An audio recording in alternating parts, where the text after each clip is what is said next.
Do the Palestinians have a right to a separate state? Well, Mr. John has been talking about human rights. Well, I think they do, but I think that it's quite instructive that the Palestinians who are invoking the right of self-determination, which is an attribute for separate nations, themselves are the ones who define themselves as part of the Arab nation. Now, no one is denying that there are Palestinian Arabs. There's a very distinguished Palestinian Arab sitting right next to me. But the Palestinians themselves, in the Palestinian National Covenant, the very first article, say that the people of Palestine, quote, are part of the Arab nation. Well, let's look at the Arab nation. It has 21 states, an area roughly the size of the United States, and 1/6 of the entire world's wealth. Now, add to that the fact that there already exists a Palestinian state, and that is Jordan, 60% of whose population is Palestinian. I think it's quite interesting that Yasser Arafat and King Hussein, who are bitter enemies, agree on one thing, that Jordan is a Palestinian state.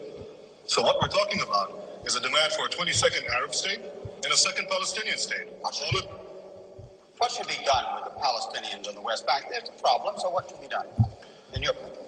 Well, I think that the Palestinians in the West Bank are going to be offered the full human rights, the full civil rights, as there are no Arabs are offered in the Middle East. No Arabs whatsoever have any full human rights or the right to vote for their own government. Those Arabs who lived in Israel in the P-67 boundaries are the only Arabs in the Middle East who offer that right. And I'm all in favor of having the same Arabs living in the West Bank and the Gaza Strip being offered such a right in the final peace agreement. Can we have peace in the Middle East? Very briefly, please. Yes, I sincerely hope so. Look, I'm 28 years old. I've had to defend my country in 2 wars and in many battles. Nobody wants peace more than Israel. But the stumbling block to the road for peace is this demand for a PLO state, which will mean more war, which will mean more violence in the Middle East. And I sincerely believe, if this demand is abandoned, we can have real and genuine peace. Thank you. Thank you, Mr.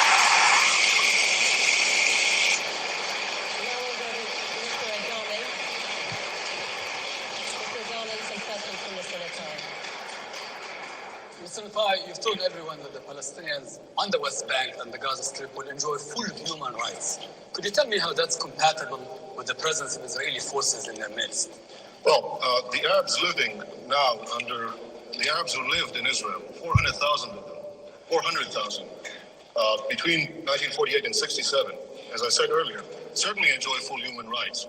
And as I said, I'm not talking about the Arabs in Israel. I'm talking about the Arabs on the West Bank and the Gaza Strip. If you let me, I'll answer your question, Mr. Ajami, please. The Arabs living in Israel are the only ones who are entitled to vote for their governments, the only ones who have representative in a parliament in the entire Middle East. Now, it's true that the West Bank and the Gaza Strip are now undergoing a period of transition.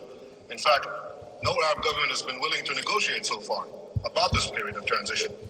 And I think that when this transition, when negotiation period is ended, there is no reason why under either Jordanian citizenship or Israeli citizenship, these Arabs will not have the full human rights, the right to vote for their representatives, as the Arabs in Israel do, as hopefully all the Arabs in the Middle East will do someday. Mr. Natai, does the state of Israel itself accept that the people on the West Bank and the Gaza Strip have the right to vote on whatever future they choose? Well, Mr. Ajami, I just outlined that in the event that this negotiation process will continue, I'm sure that what we're talking about is in fact eventual citizenship of some kind, either Jordanian or Israeli or in any other arrangement in which these people will certainly vote. Mr. Natai, you've given yourself the right to determine that you are an Israeli, but you've also given yourself the right to negate the other entity, which I think is not somehow consistent with global practice at this time, is it? Mr. Adami, I have never rejected another entity, nor have I ever declared my intent to destroy it.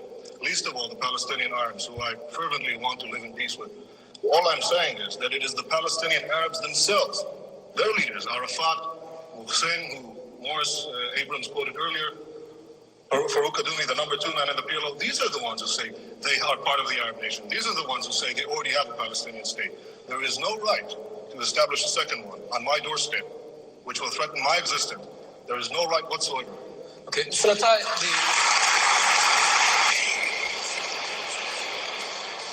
you seem like a very patriotic Israeli. Does not the fact of Israeli dependence upon the U.S. in order to maintain its occupation on the West Bank and the Gaza, does this not trouble you at all? Mr. Ajami, you asked me as a patriotic Israeli, and I'll answer as someone who has fought in the Middle East. One of the things that I think is unique about Israel, in terms of all America's allies, is that it is perhaps the only one who has taken care of itself so far. And I would think that America, in fact, it's not a one-way street, Israel taking from the United States. Israel is giving the United States an extraordinary bargain in the Middle East. It's the one stable democratic ally which the United States can count on. Mr. Natai, in as much as you're a Zionist and are committed to a Jewish state, given the fact that demographic predictions tell us that there will be an Arab majority within the current borders of Israel, does this not challenge the foundations of the very state which you are committed to? I know of the latest population figures, that actually show a decrease in the Arab birth rate, particularly in the West Bank and the Gaza Strip, as a result of the higher education and the universal education for women that didn't exist prior to Israel, prior to 1967. Now, if you ask me, would I reject Palestinians or Arabs living in our midst? Ridiculous. Of course not. They're citizens of Israel. If they... No, I'm talking about the West Bank and Gaza. You see, we're still going back to the core of it. Yes, I agree. Whatever will be the final arrangement, these people should be free to multiply as they wish. I think that it is written in the Bible, multiply and be fruitful. I think these people should have that right. I'm not going to start enforcing a birth control program under any circumstance. Thank you. With that biblical injunction,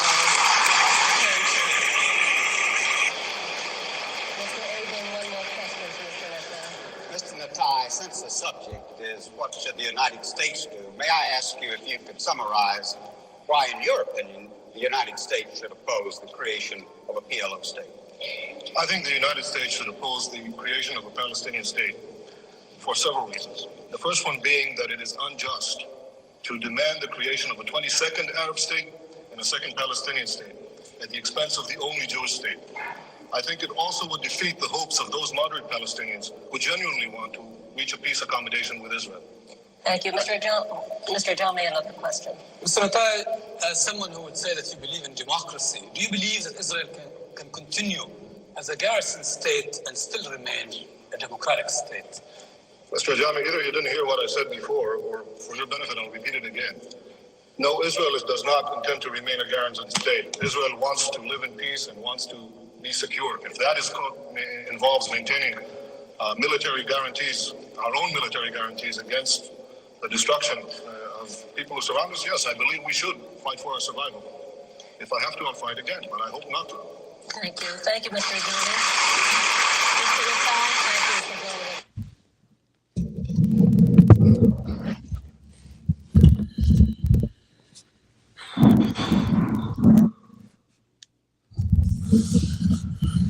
Well, good afternoon. I hope everyone had a good Father's Day. Happy Father's Day.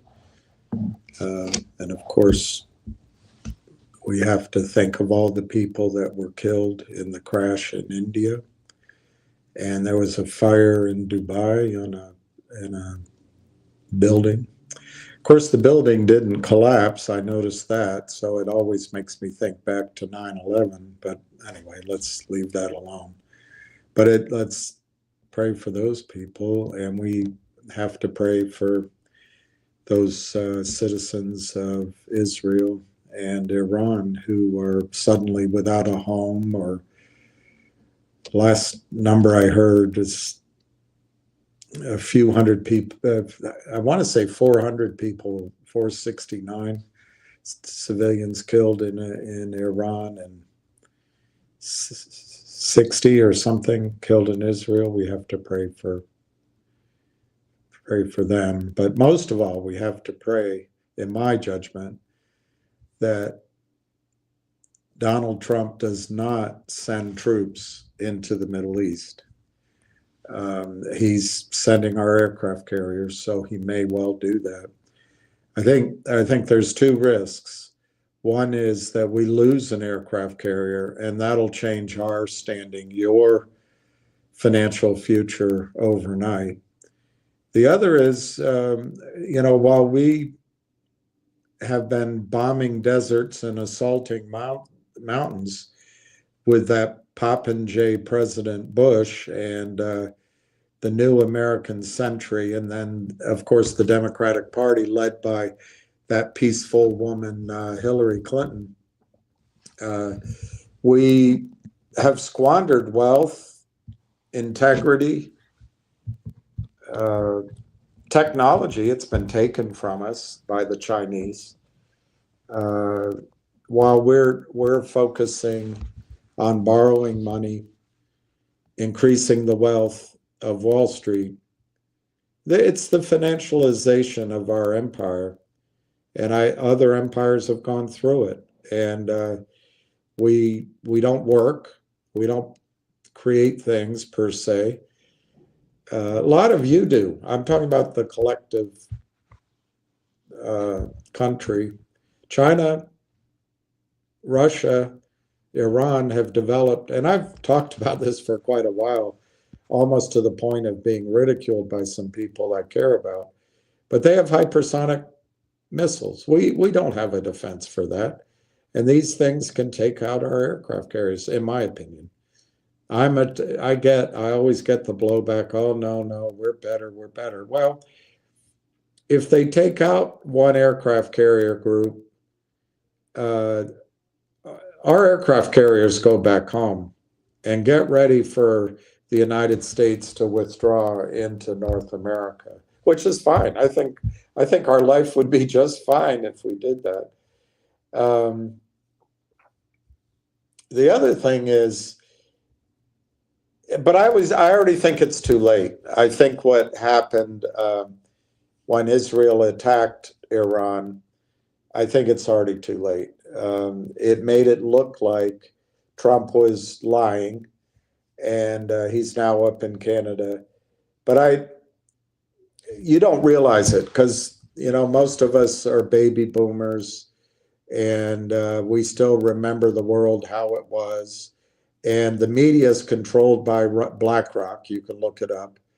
The media, every channel says the same thing. So you don't get, if you're listening to the mainstream media, you're not getting a full impact. And in fact, even if you try to find out on the technology sites, things are blocked. So we don't get the input. But the world is changing, it has changed. It is changing, it has changed. And the economic center, those who looked up to the United States of America, they're suddenly looking to Russia and, believe it or not, Iran. And we're going to go into war against a country who, in its present policies, is as evil as Nazi Germany, and the rest of the world knows it. Now, I'm not saying that that's every Israeli. I'm not saying that's every Jew, of course, every atheist. I am saying that it's the right wing, the Zionist arm of it's Netanyahu and his party. And if we join that war, we're going to be isolated. And you're going to find out that China's outreach to the rest of the world, while we bombed deserts, squandered everything we stand for, assaulted mountains, and got nothing for it, China's built up a trade network. China can be a source of capital for Africa, South America, other nations, Saudi Arabia, Iran, Iraq. Although I think their oil has peaked, they still will always have more oil relative to the rest of the world, and certainly Russia. As I've also said many times, Russia's going to have its American century. They have all they need. It's whatever you want to call it, the global South, the East. They don't need the United States, I think we still have great potential because who really trusts any other country? But with one action, Donald Trump destroyed his credibility, and the rest of the world sees it. We kind of think, oh, but it might not have been his fault. It might just be that he's trying to manage the conflicting powers that are in Washington, D.C., and he did his best. That's what I hope for. I hope that he's sending troops and aircraft carriers and talking tough, but that behind the scenes he's talking with Putin, and there'll be a resolution. But there's not going to be a resolution quickly. By attacking another country and killing people, Israel has unleashed a cycle of violence that won't stop, I don't think, for weeks, if we're lucky. And World War I started, all the men went to war. You can perhaps remember the movie, I think it's called A River Runs Through It. I think that was it, with Anthony Hopkins and Brad Pitt. I might be confusing it with a different title. But the young men went off to war. They expected it to be short. And it wasn't they'd be home for Christmas. Well, it wasn't short, and it was brutal. And that's the risk that happens here. The other thing that's being fought for, and I can't talk about it because it's not fair for me to point it out. So I won't. I'll try to read a letter or two here. But our financial system has run out of collateral. That's why they're hypothecating and rehypothecating. They need more collateral. And I think that's why they're going after the Soviet Union. I think that's why they're destabilizing the Middle East. It has the added benefit of putting China at risk, because China is creating alternative markets, stock markets, precious metals markets, for example, that are honest. Ours aren't honest, but we don't want the world to know that, and we can't let the world know that. And the last bulwark against the collapse of the London, New York, I'm not even sure Tokyo wants to be part of it anymore. London, New York, Tokyo financial system is the U.S. military backing up oil being priced in dollars. And you notice the pound, up until recently, the pound always stuck pretty much in a range. So it backs up the pound. The yen, although depressed, in a range. It backs that whole thing up, having oil priced in dollars.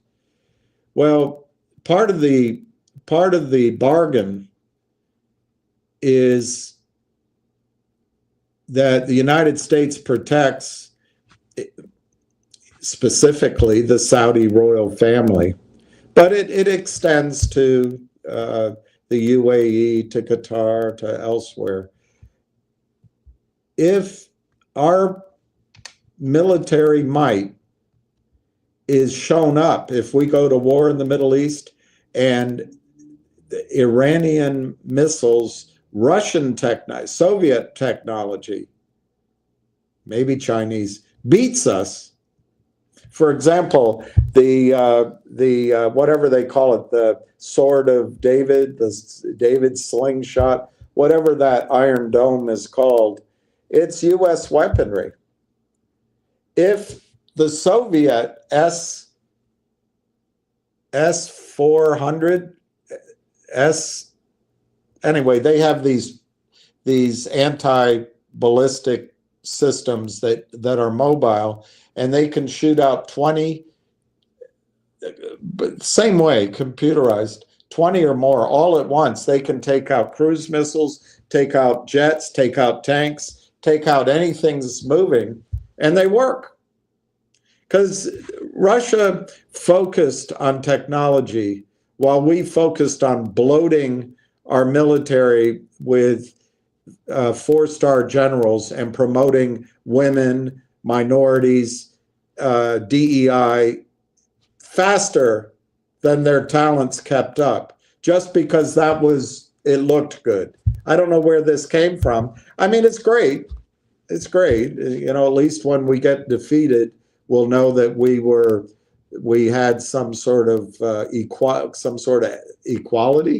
in the spread of that defeat.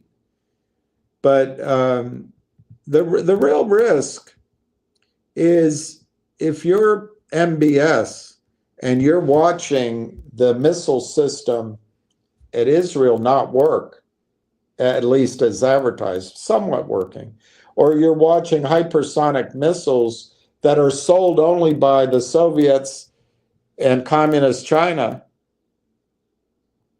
and we don't have a counterbalancing thing. Now, we may have these lasers, and there may be more that we don't know. And then our bases get attacked, and we have no fight back. Guess what?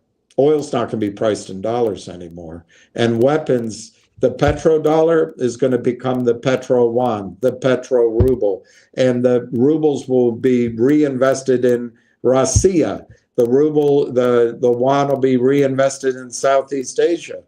And I'm sorry, guys, our future is 5% of the population living on what we have in North America. It'll still be all right. We can live a perfectly happy life. We're just not going to be the empire anymore. And that transition is going to be frightening. And that is why I'd like each of you to make some money.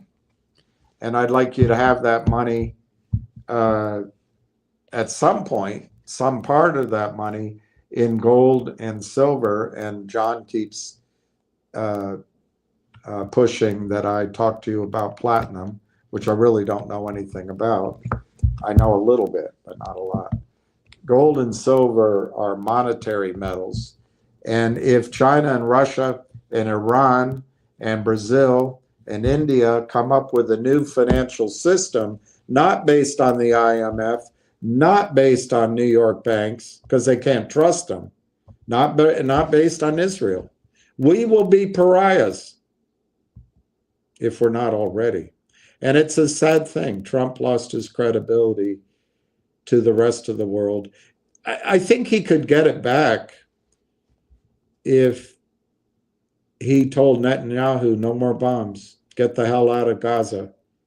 And but I don't think he's going to do that. The government is controlled by the financial system. I was reading something about Ukraine, and I can't remember the number. It was huge. Billions. I think it was over $125 billion in damage in the Ukraine. Who's going to rebuild that? BlackRock. Who's going to rebuild Israel? BlackRock. But who's going to rebuild Tehran? It'll probably be China, Russia, India. So the world's changing, and a lot of the purpose of why I'm kind of force feeding one stock into your mind is Railtown, because I think you can multiply your asset base fairly quickly, but also without a pullback, I think. And then I talk to you all the time about silver, and I think we've run out of time in both. I'll try to talk about Finger and G-Bucks and Nixie here today, and I'll try to answer some questions. I do have to give my Jennifer disclosure. I do not have a consulting agreement with the silver physical silver or silver industry or gold or platinum, and I don't have one with Railtown.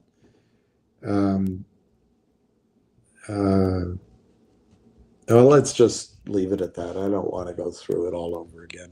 And I also this channel, as I I intersperse all the time. It's opinion, it's educational, maybe it's strategy, but it's not financial advice. And so if you make a decision, it's yours. One of the reasons I haven't just turned this off is I'm trying to see this through to a point where maybe one of these high risk ideas actually does make a meaningful change in your life. But I don't know your situations individually, and I don't have a fiduciary responsibility.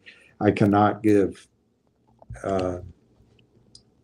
tailored or specific financial advice. So anyway, with that, let's move on.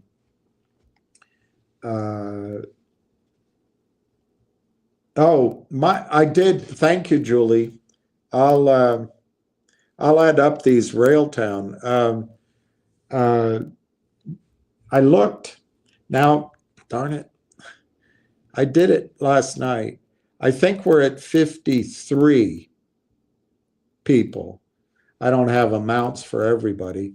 And the amount is over 2.2 million.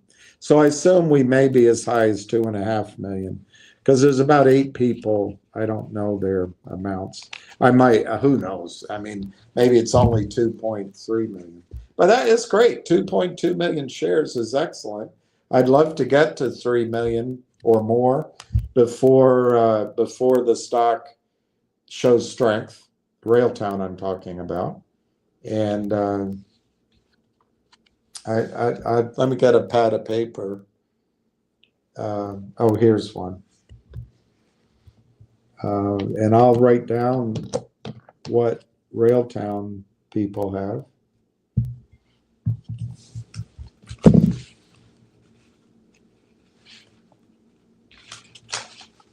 Oh, okay. Okay, got all this out of the way. All right, I got to write it down. I'm going to write down, let's go from the top to the bottom, and then, hey, Darren, hey, Pete the Greek. Red Pepper Ronnie. Yay, Red Pepper Ronnie. 10,000 Red Pepper, I think, is enough to make you, others, your own secure financial island. Let me give you the numbers without beating around the bush. Before I tuned in, Railtown was the only one in the red. Everything else was green. But I need to sign in to see where it is now. I can do it quickly.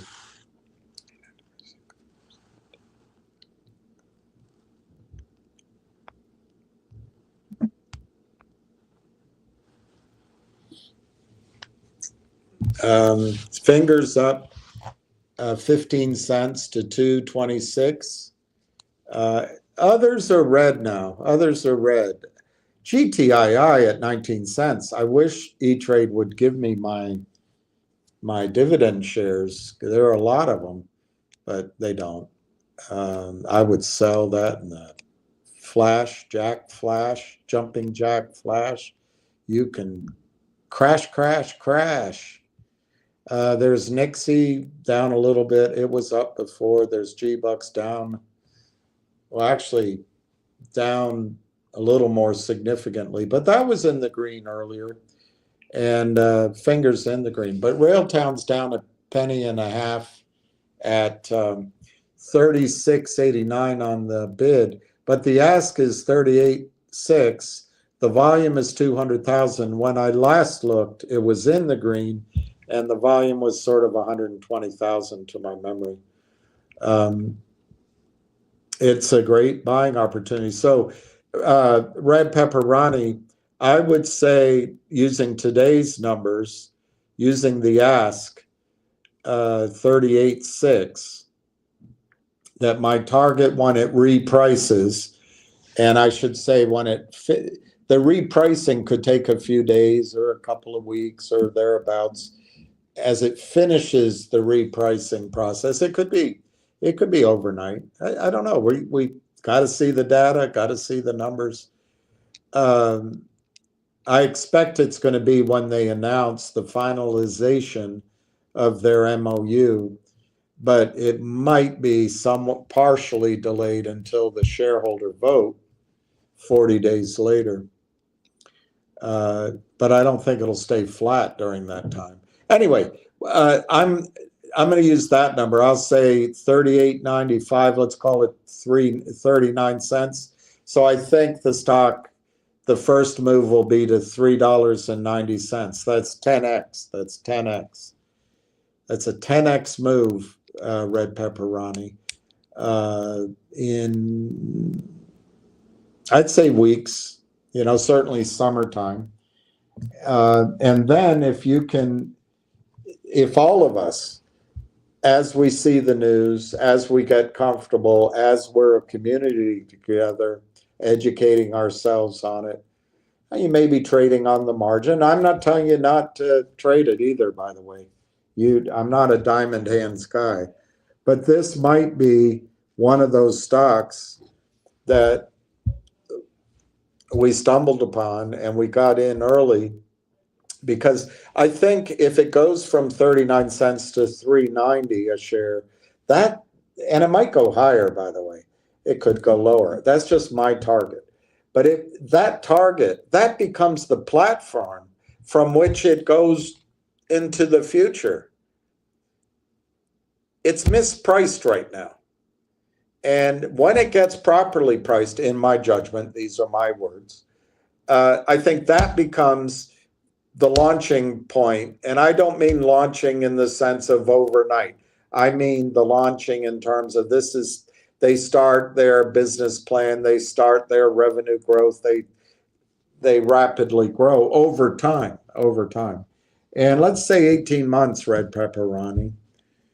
Let's say the end of next year. I think, just using these numbers, I think it can be $39. The targets I hear are between, it's a wide target. So is it useful? Target, I hate to say this because you're going to take me seriously, but some people are projecting that by the end of this year, it could be between $30 and $80. I don't want you to get all caught up in that. Let's say 18 months, let's say 2 years, it goes between 30 and 80. Well, if it goes to 39, Red Pepperoni, that's 100 times your money. So if you start right now with $4,000, and sometime this summer is my projection, it goes to 40,000, which is significant. And in a lot of lives, including my own, that's enough money to, well, hey, I can do something with that. But my position's in my IRA account, so it's not really relevant for living day to day. But if I can prevent myself from listening to the hot news story, the hot new meme stock, the hot new gamble, and wait 18 months, which goes by, that's 400,000, $390,000, $400,000 in 18 months or sooner. And it's not done, by the way. It won't be done then. So I'm really proud of you, Red Pepperoni. I'm going to write that down. 10,000.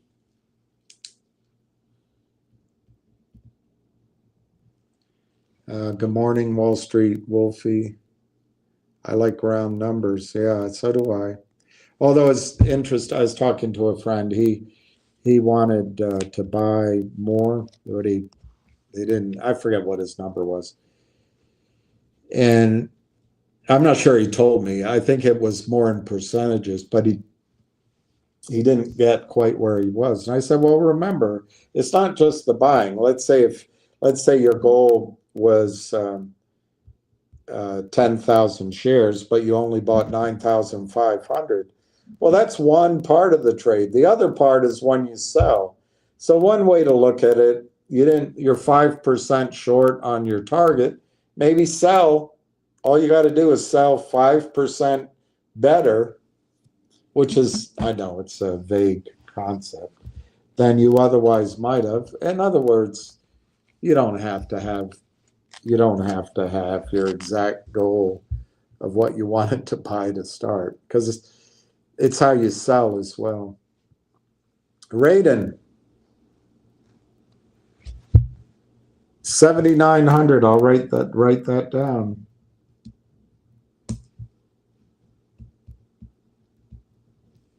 And I'll get an update. Hey, Steve. Hey, Julie. YouTube twos or Jim. Told you a day or so that I had to. Awesome. Awesome. And your name's Jim. That's right. I put it down, but that's great, Jim. 6,500 is plenty.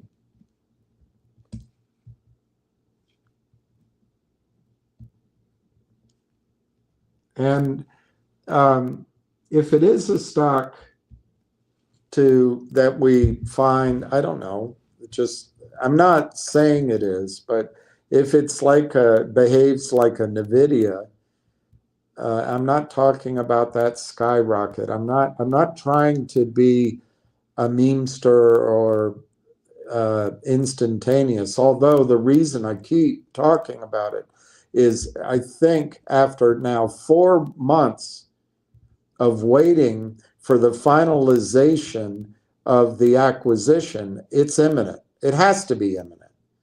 And so as soon as those people and those institutions who are precluded from adding or initiating positions in Railtown can buy, I don't think you're going to see it here at 40 cents. And I feel that way about silver, as I've said many times. It's going to break out, and you won't see $40 again either. So they oddly have a certain symmetry. A certain symmetry.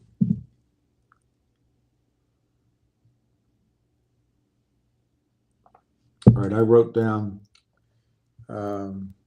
Jim. Julie, I think I have yours, but I'm going to write it down again, make sure. 46.8, that's awesome. Another friend of mine said all you need is 50,000 shares, and if you can have the discipline to hold it, you could retire on it. Look, these are the enthusiasms. They're the enthusiasm of people going long, and we just have to stay informed and not be wed to our dreams. But I really do think this is the one that can make us what we all started trading here for in the first place. A lot of you started trading GME and AMC. I didn't do that.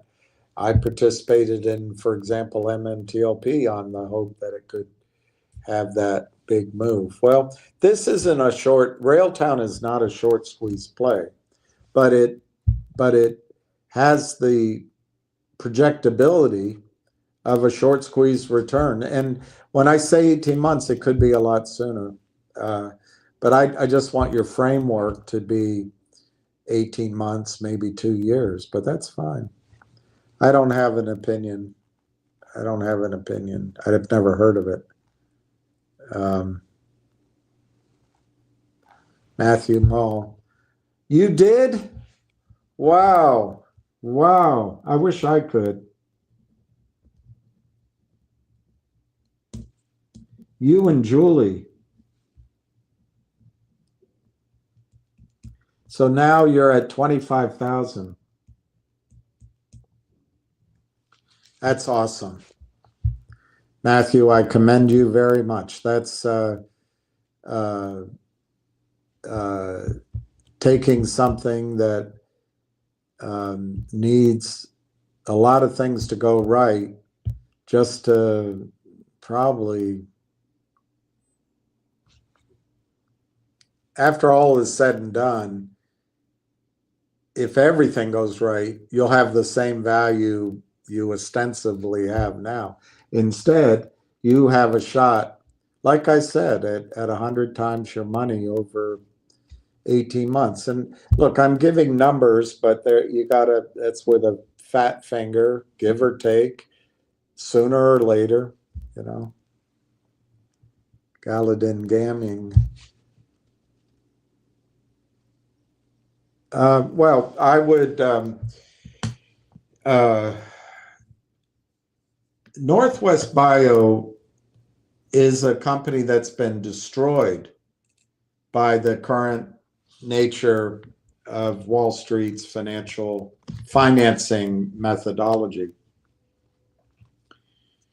And that's not going to change. That's not going to change. So to sell it, you're probably not getting the value that Northwest Bio deserves. On the other hand, I don't think the market's going to show that value for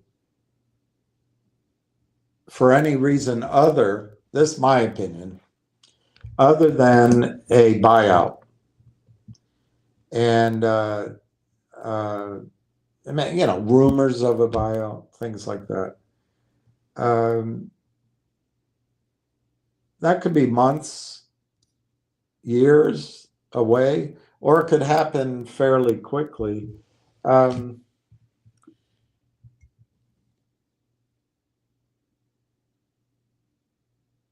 I think I would, I don't know if you're in a taxable account, but I think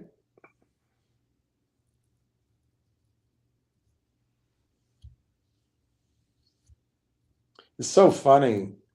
The target numbers are almost similar. I would say if Northwest Bio is bought out and they get competing bids, it could be $30. It could be more. But if there's only one bid, it might only be, you know, $8 or $10. But it's still good, a great trade. But you don't know when it is. You don't know when the approval is finally done. And I'd be tempted. And the reason I'm hesitating, I wonder if I do it with all. I don't know if I do it with all, but knowing me, I might. But one way I'd look at it is if you're willing to sell some of your position or all of Northwest Bio, that means you're at risk that they announce the, you know, the final on testing, and then I don't think it'll be right away, but you're at risk that somebody comes in and buys out the company for $25 or $50. But one thing you could do, pick an amount that you want to have of Railtown for the long term. Buy more than that. So just making it up. Maybe your account right now is 100% Northwest Bio, and you'd like to have 25% Railtown. Maybe you sell 50, you go 50-50 right now.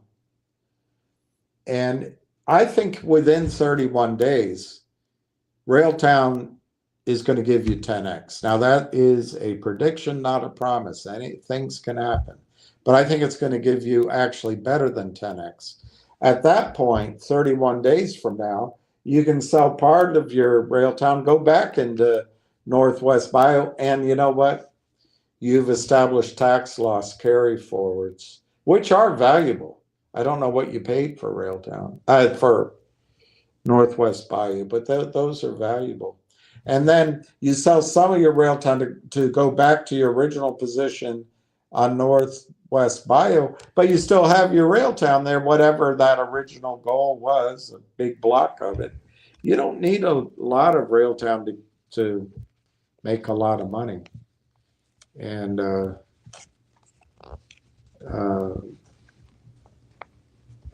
I think over any 131-day period, the odds are against a major move in any stock.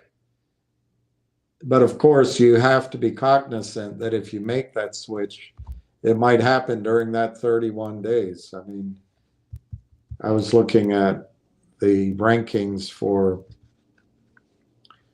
Wimbledon, and Djokovic made number 4 in the world, which would mean in the draw, he'd be one on one side of either half. And that would mean that he would avoid having to play, by definition, he'd avoid having to play Yannick Sinner, Carlos Alcaraz, and I guess Zverev, I think was the other, until the semifinals. Well, Taylor Fritz just won Rotterdam, or one of them, the Queens, and he's ahead by 10 points. So now Djokovic is in 5th place, and now he's got the risk that he's going to have a tougher draw. My point is, anything can happen. So there's no perfect decision. I think a good decision to make is what I just described. My only question would be if I would sell it all, because you're trading the upside. The goal is to make money. You're trading the upside potential of Northwest Bio with an uncertainty of when and a constant downward pressure from the shorts for the same upside potential in Railtown. But I think the time frame for the first 10x or 12x is fairly close. And then if that goes up, you have some optionality to come back into Northwest. If you just do it kind of 50-50 and Northwest goes, at least you feel like you have that. But if Railtown goes first, you still have that optionality to build out your Northwest again. And I think I would do it in some fashion like that. I'd really be intrigued by establishing a tax loss. But Northwest Bio, the reward is going to come in a buyout. And that's hard to project, but it's worth waiting for, probably. Oh, you already own it. All right, I'll add it down. I didn't know you already owned it. That's great.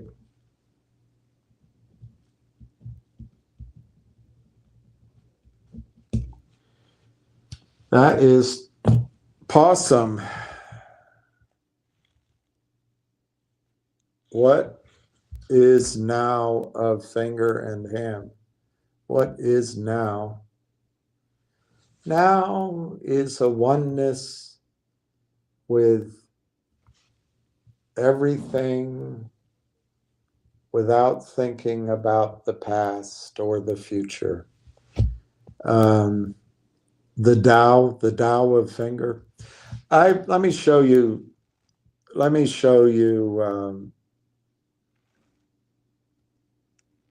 Mike French has it too.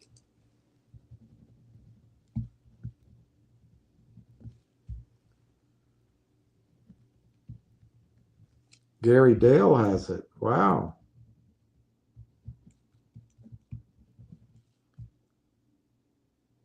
Wow.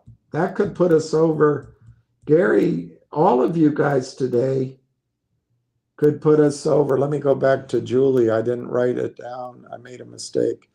46.8. Okay, that's what it is. This could put us over 2.3 million. DMAC. 5,100. That's awesome. Awesome. Scott Fields. Now it moves the needle, Scott. Pining for the fields. 5. It moves the needle. It's all good. Best thing is people, if rail hits even $10, I'm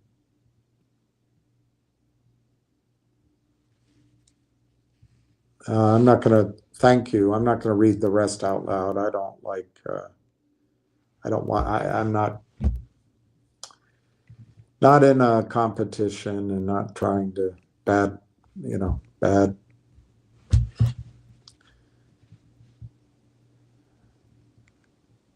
Not trying to say bad things.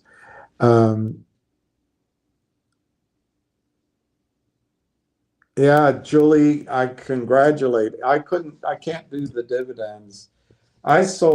Julie, I sold my GTII and bought Logic. So I guess that was just desserts. But anyway, let me go to this gentleman that I think is asking me about Finger, I think. I want to just see if I have here.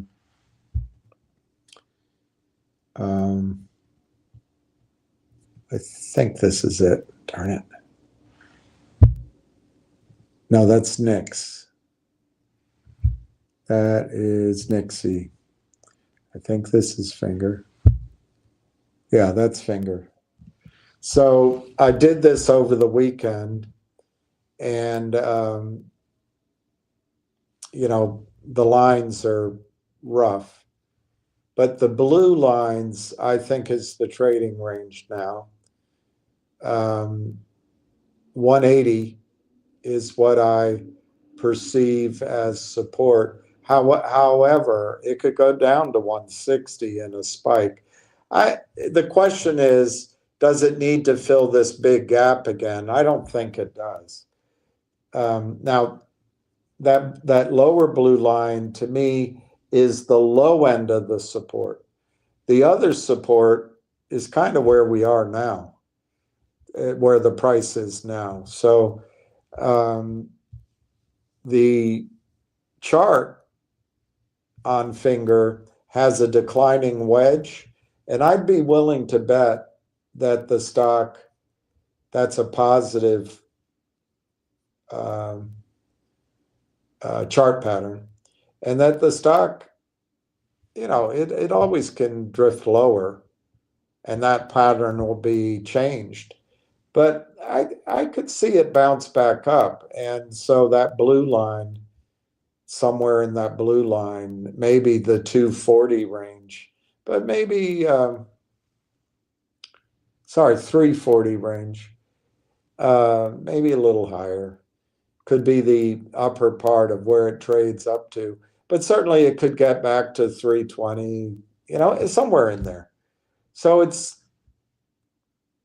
I think my point is Finger may be oversold in the short run, and you could get a bounce. And in the middle of the chart, you'll see kind of this sideways movement where 240 is the top and 180 is the bottom. It's right above your comments there.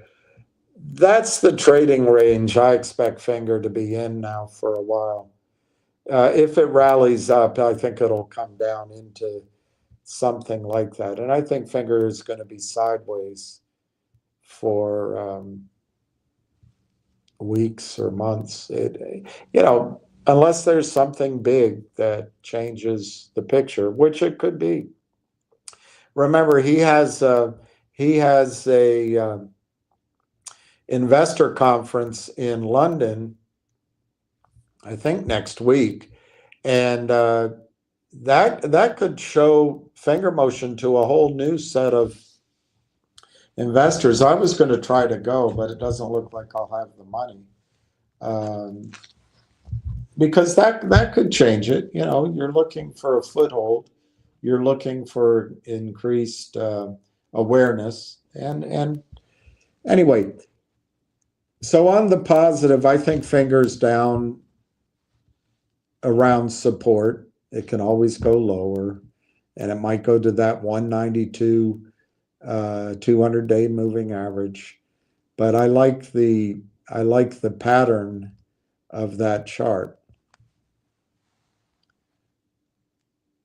Oh, got to take that down.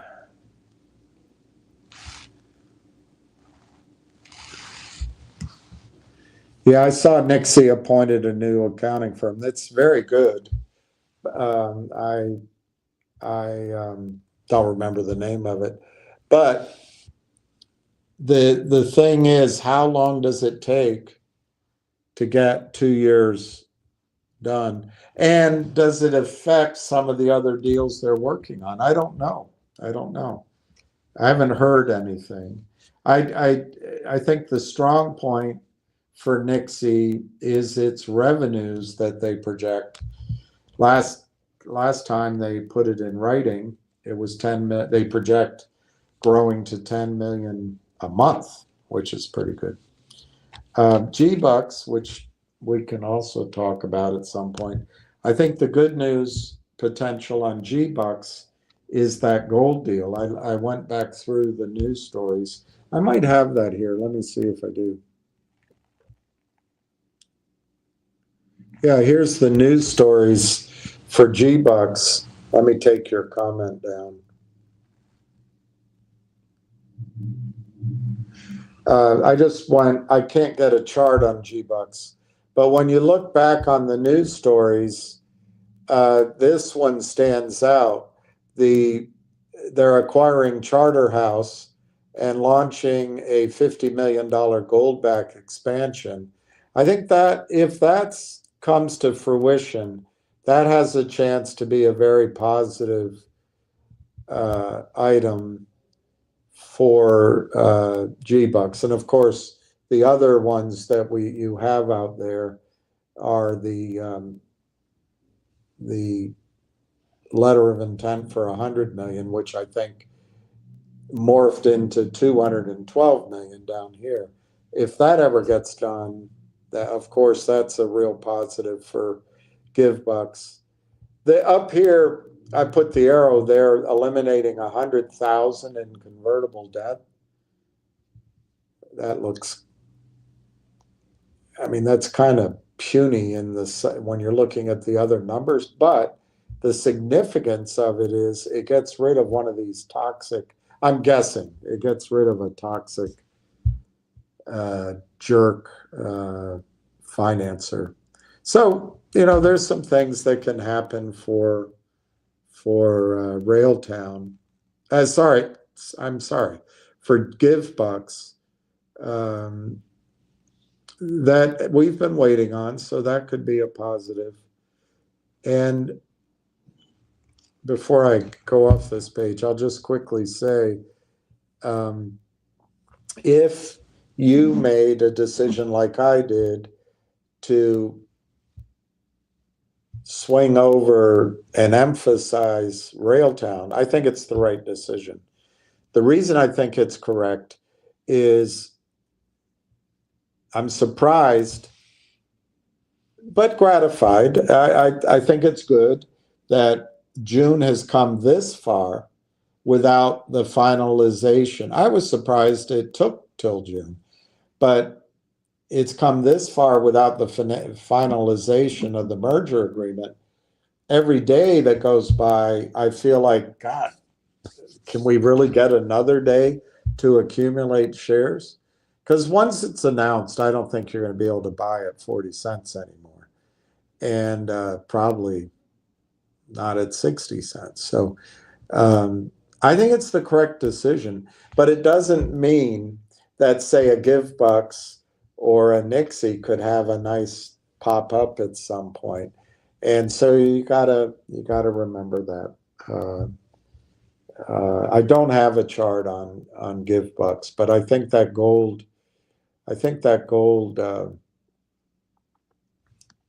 merger acquisition stands out in their news flow as a potential positive catalyst. And I did this Nixie chart this weekend too. I have to say, I think that's a bit of a stretch. I was trying to be bullish, but it's there. There's this trend that is support. On the other hand, I could have been harsh and drawn a horizontal line at sort of 180. And, I could say that's support, but the risk in both cases is if it breaks down, it could go to 150. I think Nixie has a hard time now getting above 240. But maybe it goes back to that 200-day moving average at 260. I really think the problem presents itself with Nixie is that when you have a new auditor, you're talking time. And the two things about time, you get older. That's the third thing. But two things about time.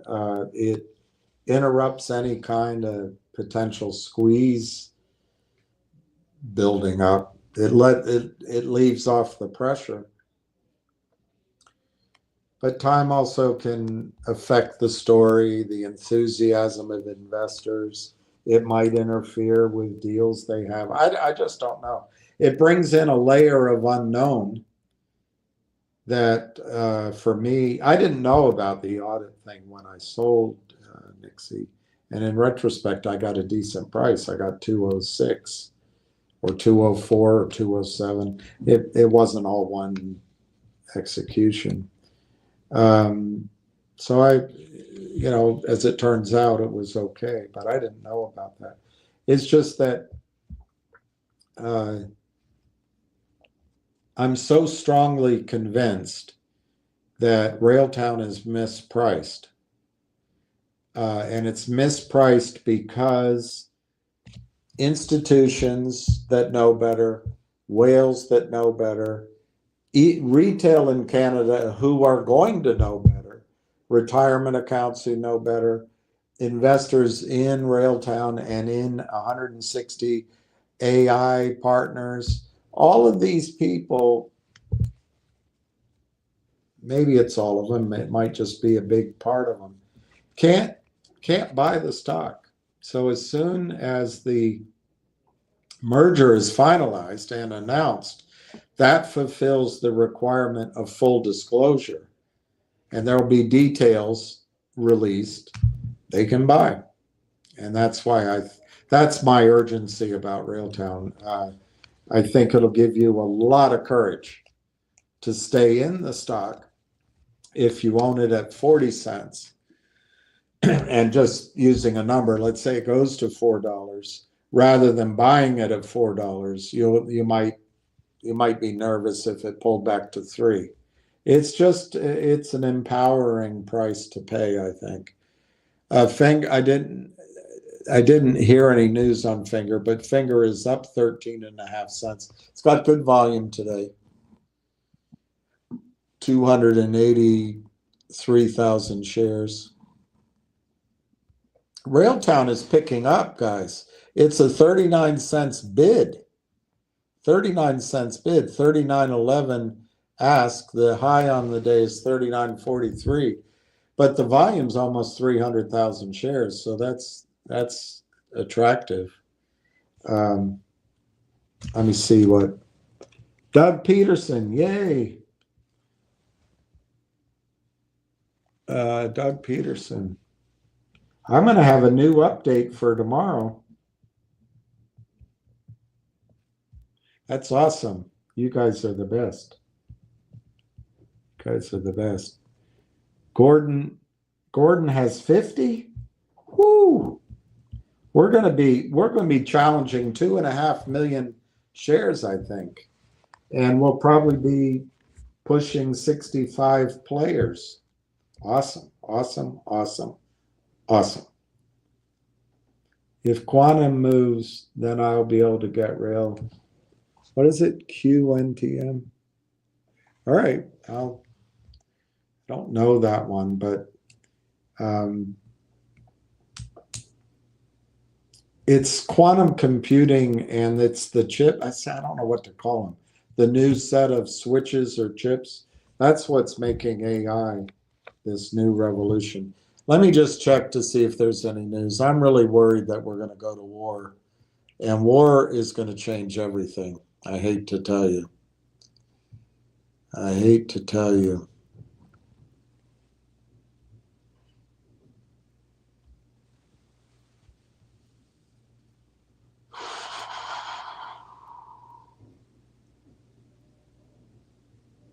BRICS talks go on as missiles fall. See, it's not good for our lifestyle, but it's all right. We can get through it.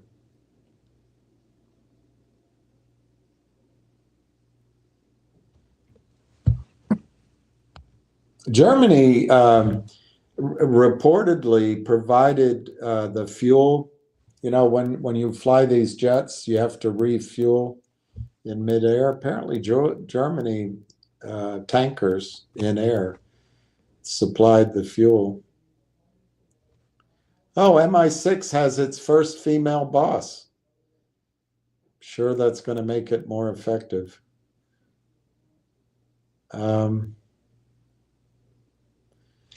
She looks like she's put in her time, so maybe my sarcasm is misplaced.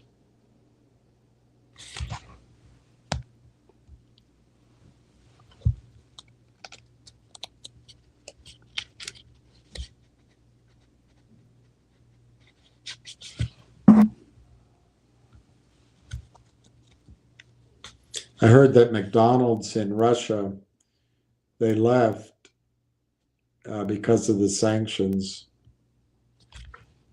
And I heard they're not going to be let back in. Somebody took over the franchise, and I don't know what they call it now. McDonald's-ski, but they're not going to let McDonald's back in.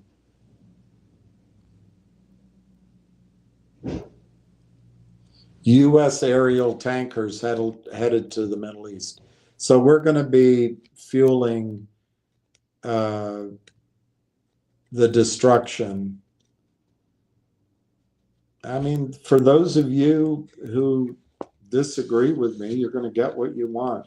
You're going to see the United States murder Iranians. And I hope it turns out gloriously like you expect.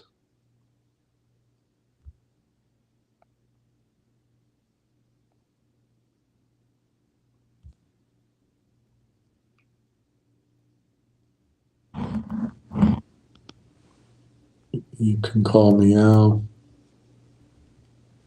Breaking: Israel bombs Iranian state TV.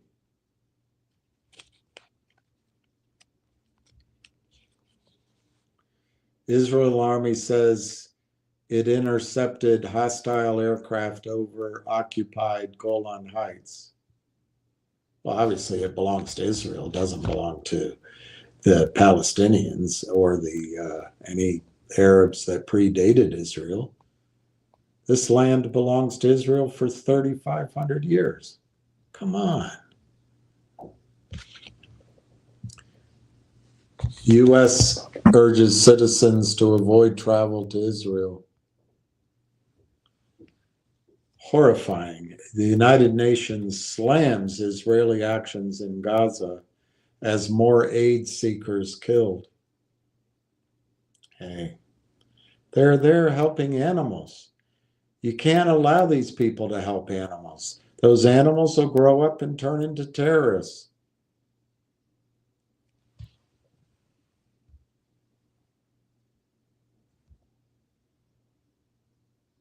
Finally, Congress is standing up.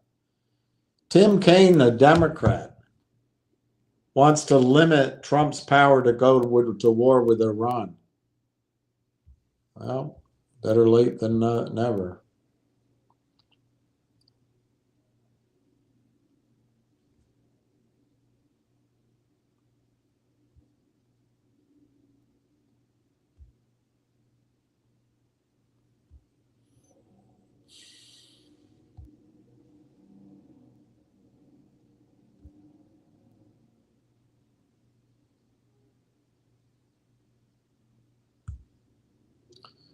There's an article, opinion by Ori Goldberg.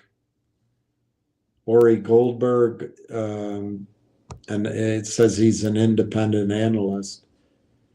The real reason Israel attacked Iran, there was nothing preemptive about the Israeli assault on Iranian military and civilian infrastructure and officials. Again, written by Ori Goldberg. As the Israeli-Iranian confrontation enters its third day, casualties on both sides are mounting. At least 80 people have been killed in Iran and at least 10 in Israel. That's when he wrote it. Despite the deadly response from Iran, Israeli officials have continued to insist that attacks on various Iranian nuclear and military facilities were necessary. A number of justifications have been broadcast to the Israeli public, but none explains the true reason why the Israeli government decided to carry out the unilateral, unprovoked assault. I don't know what he's going to say. The Israeli government claims that the strike was a preventive one, meant to address an immediate, inevitable threat on Iran's part to construct a nuclear bomb. There appears to be no evidence for this claim. Israel's strike was undoubtedly meticulously planned over a long period of time. A preventative attack must carry an element of self-defense, which in turn is generated by an emergency. No such emergency appears to have occurred. Additionally, Israel has suggested that the International Atomic Energy Agency, IAEA, report released on June 12th, which condemned Iran for material violations of its treaty on the non-proliferation of nuclear weapons commitments, constitutes such an emergency. By the way, can you imagine now? Iran is going to go after nuclear weapons now. We wouldn't bomb North Korea. We wouldn't bomb Israel if the role was reversed. We're not going to bomb a country with nuclear weapons.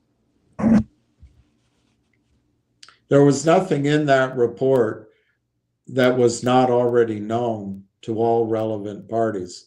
The Israeli government has also suggested, in direct relation to the notion of a preventive strike, quote, that it aimed to, quote, decapitate Iran's nuclear program. It is generally agreed by scholars and policymakers that Israel lacks the ability to destroy the program, especially if it attempts to carry out such a strike on its own. See, this is where Adelson's widow comes in. The nature of the campaign as it unfolds also seems to indicate that Israel never meant to wipe out Iranian nuclear activities. The Israeli army has been bombing various military and governmental targets, from missile bases to a gas field and an oil depot. It has also carried out a string of assassinations against senior Iranian military leaders. Ali Shamkhani, a former defense minister and close advisor to Supreme Leader Ayatollah Ali Khamenei, was among those targeted and is reported to have been killed, though Iranian state media and government are yet to officially confirm his death. Shamkhani is believed to have been a leading figure in the talks with the United States over the last months. His assassination, alongside others, reflects a favorite Israeli modus operandi. Israel often attempts to, quote, eliminate specific people in the hope that their deaths would bring about the unraveling of the systems and the institutions they lead. The death of Shamkhani can be construed as an attempt to sabotage talks between Iran and the United States. In any case, assassinations also seem to indicate the existence of a thorough plan to demonstrate Israel's might at all levels of Iranian official life and practices. This is not a decapitation of the Iranian nuclear program. A third suggestion is that Israel has its heart set on jump-starting, quote-unquote, regime change in Tehran.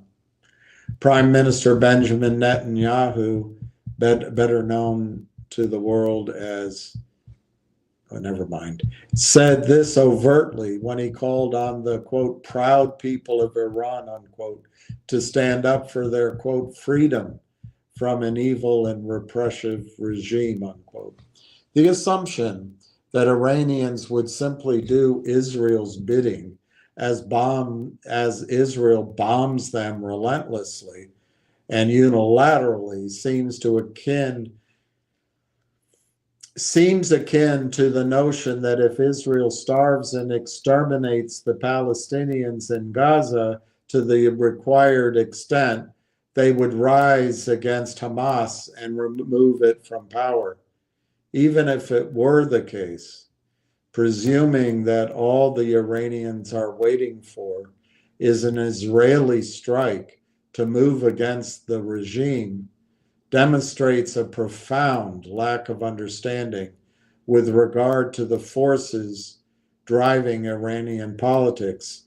While many Iranians undoubtedly oppose the Islamic Republic, Iranians of all political persuasions are consistently, quote unquote, patriotic, committed to supporting Iranian sovereignty and independence from any attempts by external elements to oppose their agendas on the country. In fact, just as numerous Israelis who would consider themselves uncompromising critics of Netanyahu jumped to attention when the Israeli attack began and are now vocally supporting the government, most egregiously members of the parliamentary opposition. These critics are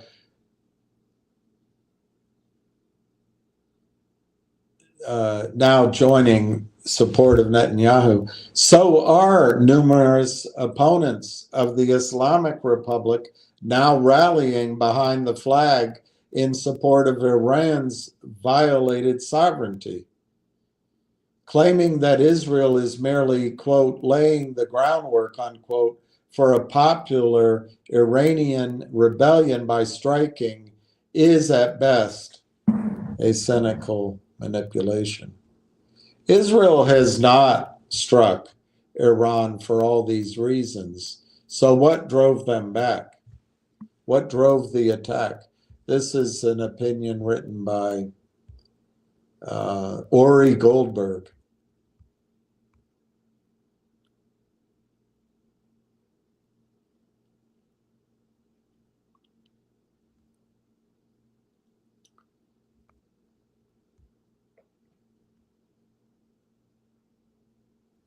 So what drove the attack? Amid the genocidal campaign in Gaza, Netanyahu is very much aware that his government is running out of options.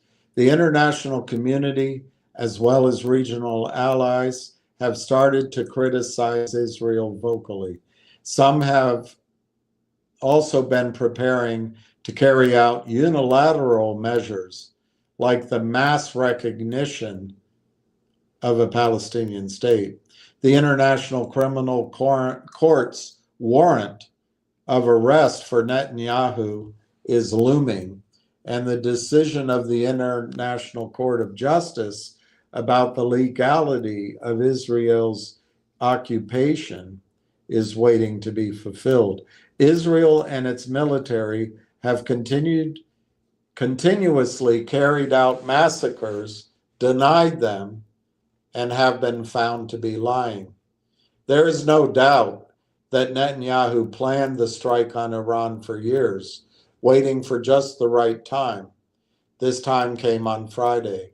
It is a desperate attempt to rally the world behind Israel, just as preparations are made to deny Israel the absolute impunity it has enjoyed since its creation.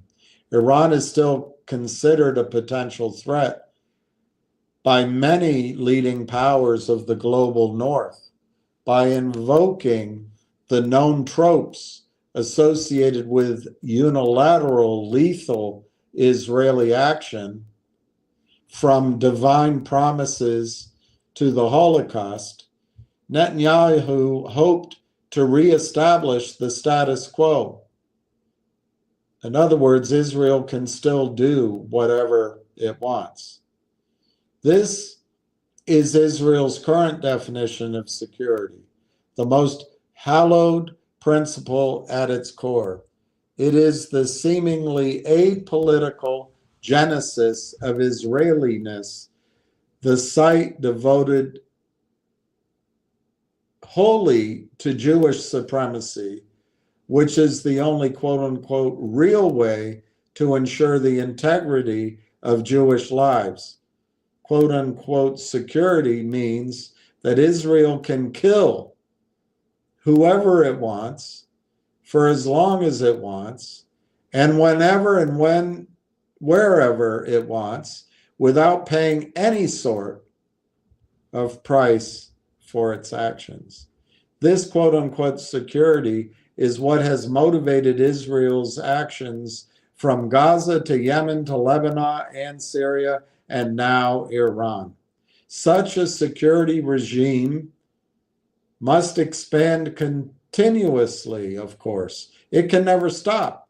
By striking Iran, Netanyahu has gone for broke, staking a claim for complete and absolute impunity for Israel and as well for himself in The Hague as well as in domestic courts.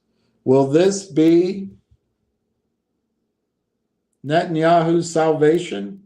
Will the Israeli public forgive him for his abject failures at home and horrid transgressions in Gaza? When observing the current sense of jubilation in public Israeli discourse, this very well may be the case. The long line stretching from every open store, hardware to food, demonstrate that Israelis have entered blank survival mode. A docile citizenry may be good for Netanyahu, but it portends ill for any attempt to build and defend a robust Israeli society. The title of that article is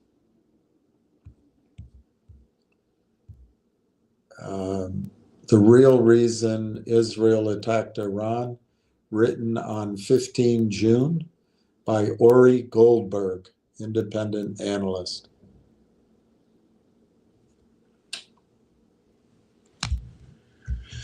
Railtown 39 cents, 38.5, 39.11. 338,000 shares. Finger Motion up 14 cents, 225. Nixie up a penny. G-Bucks hanging in there. GTII 19 cents.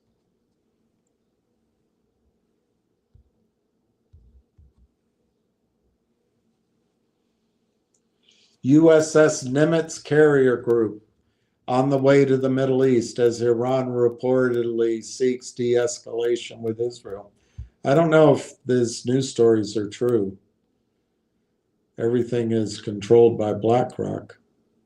And well, it's just basically BlackRock.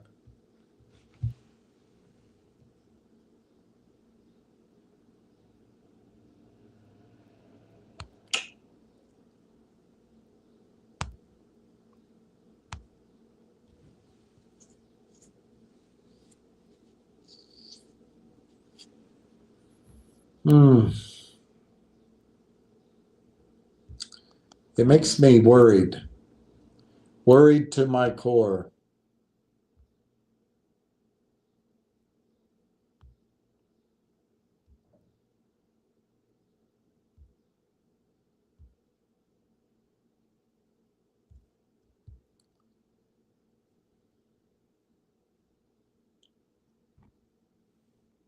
Just looking for more headlines. I'll be done in a second.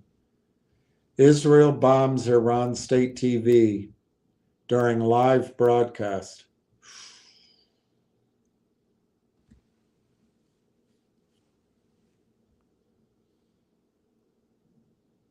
I don't know what this Minnesota thing going on. I'm ignoring it. It's just a false flag, I think.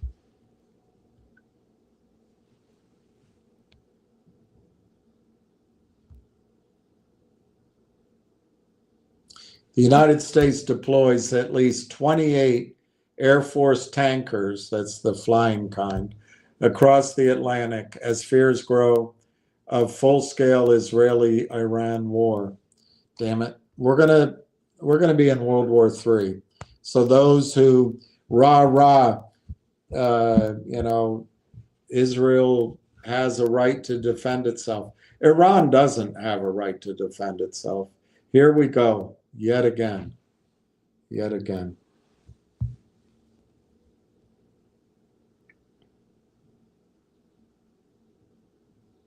Darn it. It's not good for you, for me,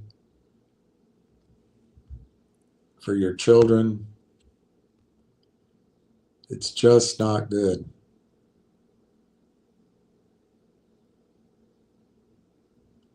Wave of United States Air Force tankers depart America amid escalating Israel. So what the coward, because he went over to Cyprus, Netanyahu can do, start a war, and then we're in it. Darn it.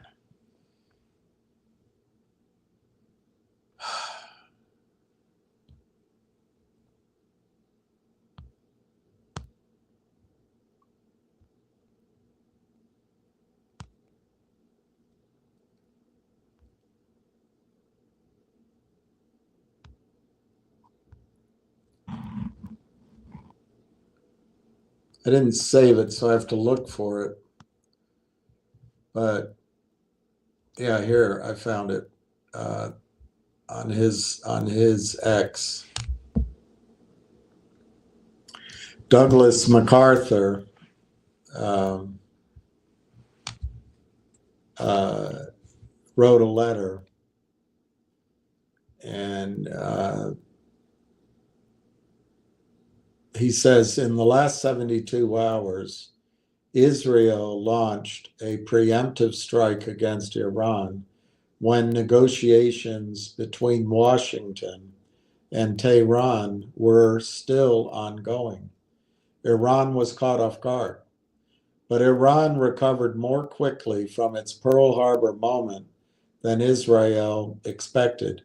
In less than 18 hours after Israel's surprise attack. Iran responded firing hundreds of ballistic missiles, including hypersonic missiles, into central Tel Aviv and across Israel. Meanwhile, Israel's Iron Dome, it's iron, it's not iron. Israel's Iron Dome failed. Israeli intelligence failed, as they did on October 7th. Netanyahu is pleading with Washington to intervene with American military power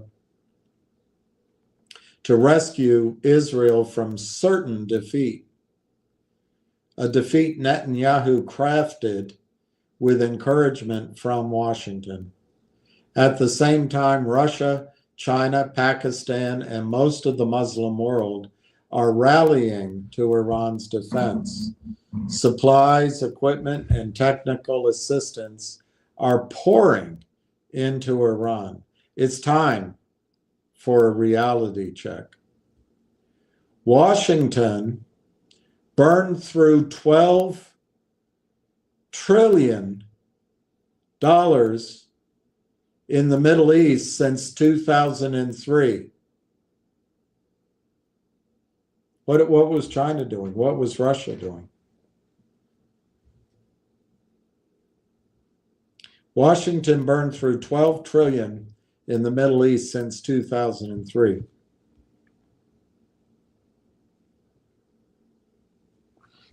The result? 7,000 dead Americans, 50,000 wounded Americans, I suppose, open borders, and 100,000 Americans dying yearly from fentanyl poisoning. Today, the United States is $37 trillion in debt, a sum which does not include so-called agency debt. 77 million Americans voted for President Trump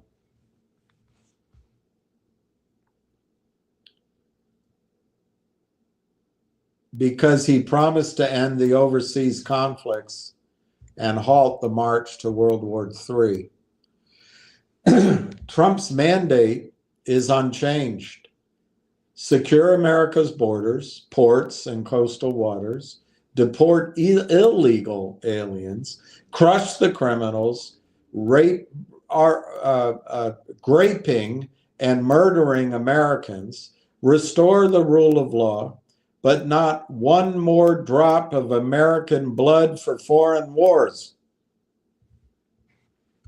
One Israeli strike on Karg Island, where 90% of Iran's oil exports flow, or Bandar Abbas terminals, and Iran closes the Strait of Hormuz. That's 20% of global oil supply. That means disrupted supply chains and runaway inflation. Gas hits $7 overnight. Hell no. Gas will go to $30. Gasoline will, in 2 weeks, it'll be out of the system.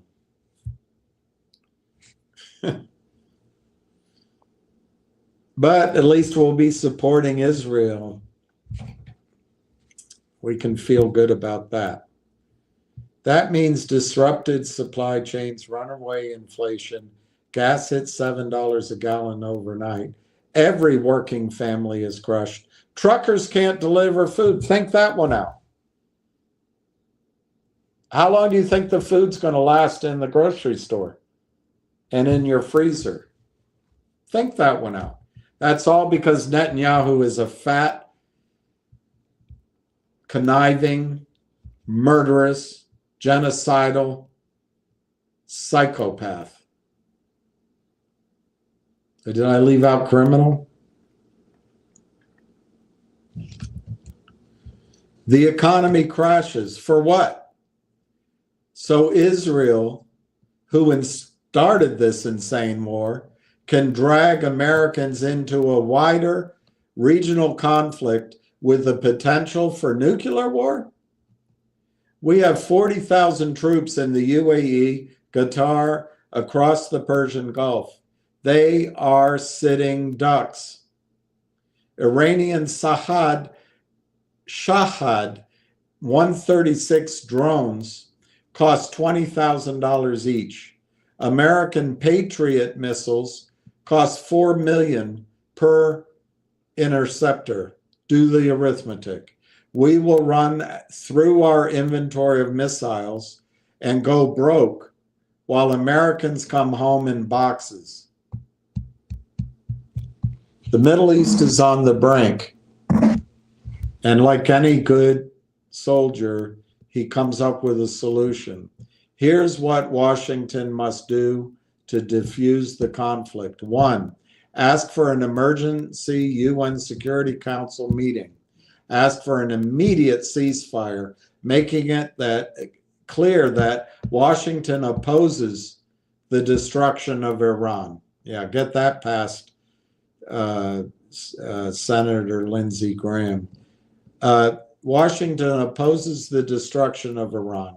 Washington opposes the destruction of Israel and any other state in the Middle East. 2, demand that Israel stop killing of Palestinians in Gaza. Withdraw its forces from Gaza and the West Bank. 3, suspend all military aid to Israel until Israel agrees to remove its troops from Gaza and permit humanitarian assistance to reach the people of Gaza. That seems fundamental. 4, propose the commitment of armed forces from non-aligned nations to police Gaza and the West. I agree with that. I think it has to be the United States, but maybe it could be India, maybe it could be, somewhere else. 5, propose that the United States, Russia, China, India, and Brazil convene a peace conference to arbitrate the dispute between Israel, Iran, and Israeli neighbors. So it's the United States, Russia, China, India, and Brazil. This is what the diplomacy and war of the Biden, Obama, and Bush years has led us to. A decline in American standing. But I welcome it. I welcome it. We're just one among 5. Let's look at those countries. The United States heavily in debt, way behind in military arms, way behind in manufacturing, way behind in quality of food and health of its population, way behind in education, way behind in any kind of self-sufficiency, way behind in democracy, way behind in God fearing. Russia, huge bounty in energy and other resources, enormous gold reserves, highly educated population, and the respect of the world. China, China, I don't know how many people are there, but they've built out a worldwide network of countries committed to China economically, and they don't judge. They don't judge. India, booming, probably the largest country on the planet, booming. They got this war with Pakistan, which is unfortunate. But India speaks English, works hard. Brazil, they're going to destroy their jungle, but they have oil and other resources. They don't have the debt. None of these countries have the debt. They all have reserves. We have the debt. But let's keep voting for Hillary. All right, so he proposes those 5 countries hold a conference. Then he says, I led American soldiers under fire into action. I've seen plenty of flag-draped coffins. I don't want to see any more. Washington's warmongers had 22 years. They failed. They lied. They profited while America bled. Time is up. America first means America first, not Israel first, not Ukraine first, not NATO first, America first. That's Douglas McGregor.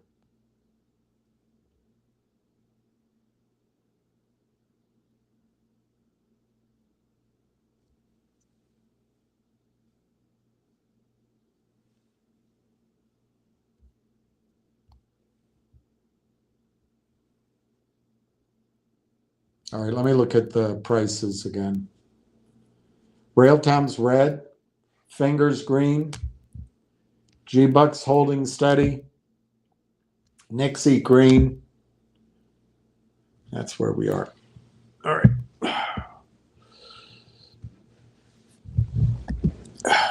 2:14. Can I make it to 4 o'clock? I hope so.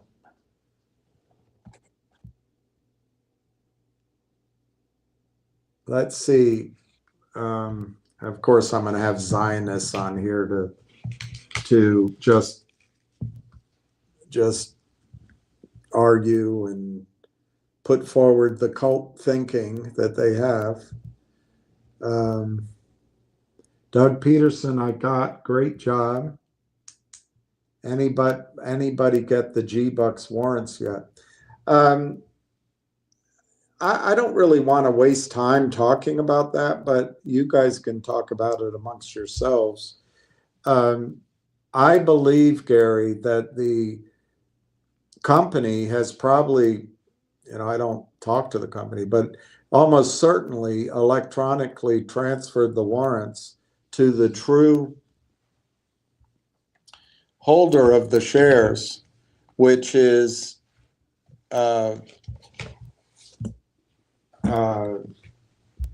street name. It's your broker dealer. And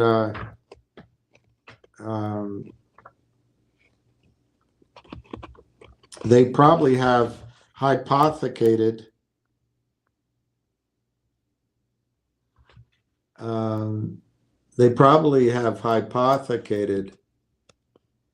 the shares beyond recognition.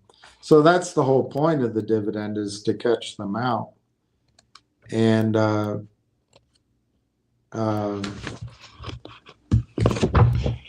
reason you haven't gotten your dividend is because they don't know how to allocate it. Do they continue the fraud and give you, I'm not sure they can give securities entitlements for a warrant which gives you a dividend. I'm not sure they can do that.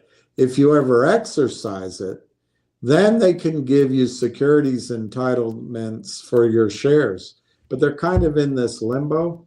What do they borrow against? What, it doesn't trade. So anyway, I'm sure that's the delay. They'll come up with a way to screw the system and protect themselves. But the whole goal is to catch them out.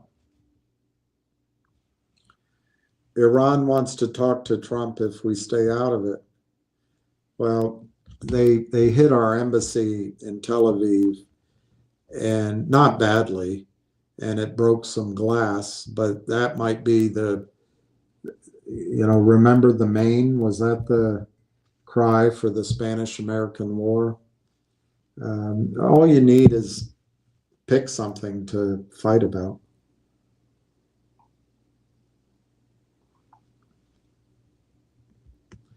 All right, let's talk about this, Steve. Steve is buying 2,000 more.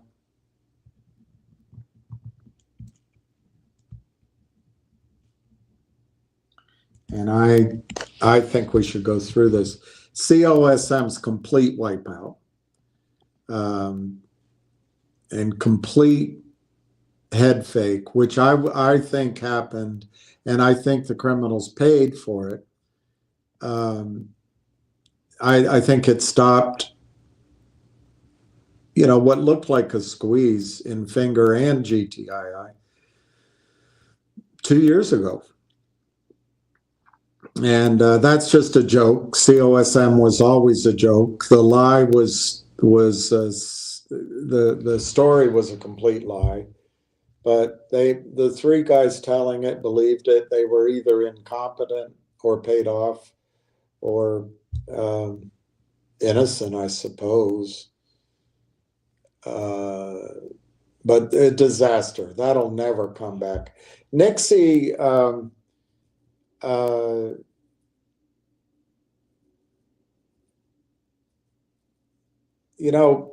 I showed it early on, and it had a run.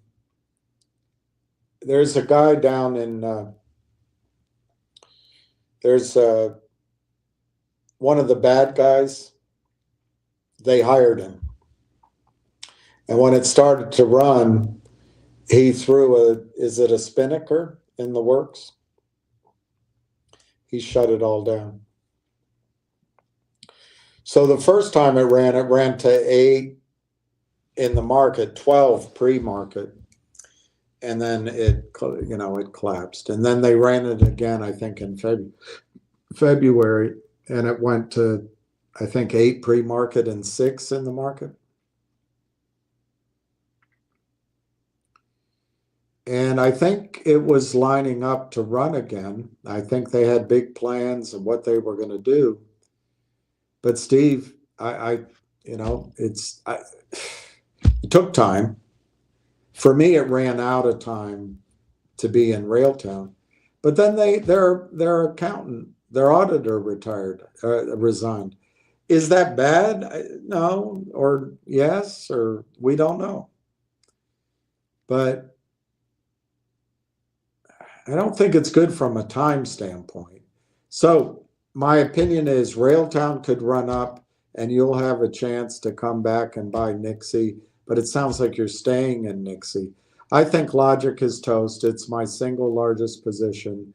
I think the Aubrey advisors and Chadron pulled a sting operation on Logic and Collective Audience. And whether or not the new CEO of Collective Audience worked with Aubrey advisors, I don't know, but that one of the senior principals at Aubrey Advisors now owns 95% of Collective Audience, 93% of Collective Audience. And they, I think, intentionally destroyed and stole the market cap of Logic. I think the CEO of Logic shouldn't have done that deal. I mean, they made announcements, but he did it. He did it.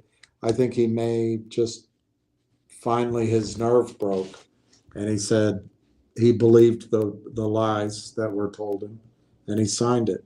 I think Logic is complete toast. Although, just to be fair, Logic,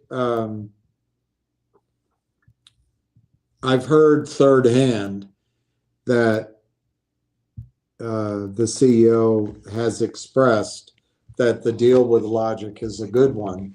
I asked him to send me something. He promised he would. He never did. But I've heard that Logic could go to 20 cents. So I guess there's hope. But to me, it's totally criminal what happened with Logic and Collective Audience. GoLogic is the source of the technology that recruiter.com was going to roll into, or the other way around, I guess, that technology was going to roll into recruiter.com. And all of the deal making going on in New York, all of the connections that I think the CEO got through Logic over the years, and I think Univest, and I think some of the wealthy whales started to think, hey, why don't we use Nixie as a platform here? So they gave the CEO of Recruiter.com something like 250,000 shares of Nixie, which I've heard he sold. And it, whatever he got, maybe $1 million, maybe more, maybe $2 million. He's moved on. He was the guy that oversaw the disaster of Recruiter.com and the shorting in Recruiter.com. But he had a nice payday. He's down the road. So did the short guy that works for the shorts. He had a huge payday. But the rest of us, still in GoLogic, we didn't get shares. The original deal was we were going to get shares of that new Recruiter.com and it would have value. We didn't get any of that. It went to Nixie, and for some reason they just orphaned all of us and directed their attention on Nixie. And I really thought Nixie had a chance for a big run a month or two ago, and it still might. But once Nixie has to do a new audit, or 2 years, I don't know how long that takes. I don't know how it affects the strategies they had in mind. It's not compelling to me when there's a screaming opportunity to own Railtown that I don't think you can afford to miss. But what did that do? When they sort of unwound the agreement with Recruiter, paid off that CEO, and went to Nixie. The only thing that's left is Nixie is licensing some aspect of the technology GoLogic has. So GoLogic sits there as a shell. So a decade of work by specifically Brent's son and all of his shareholders lies in ruins. Logic is worthless. Collective audience is worthless. GoLogic is worthless.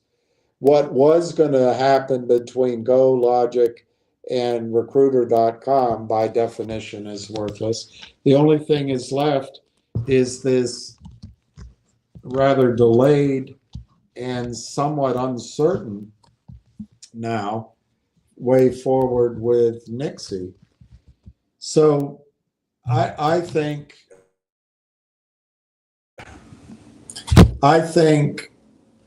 on that list, COSM is completely wipeout.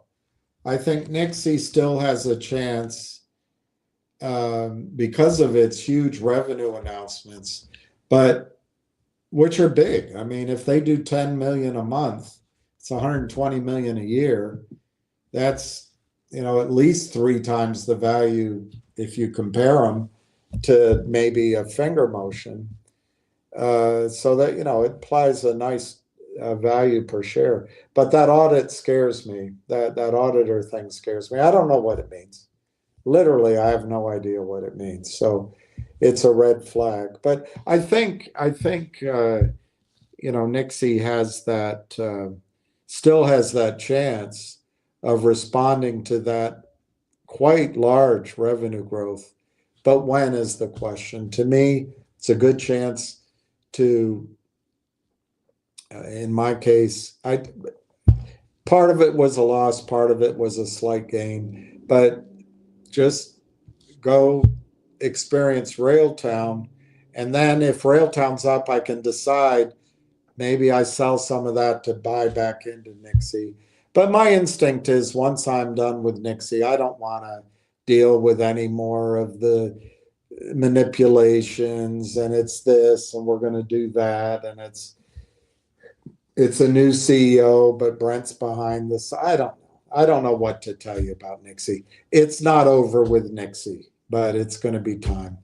GoLogic, I think the best hope for GoLogic is a good reverse merger. I've put myself out there had never heard back. But if I'm able to put what I'm working on, although I'm just waiting and waiting and waiting and waiting and waiting, it's like the movie Casablanca. They go to Casablanca and wait and wait and wait and wait.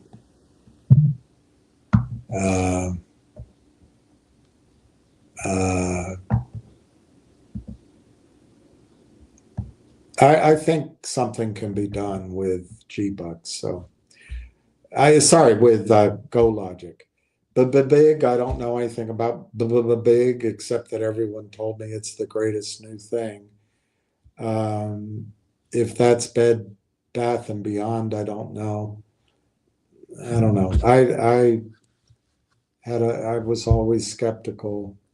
I tried to understand the logic of why there's any value in equity after bankruptcy, but AMC, it's a movie theater. They show woke films where women weighing 90 pounds take on 6 300-pound men, while the hero, the man who's a hero, could barely defeat 2 men, and he's held strapped while she comes in to rescue the show. I don't think the future for AMC is particularly superior. I don't know anything about PHUN. GTII is completely worthless and will always be until they put a deal together. And there'll be lots of moving parts. There'll be a lot of negotiations. There's plenty of shells out there, so the company coming in doesn't have to use GTII. But once they do select GTII, it'll be for 3 reasons. 1, GTII has you and a lot of shareholders, so that guy needs shareholders and he needs you. 2, they need your money to be the first money in the pool, along with some whales, at a higher price, so they can print a price so they can go strike a deal with the Wall Street dudes. And 3,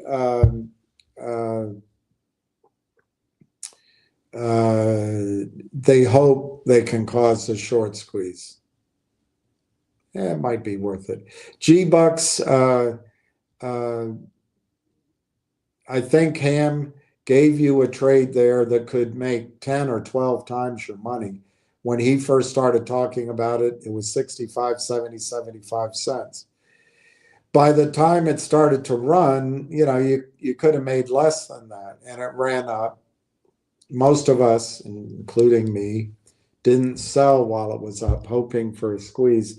I still think the shorts in G-Bucks, it's been a relatively short period of time, so they could be trapped, and you could see a short squeeze. But now that 6 months have gone by, it's starting to test that theory that the shorts haven't had time. But I do think they're probably still trapped in G-Bucks. So you do have that potential of a squeeze being triggered. The larger transaction has taken longer than thought. I've given my thoughts on that. I don't think it's worth going over again. The dividend is out there screwing with the settlement system, so that could cause some trouble for the criminals.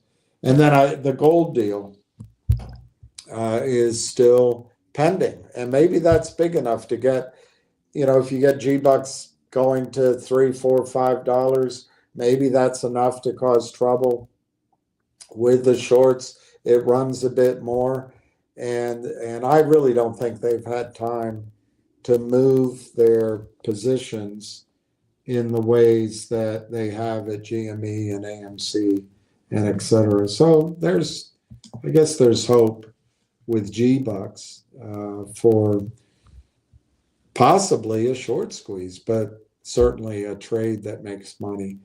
DJT,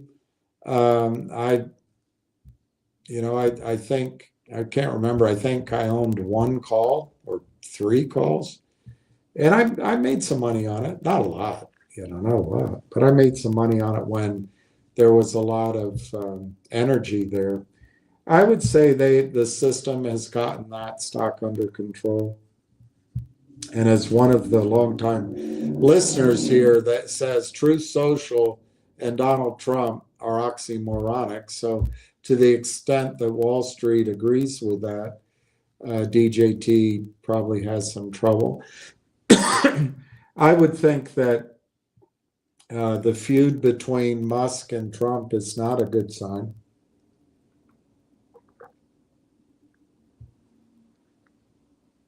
But they are trying to make up. But I think you have to recognize that Twitter has become the public square. There is no better one for messaging. It's Twitter. Everybody's on Twitter. And, one thing that could happen is Elon Musk buys Truth Social. That would get him back in the good graces of Donald Trump, maybe. And it would turn it into potentially a great trade. But I think Railtown, I don't know how substantially down you're on in all of these, but I think Railtown, I don't know how many shares of Railtown you have, but vis-a-vis all of these other positions. But I think Railtown single-handedly can make you whole on all of those losses and make you green on everything. And then I would stop playing any of these bargain bin meme manipulated stocks. I think Railtown has the potential of being the stock that gives your account heft and then rewards you handsomely over 18 months and maybe longer. Railtown could be bought out. Let me show you, Steve. Let me show you. Do you see those 4 companies? They're the 4 companies that, that wasn't what I wanted to show you. I wanted to show you and I guess I don't, here, up here. Yeah, at the top of this, these are the partners that Railtown has. Mila, don't know. AMII, I don't know. Microsoft in 2 forms,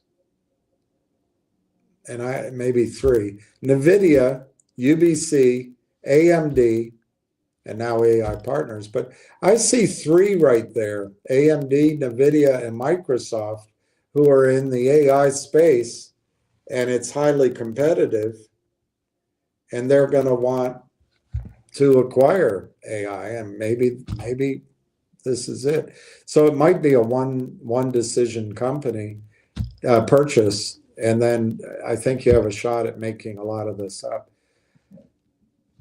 I'm not going to look, but I don't know if you can sell COSM for anything, but I would establish losses. You can't sell Logic, and I don't think you ever will be able to. I doubt you can sell big. AMC, I would sell.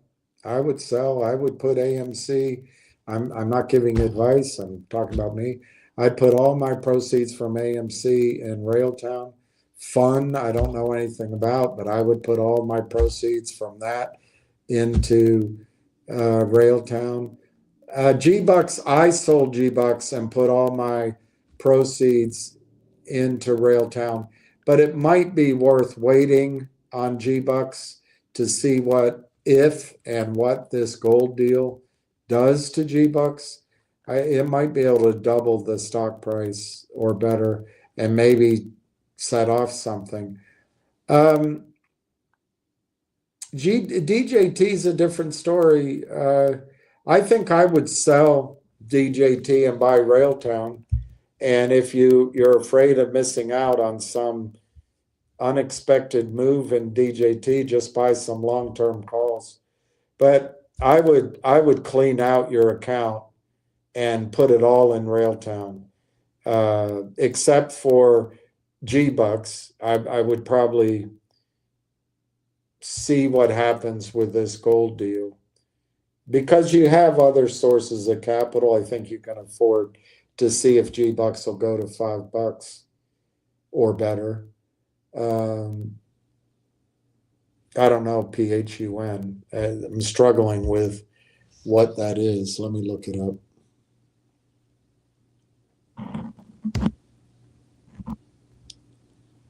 I have no idea. Funware. Anyway, if it were me, I would put it in Railtown. Railtown isn't the same, Steve. Railtown is not COSM. Railtown is not Nixie. Railtown is not Logic. Railtown is not big. Railtown is not AMC. Railtown is not whatever this funometrics is. Railtown is not GTII. Railtown is not G-Bucks, although G-Bucks might give you some more money to play with.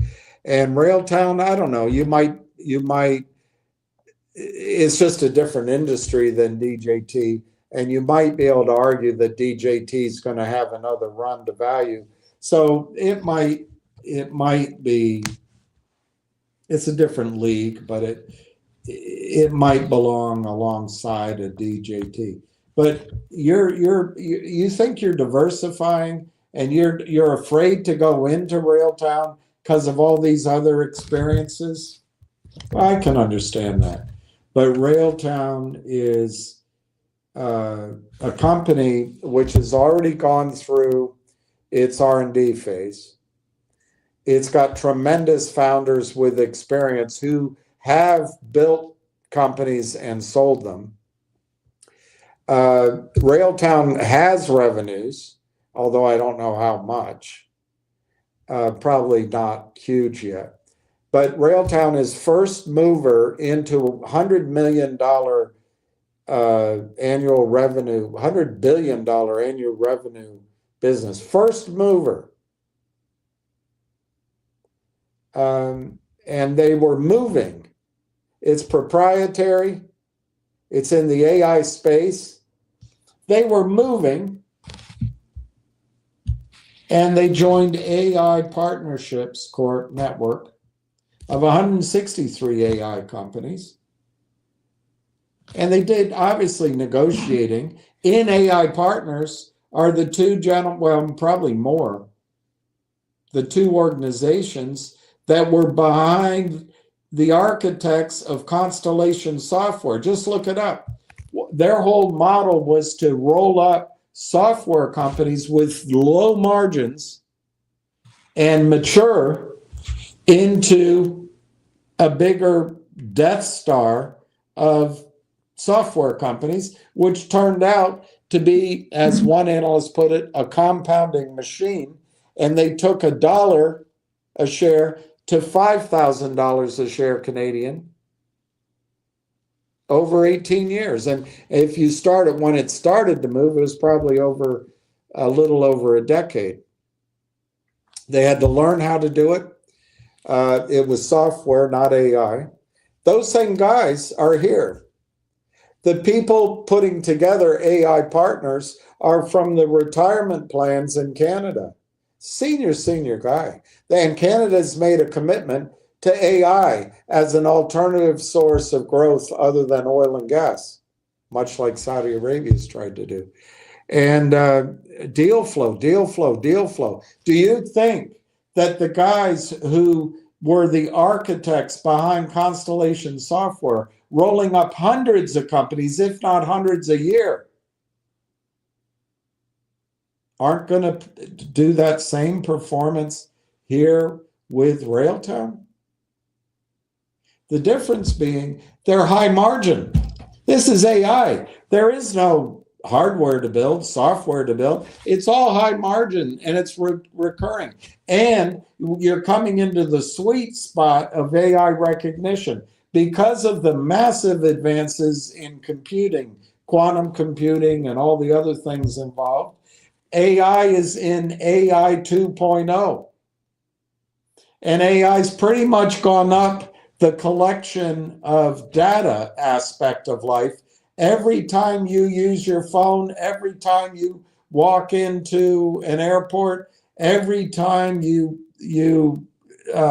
Google and Gronk and ChatGPT, they're getting all that information. It's pretty much collected data. Now they have to use it, and they're going to use it in so many ways. All industries, healthcare, longevity, travel, financial, research, defense, forestry and farming and aviation, and the list goes in every aspect of our life.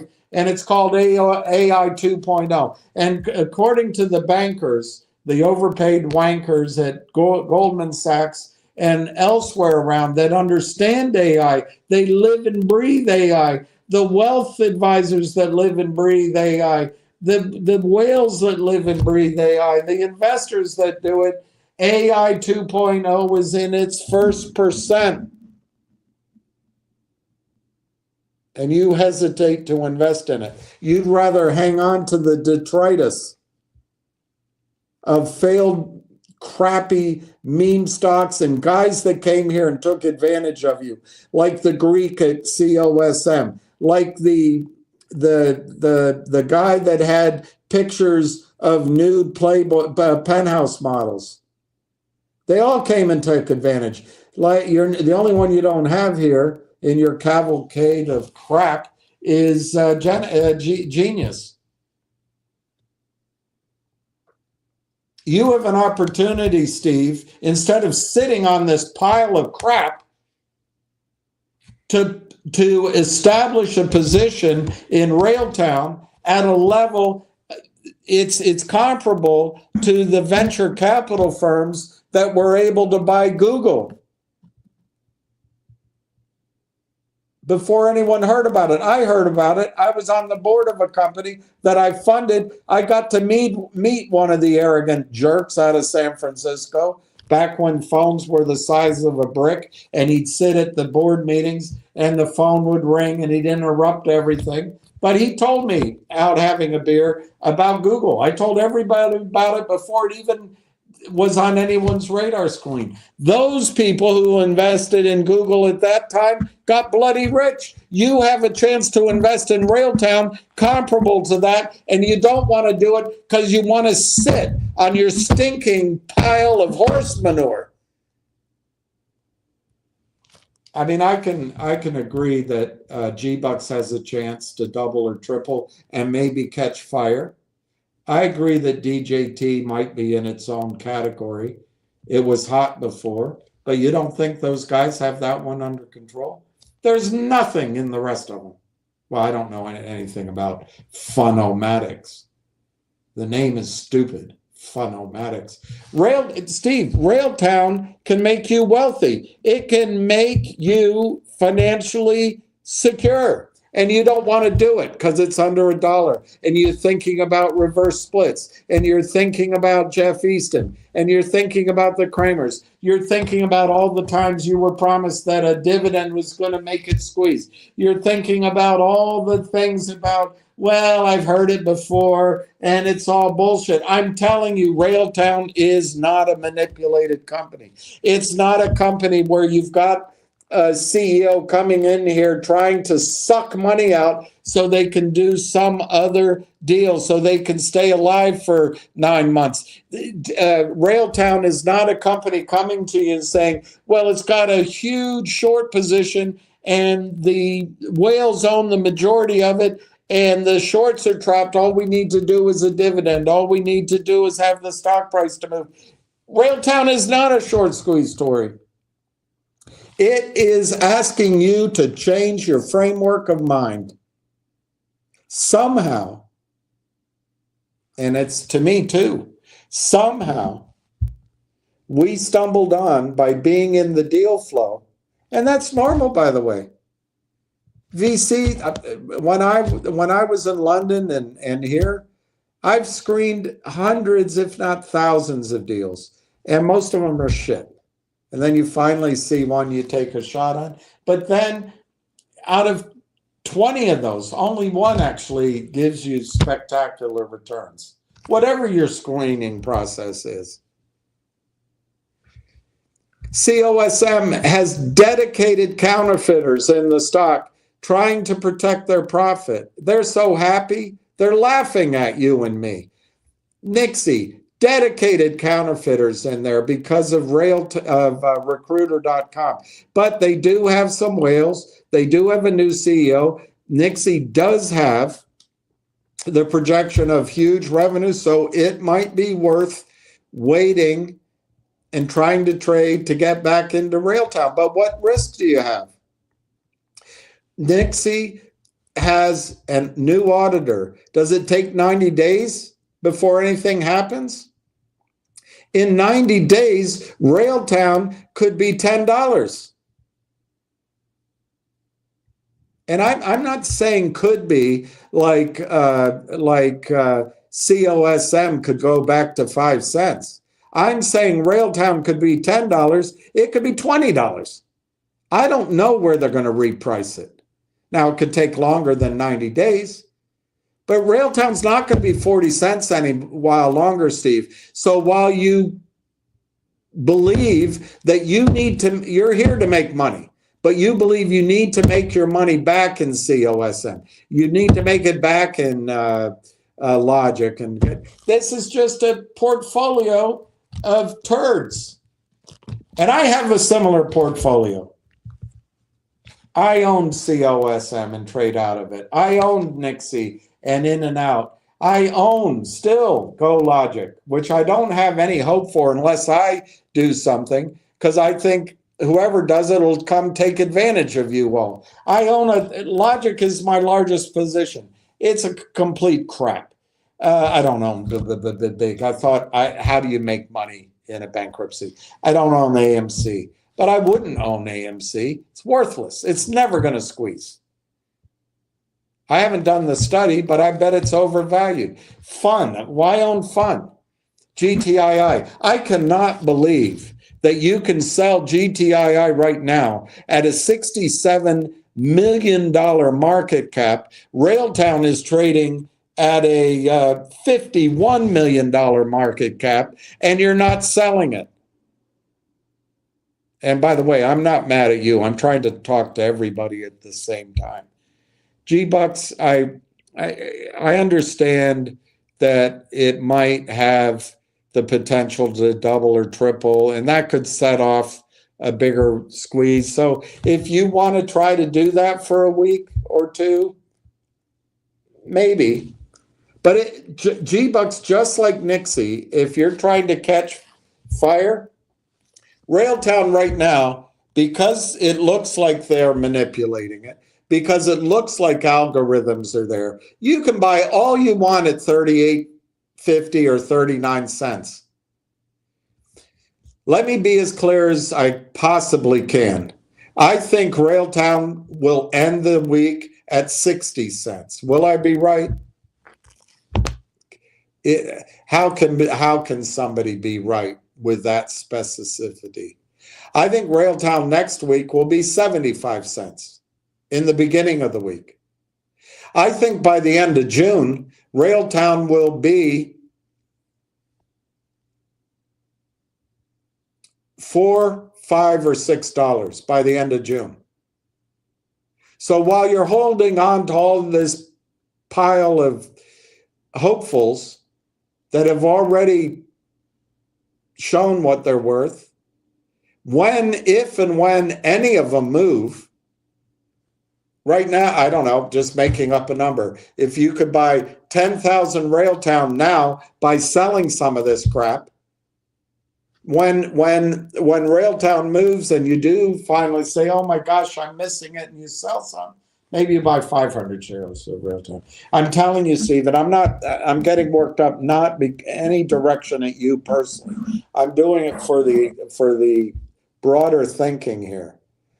Railtown is not a meme stock. Railtown is not a short squeeze stock. Railtown is not, let's put this piece together, that piece together. We have some whales in there. We know what the short is. And once this, and this happens, it's going to squeeze. It's not that. Railtown, oddly, is not a one-story company either, because they're buying AI partners. Railtown is going to absorb, if it follows the law of large numbers.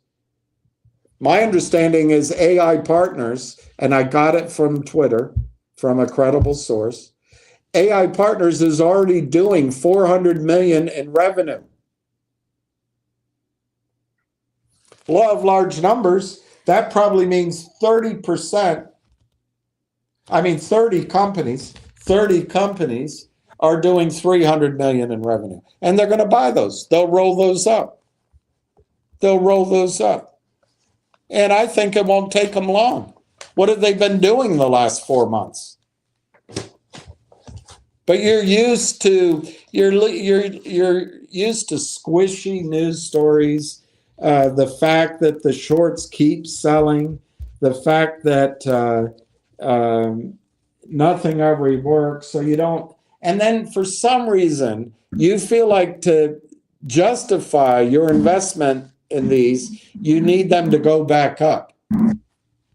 They're all down substantially, so I'll hold on until they go back up, and then I don't lose money. I don't think that's how to think.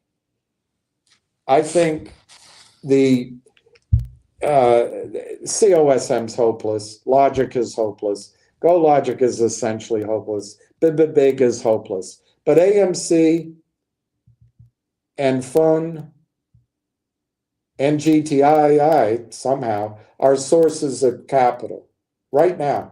Nixie and G-Bucks, it's up to you. They each have, I would say that Nixie, it's going to take more than 30 days. And I think Railtown is going to move within 2 weeks. So you could sell your Nixie, establish a loss, Railtown moves, you can come back in it and buy back Nixie if you want to be in it.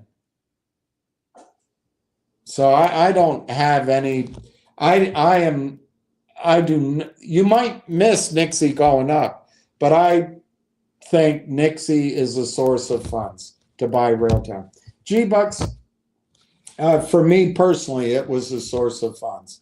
But my understanding is possibly this gold deal gets done, and that could have a positive on G-Bucks. So that's up to you. You got to decide that.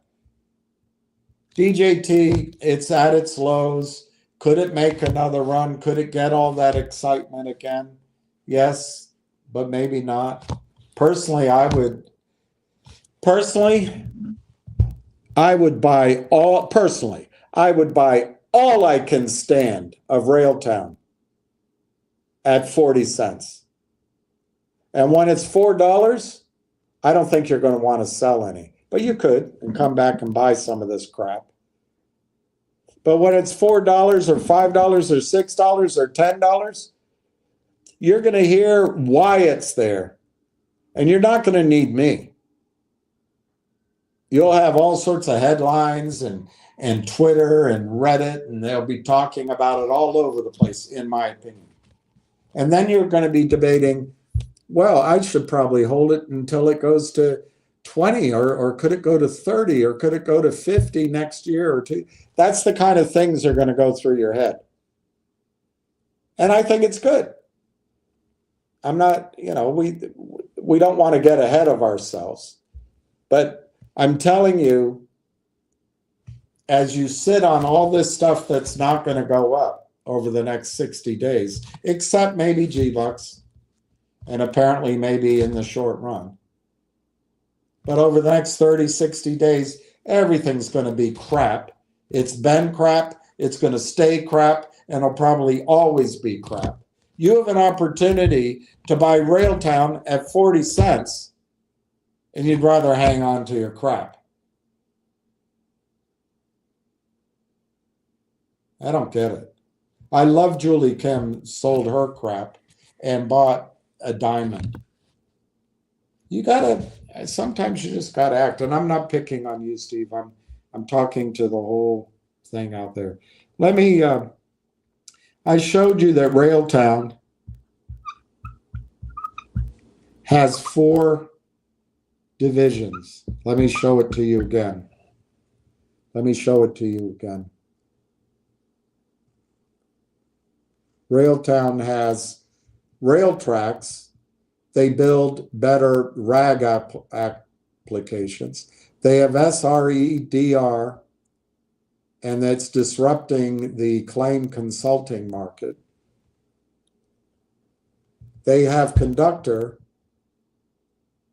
It's the first end-to-end developer productivity engineering platform for the entire team. And they have Lang Tracks, improving workflows and request completion.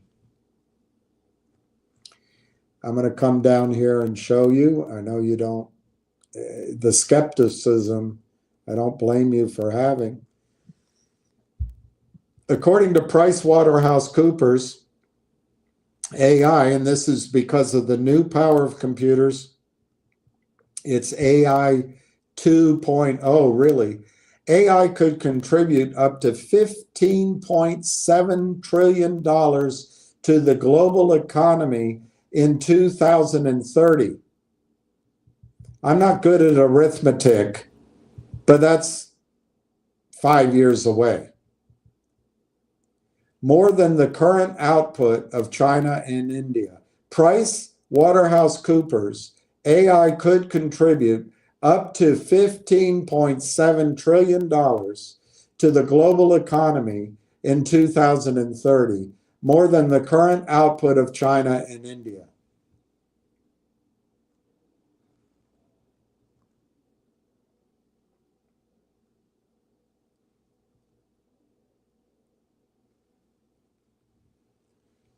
This is a study I paid for. 90 AI merger and acquisition deals, 90 AI merger and acquisition deals over the last handful of years. In search engines, large language model vendors, legal tech, fintech, human resource tech, computer vision, health tech, cybersecurity, marketing tech, data intelligence, and infrastructure. These are 91 plus AI merger and acquisition deals. The highest multiple was 55 times revenue. The lowest multiple was 13 times revenue. The average multiple was 25 times revenue for 91 AI merger and acquisition deals. I'm hearing now that because of the money being raised,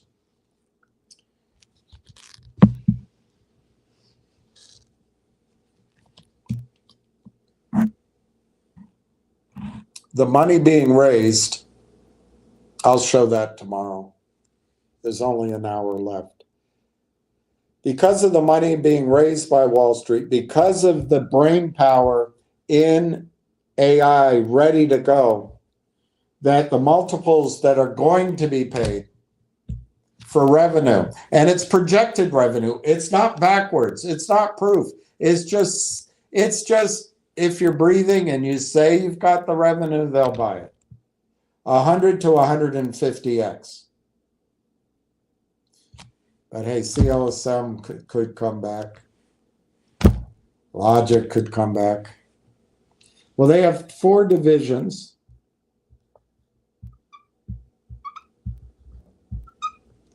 And if we assume they each get to $1 million a month in revenue, that's 4 times 12. Can I round it up to 50 for simplicity? So we'll assume Railtown exits this year with 50 million in revenue. Now, the AI Partners has 400 million in revenue but it's spread across 160 companies. It's probably clumped in 30 companies. And the stated agenda is roll those companies up like they did with Constellation Software. But you know what, Steve? Your inability to commit, your sense of ill ease, your desire to hang on to a bunch of crap because crap is better than this, it must mean you think this could be crap. Let's ignore altogether AI partners. Let's just pretend none of that revenue ever comes. And let's say that Railtown, who is going after as a first mover with a proprietary solution that took millions of dollars and 5 years to create,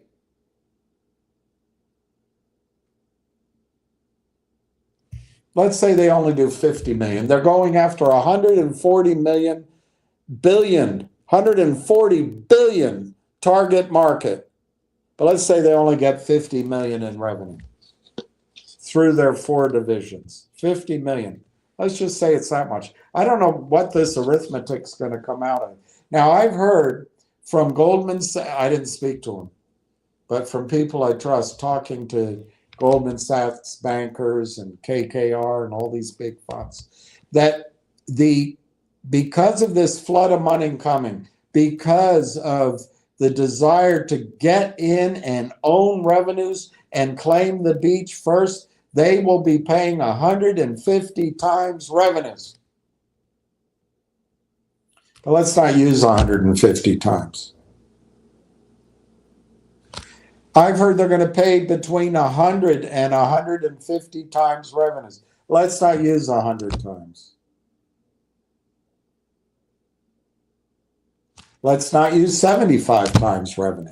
Let's not use 50 times revenue, the high on that study. Let's use the average of that study at 25 times revenue.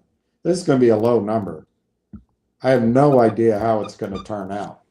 But I'm trying to be, Steve, I'm trying to be as skeptical as you are. I'm trying to treat Railtown as if it's somehow equivalent to COSM, NIXX, LGIQ, GOLQ, BBIG, AMC, PHUN, and I'll leave the other 2 out for now. If it were me, I would convert my whole account, but I'm not telling you to do that. All right, so $50 million in revenue at 25 times revenue gives an acquisition price of $1,250,000,000.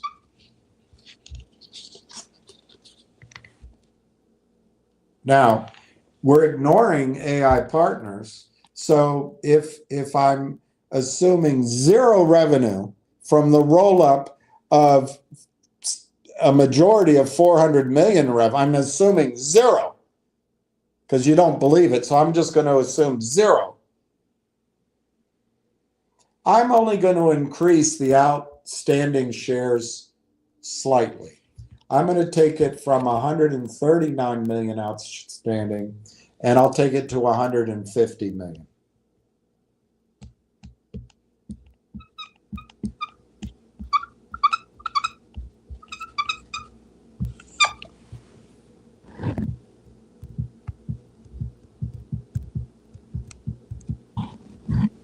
It gives me $8.33 a share.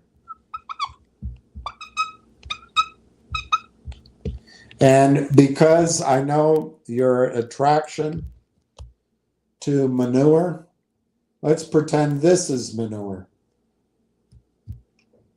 Should I take 25% as my target or a third? Let's do both. Let's discount this by 75%.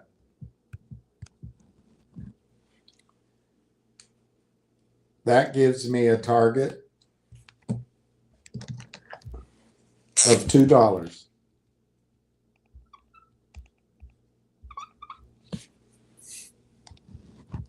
Now let's discount it by 2/3. That gives me a target of 275. And obviously, if I discount it by half, I get a target of $4. I don't know, Steve, how much more clear I can make it to you that Railtown is mispriced. And as soon as the quiet period is finished on the merger, people that are much smarter than I am and can dazzle you with their brilliance are going to come up with $8. They're going to come up with $10. They're going to come up with bigger numbers, and they're going to run in, and they're not going to discount. They're not going to take away 300 million in revenue, and they're not going to stop at 50 million in revenue.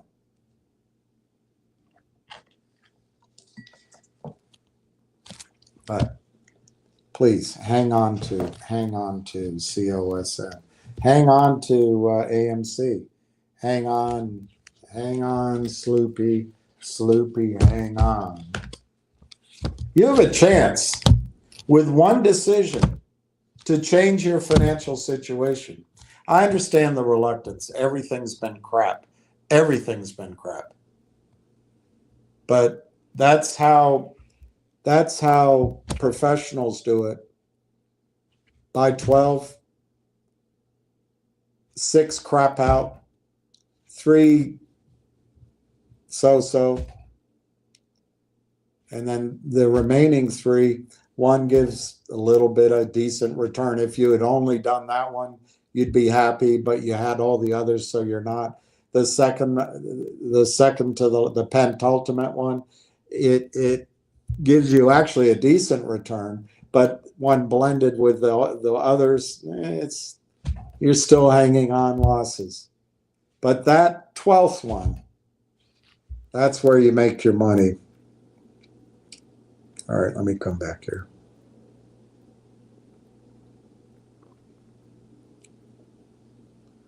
Hey, Mark. Hey, Red Pepper. Marty Perry, congratulations. Congratulations. Congratulations. Marty Party. 15 more. Awesome. Awesome.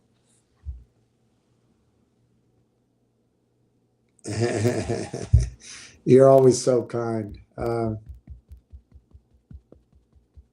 Yeah,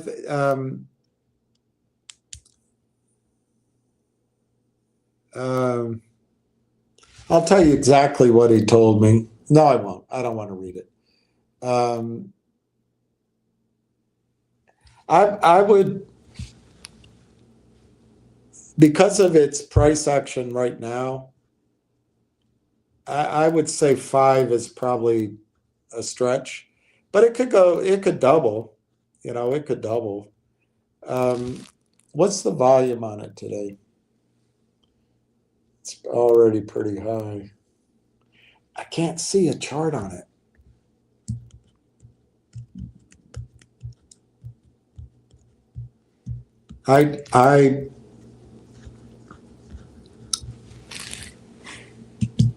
I wasn't willing to wait anymore, and I knew that if I got out, it could run on a squeeze, or it could double or triple.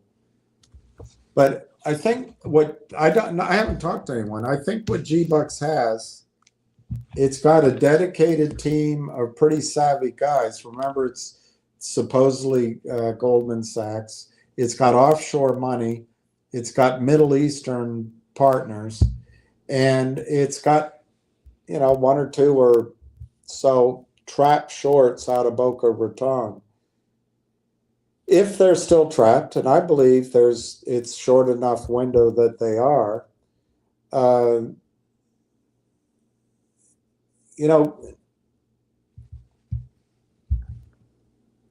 the news on the bigger transaction has taken so long that my gut just tells me it's probably not logical, but and I don't know, but maybe it's not going to happen, or maybe it's going to take longer. But I think that gold deal could get done. It could be it could be announced. And gold is raging. The war is raging. That might be enough to get G-Bucks to go up. And, you never know. The sentiment can change on a dime. And if G-Bucks went to 2, then 3, then 4, and it had volume, it could draw in buyers, and you could have another run in G-Bucks. So I wouldn't blame you for wanting to wait, but you have to know that Railtown, in my judgment, and I've been wrong the first 2 weeks of June, but there's only 2 weeks left. And I suppose I could be wrong about the month of June in general. But I think any day, as soon as they announce the MOU, maybe it's important to read that MOU again. I'll skip through it. I won't go through it in massive detail, but just hit the gin joints. So 4 months ago, Railtown AI Technologies announces MOU to acquire AI Partnerships Corp.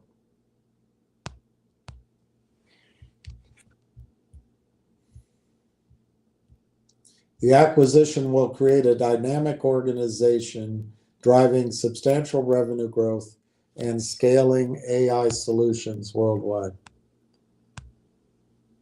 It'll operate in 13 countries, multiple industries, including fintech, healthcare, manufacturing, supply chain management, and then broader applications.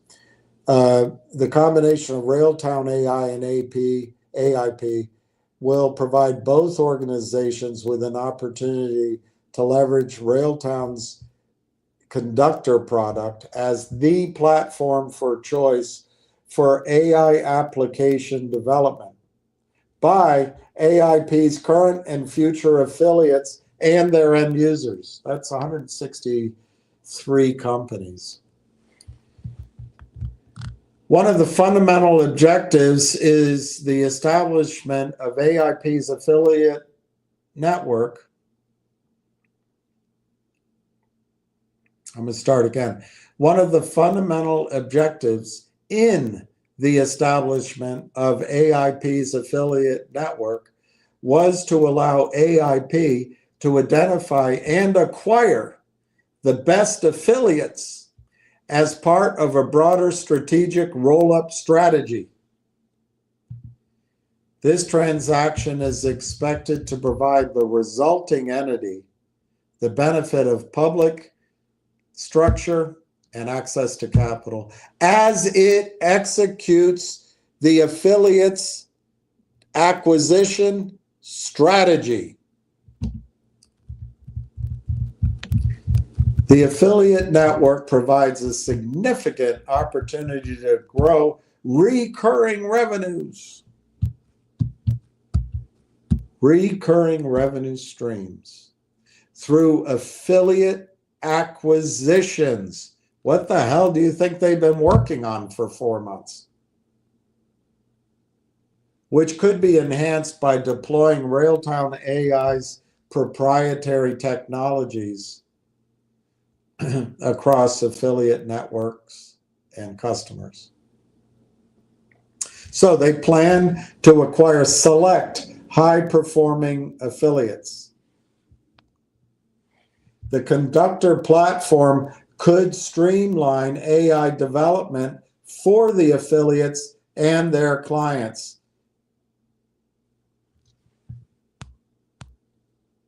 They could get expanded partnerships. They have relationships with Mila AMII, Microsoft, NVIDIA, AMD, and UBC. They'll leverage these to accelerate enterprise sales and product agreements and innovation. The combined company will have recurring enterprise revenue. They're going to combine vertical application along with the AI development and management tools across horizontally. This will drive strong recurring revenue growth from long-term enterprise contracts. We are creating a powerhouse which will drive significant revenue growth and deliver innovative AI solutions to businesses worldwide. The opportunities ahead are immense.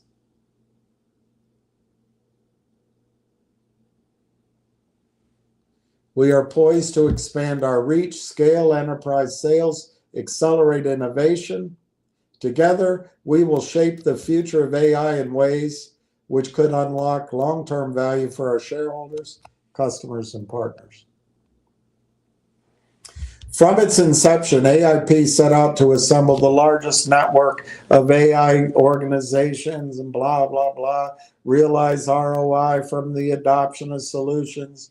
We found Railtown's conductor had broad deployment relevance across the entirety of our network.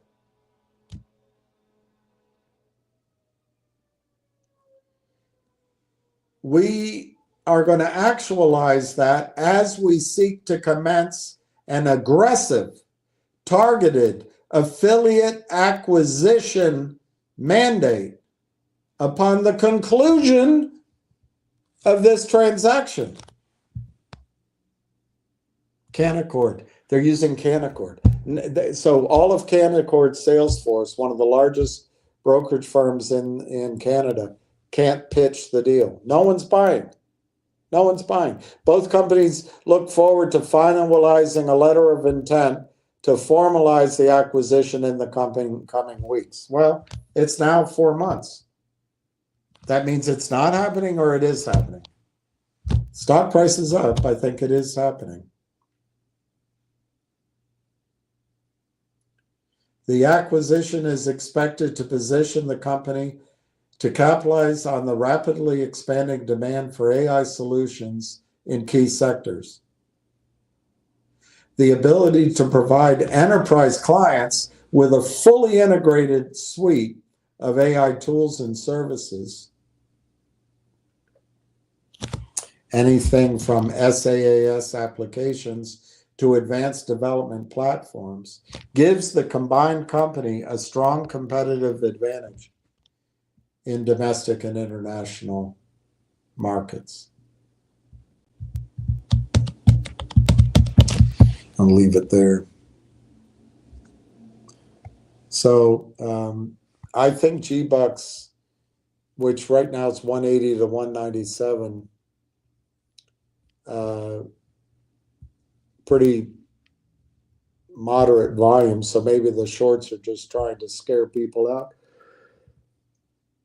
I think G-Bucks has that gold company announcement that might come out, so you might double your money.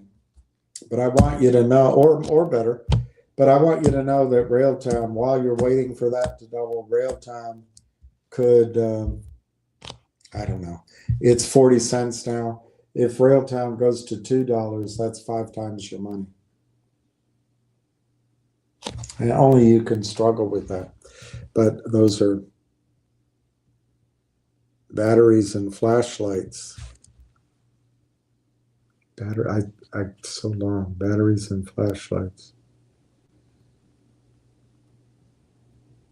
Sorry. I'll think about it as I move on. I'll keep thinking about it.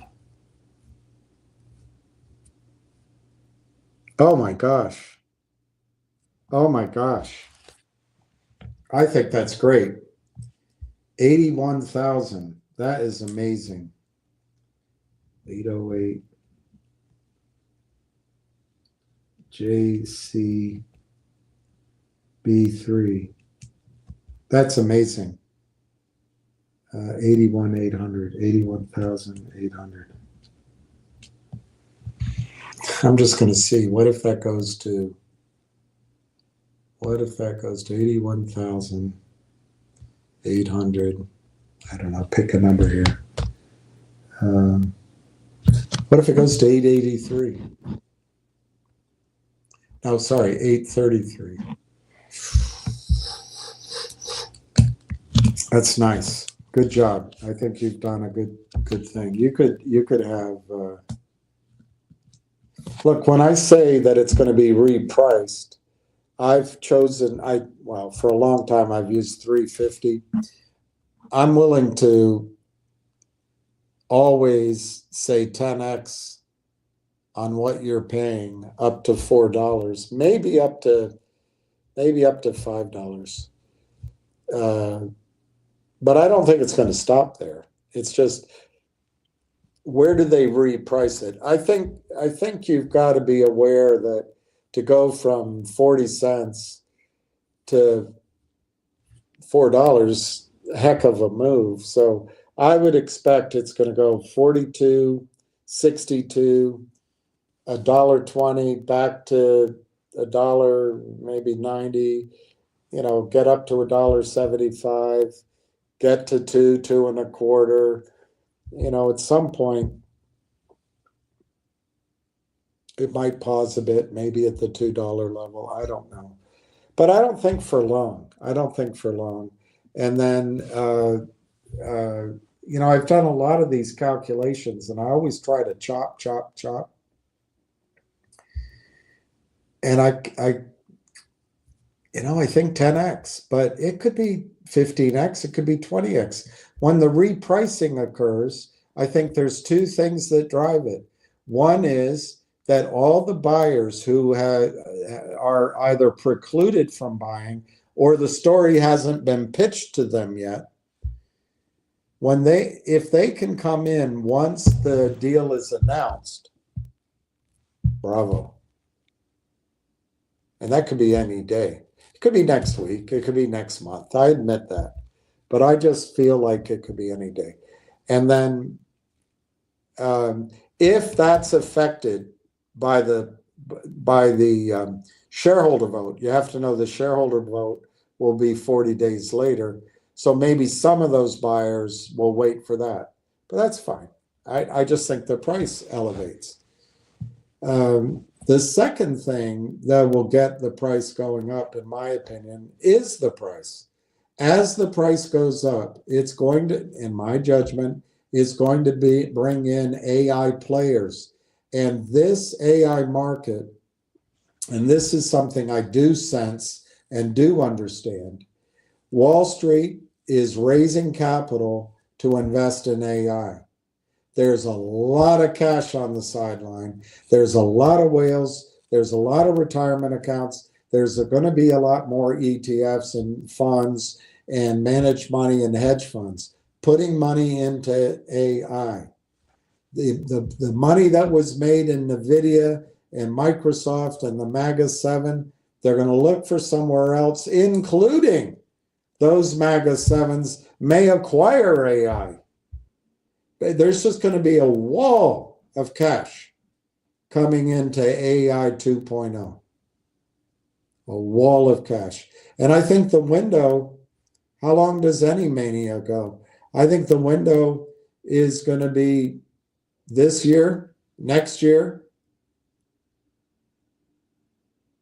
possibly the following year. Remember, it's driven by these pools of money where the people managing it want their bonuses. So this year's a no-brainer. They'll pile in because they can create value and pay bonuses at the end of the year. I think next year's a no-brainer as well, because as this year gets so many headlines, the news stories, the Forbes articles, the CNBC, everybody will be talking about it. I think next year is a no-brainer too. The one thing we have to watch out for is if the market crashes, which is my separate call. So we have to watch out for that. But then it becomes a market of stocks, and we'll just have to pay attention to that as we go. The following year, it might be trickier because then you've had your bonus paid this year, bonus paid next year. Then you're with all the other guys wearing Red Sox trying to beat them. Then there might be another theme. I'm going to guess at some point the commodity and oil and gas theme stand out. But that could happen alongside the AI revolution. So anyway, I love your purchase there. Have you ever read the Quran? It's a religious war. I don't know. I've tried to read the Quran. My understanding is the Quran was given to Muhammad, and Muhammad was not a man of letters. I mean, he couldn't read or write, as I understand it. There is some debate, but I've read about Muhammad, and Muhammad was, there's a lot of things we can say about him and I don't fully understand, but the battles he had to fight, but he also showed great compassion to some of his the defeated in his battles. He married an older woman, and his uncle was very important to him. Apparently, he was a very handsome man, tall, and a good fighter. But he married an older woman that got him, I forget her name right now, but was a big help in his advancement. And then he married, is it Aisha?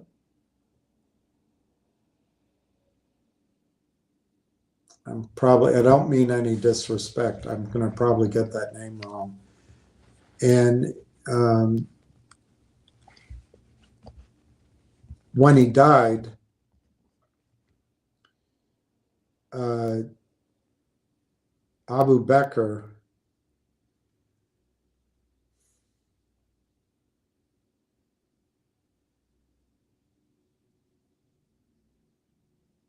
there was another name that almost comes to my head, and it's not popping up. There were two descendants.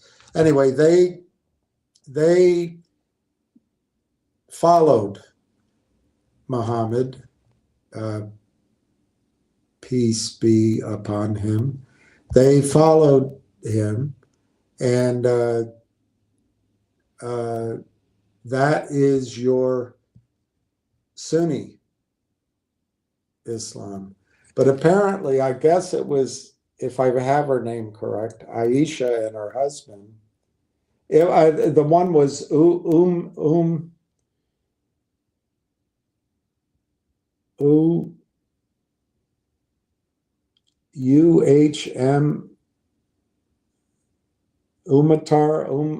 anyway. So she and her husband, who was younger, they became what became the Shia religion, and there was battles. It's like the Christian church breaking up.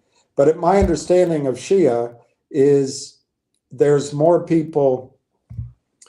Sunni, Allah through Muhammad, it's in the Quran. But in the Shia religion, yes, there's that. But there's also what Muhammad said, and maybe others. And so there's more I don't know what word to use.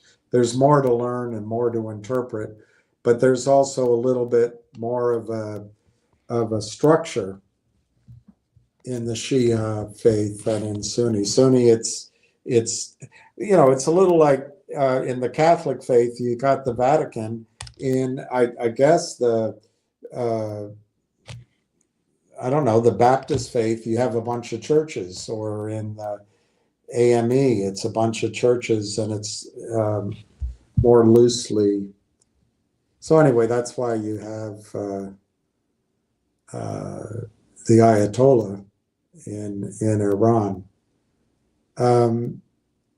But part of what I read is very clear, is that Muhammad never called for a war against any people of the book. And that meant anybody who believed in the prophets. That meant the Jews. He didn't call for war against the Jews. And that meant Christians. What I understand is that Muhammad, and you're supposed to say, I think, every time, peace be upon him, but let me just, it's not, I'll just be respectful as I think of it. They respect all of the prophets. It's just that Muhammad is the final one. And I can tell you a lot of the message is very similar to what I know about the Catholic message. I don't know how much in the Jewish faith, because we take the Old Testament as well. But the difference is we believe Christ came and made a new covenant. So we're not solely limited to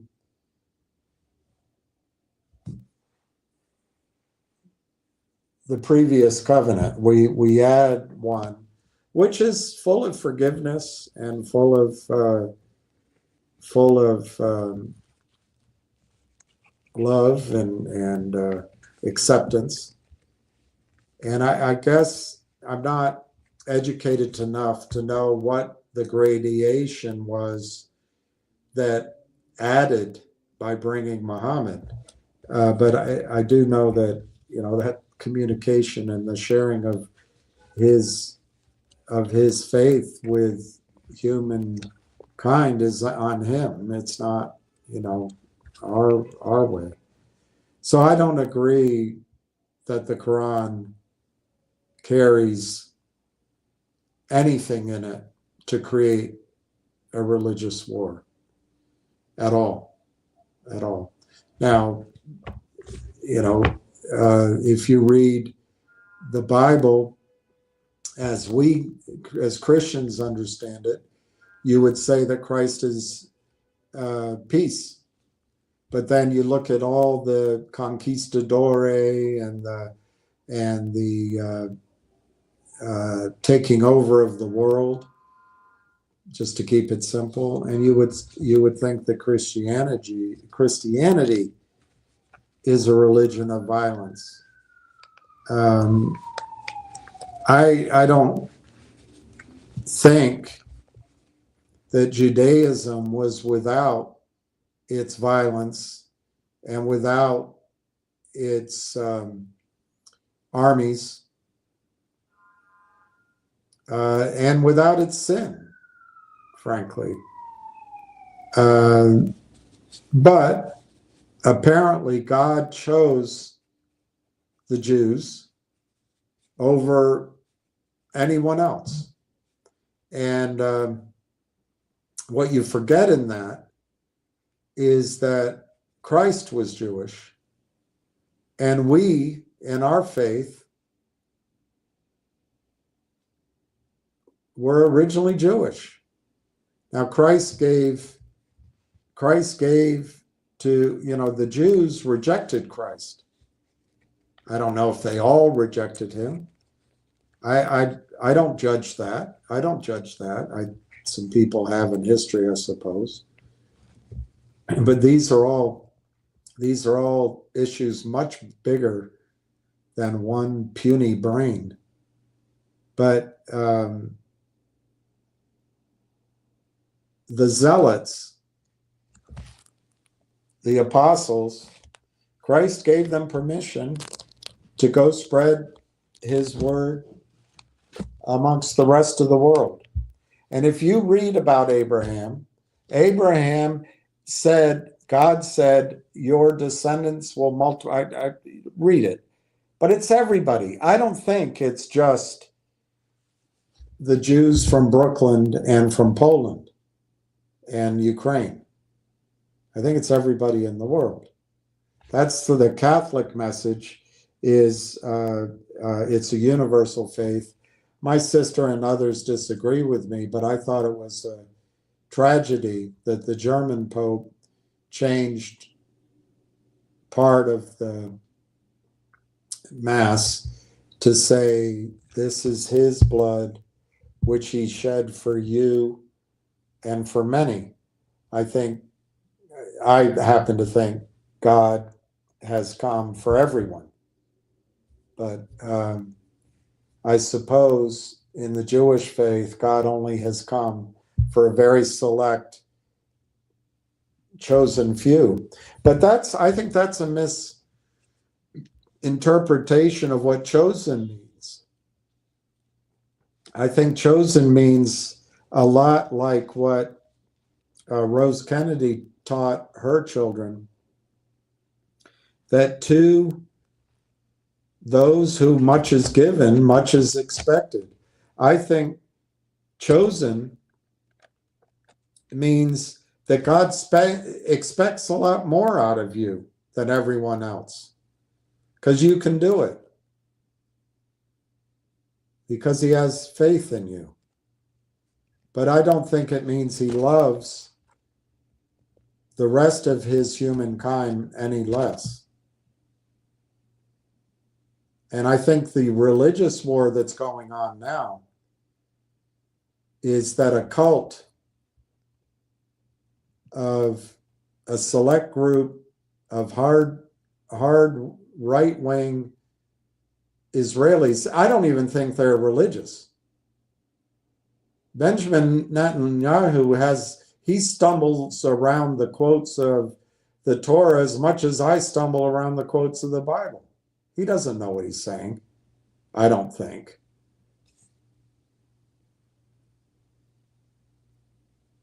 And he's aligned with a strain of Christianity that believes if war comes to the Middle East, Christ will come back and raise up the devout Christians. He'll leave, according to that stream of thought, the Jews are, they're banished. So I don't know why you link up with them.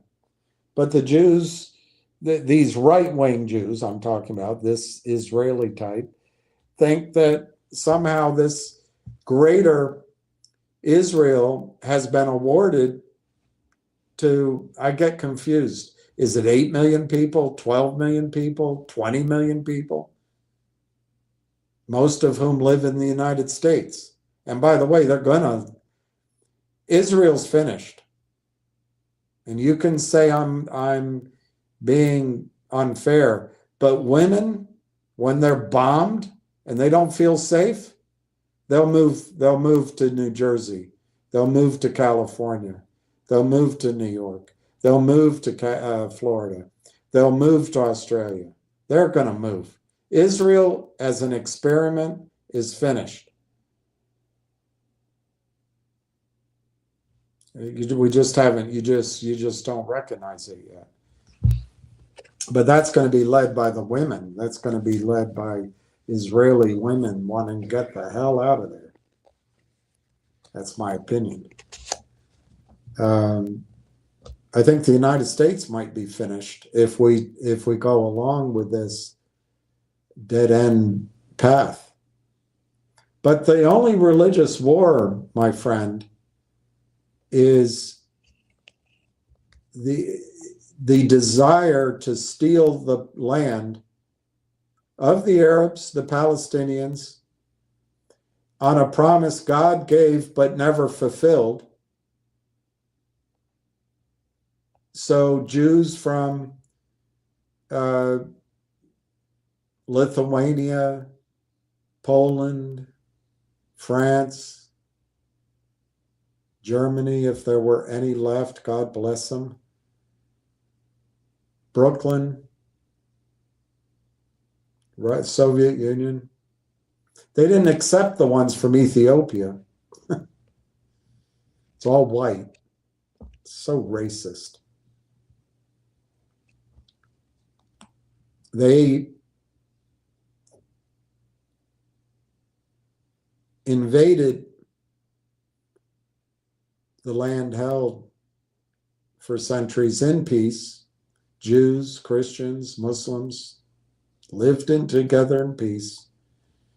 They invaded with jeeps, tanks, machine guns, and they slaughtered people. I've read it to you before. It's called the Napka, the catastrophe. And that was the religious war. It was a Jewish, I think it was secular. I don't think any of those Zionists are particularly religious, because if they were, they would know that God doesn't stand for the slaughter of others. And I know Islam and Muhammad did not set it up to war against the Jews. I'd have to read more history, because Islam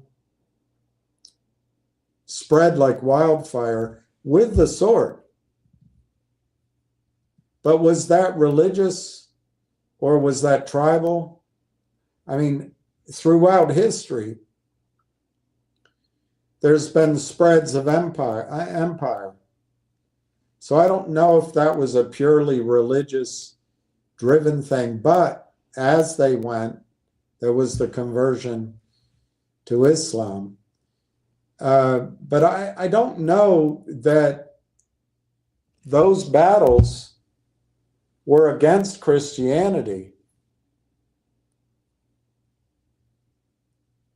until the Catholic Church turned on the Moors, and then you had the Inquisitions, and then you had the Crusades led by the Pope to get back. And I don't know. I think there's enough blame to go both ways. I think Salahuddin showed great mercy, but he also killed a lot of people. But when the Crusaders came, they slaughtered everyone. Probably even Christians too. But they slaughtered every Muslim they saw the first time they went. And Jews probably. So the memory of a people who do remember things. I mean, I've noticed with many of my friends who happen to be Arab, they can remember things. They don't always read particularly well or avidly, and that's not always true, of course. But a lot of the history is oral, and therefore a lot of the history lasts a long time. We have very short memories. I mean, in Judaism, I mean, I assume you're Jewish. I guess you guys have a very long devotion. The Torah is very old, and you go through it literally. And I guess there's some parts of Christianity that do. I don't know. I don't hold myself out to be an expert. I just know that Christ came to say, I mean, that's, I don't mean to cause any dissension, but to say that the way to heaven is through him, I leave it to him to sort all that out. But I think Christ came to say that smiting and smoting, that killing, that destruction of the Old Testament, that time is over. And so I think the religious war, although Christianity, the Catholic Church is guilty of massive, probably genocide, frankly, and certainly killing. Human beings aren't perfect, and we're challenged by the devil at all. In my faith, I was taught at all points in time, at all points spiritually, but all points physically. And I guess it's hard for humans not to fail. But Christ came to forgive. And with many people, just simple belief was enough to be with him. I'm not sure how it works in the Jewish faith because I'm not part of it. But I have a feeling that there's a lot of division in the Jewish culture, different ways of believing. And I bet there's a lot of Jews who do not believe. There was a soldier, Israeli soldier, he put it recently on Twitter. He bragged about shooting 12 Palestinian babies, children, I don't know, very small, in the head. And he looked forward to doing more. I don't think all Jews feel that that's the right thing to do. In fact, if I had to guess, it's just Benjamin Netanyahu and his sick cult of genocidal, murderous Nazis. So I think the religious war, particularly this time, is Israel. Israel had no right. The Zionists had no more right to take Palestinian land called the British Mandate, which was colonialism. Britain had no right. And the French before them, and the Ottomans before that, and the Romans before that. I don't know if the Egyptians ever got in there. I don't know where Alexander the Great stopped. I don't know where the Persian Empire stopped. But I would say that land has gone back and forth over time, and many have been able to live in peace until the Zionists moved there. Then there's been no peace because it's all about acquisition. They started with what they could purchase. Then they started with what Harry Truman and I guess the UN said, okay. I'm not even sure the UN had been established, but they started with that. And then in 1967, the UN partitioned it.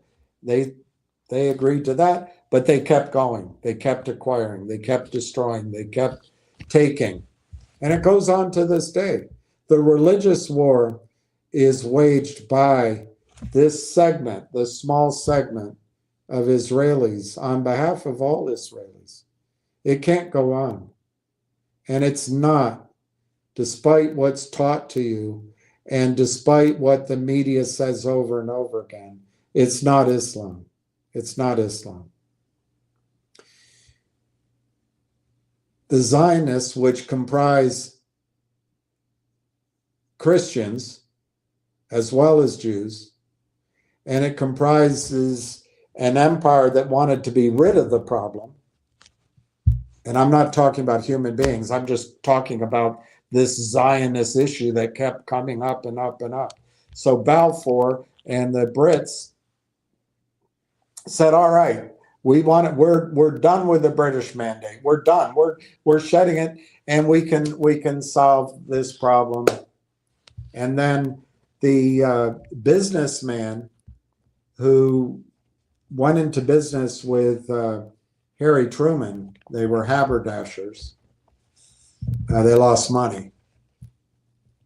To my memory, he was Jewish, and he had to camp out at the White House for a while. But the guy, the first president of Israel, Chaim Weizmann, I think, befriended, or he knew Harry Truman's erstwhile business associate, and Harry recognized Israel. And since then, we've had this connection. I would imagine it's deeper than that. I would imagine the British Empire continues to manipulate, MI6 continues to manipulate the CIA and our big power for the banks. But it could be the other way around. It could be the CIA's manipulating MI6. I don't know. But it's for the banks. It has nothing to do with religion. And it's about resources, a dwindling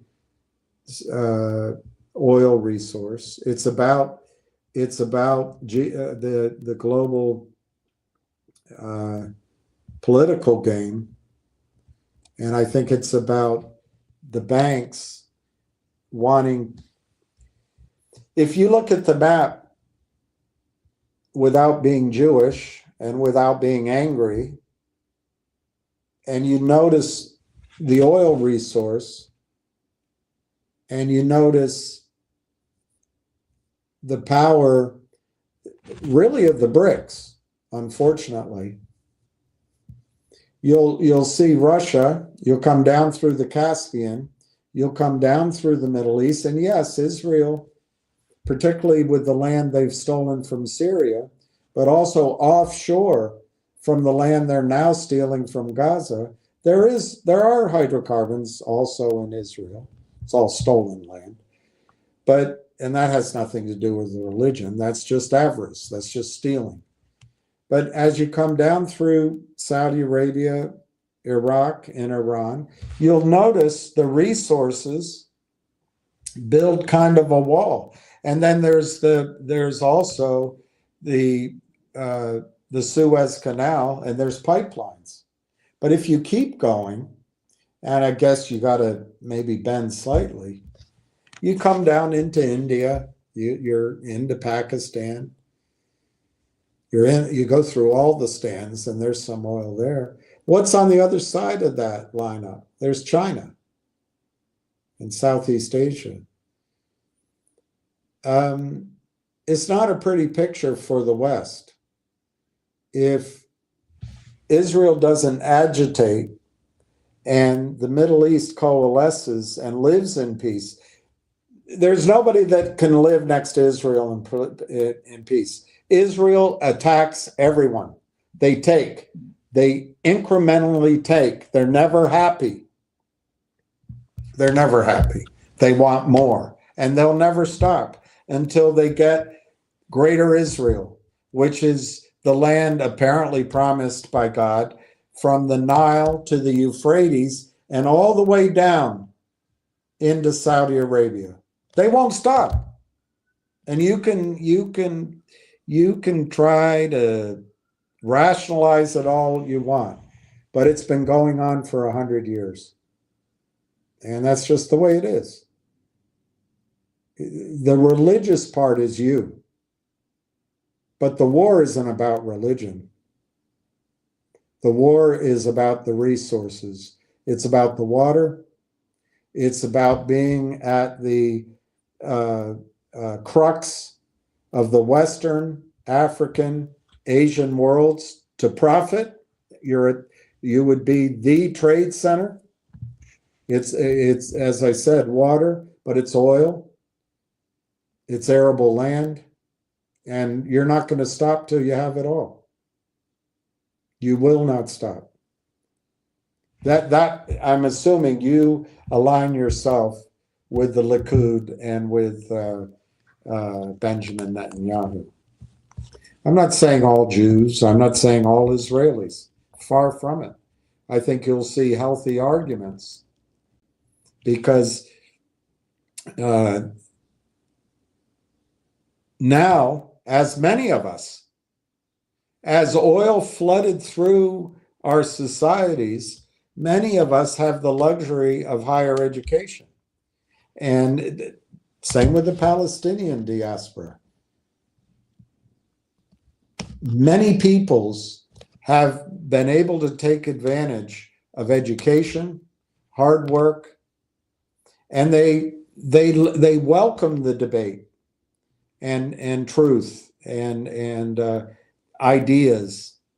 And I think you'll find, as I have found in my time in the Middle East, that many Israelis disagree with you. So it's not a monolithic Jew against Arab, Jew against Islam. It just isn't. You don't know. You're lost in a cult.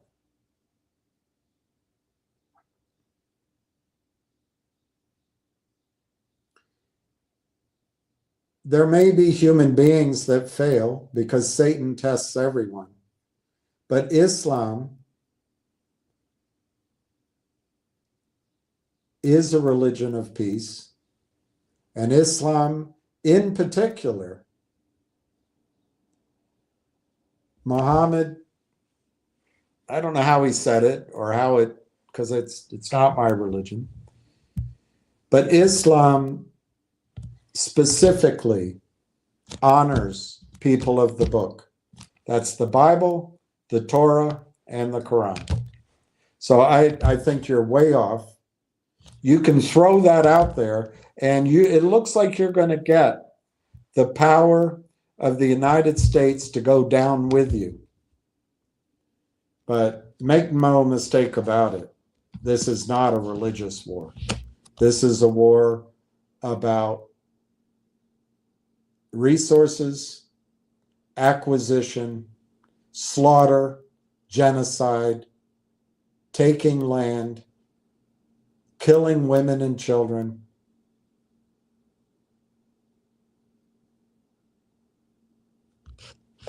And it's about the banking system as it exists today.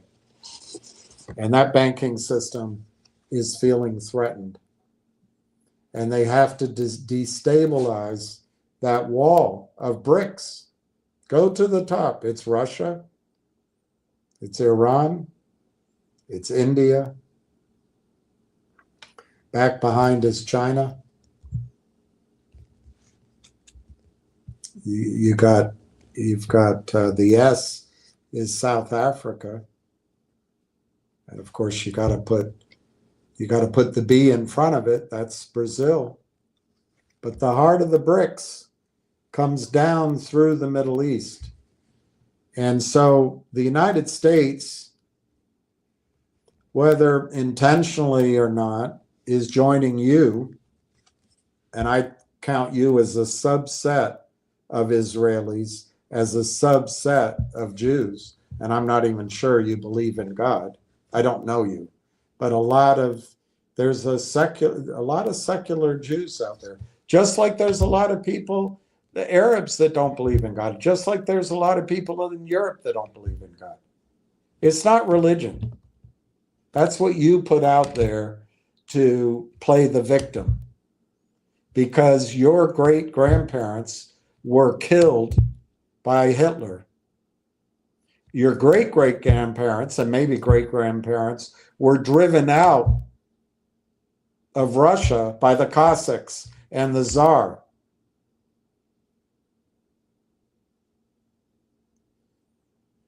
It was Christianity that treated you with evil intent. It wasn't Islam. It wasn't Islam.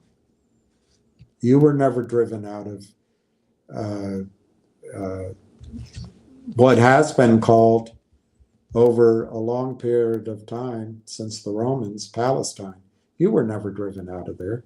Maybe the Romans came and tore down the temple, and that's something I have to study. And certainly the Crusaders came in to claim Jerusalem, but what I've read, it wasn't about the Jews, it was about Islam, and it was a clash of Christendom, which we don't use anymore. Why don't we use that word Christendom? We never use it anymore. It's because everything's secular. Everything is secular. And so you, baboon man, you want to play both the victim and the supremacist. And there is nobody more racist and more exclusionary than your subset of, and like I say, I'm not even sure it's a faith that you even believe in God. It's this Zionism.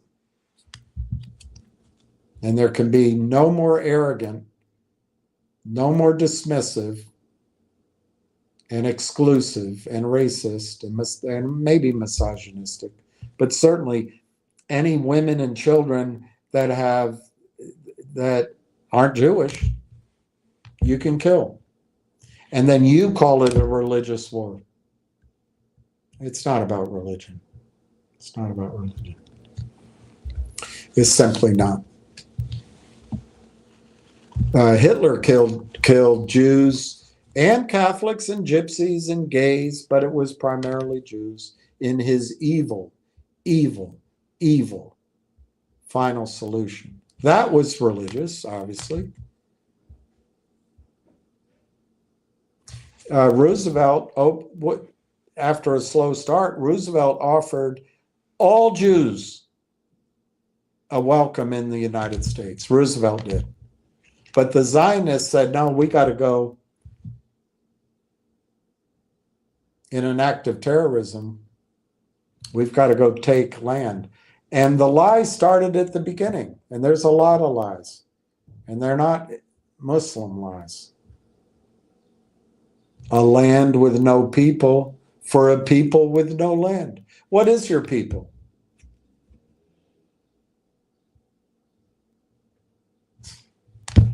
All that spread around the world.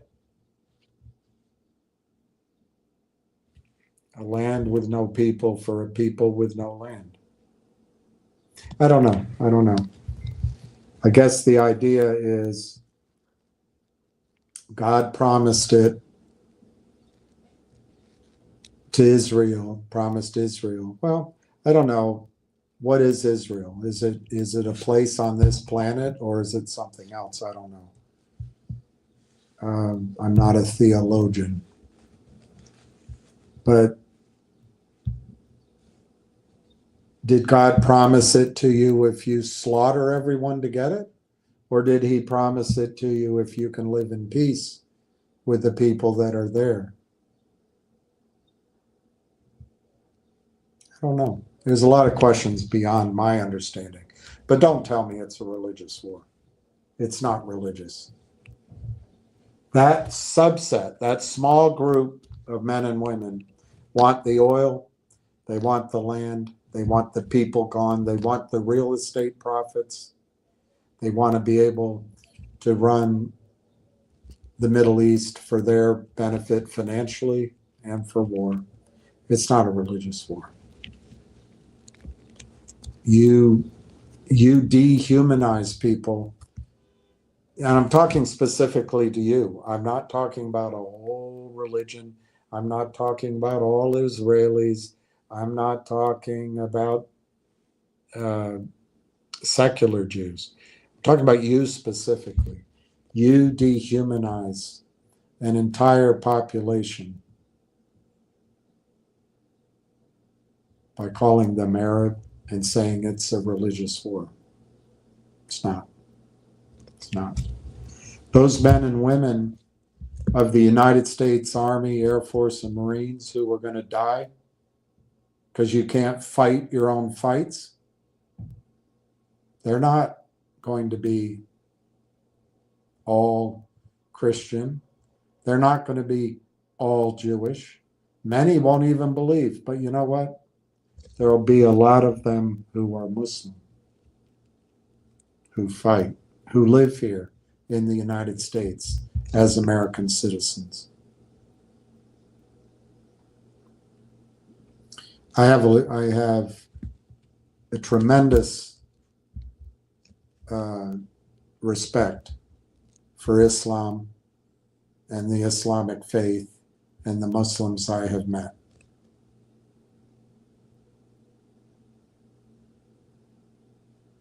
I cannot think of a single time in my lifetime, as an adult. I guess after you all, and I'm talking to you specifically in your little group, you all took land and murdered people as you moved in to this land without people, and you plowed down 1,000-year-old olive trees. You created hatred. Women were killed, children were killed, men were killed, lined up and killed. You created hatred, and I'm blaming you, baboon man, you specifically, because you align yourself with it. You created hatred. What do you expect? And people lost their land. They lost their memories. They lost their families. They lost their heritage. All because you were born in Brooklyn? You need a place to go visit? It's not the God I understand. But I think there's a distinction because Christ came with a different message. And so maybe you're still lost in the Old Testament's message of killing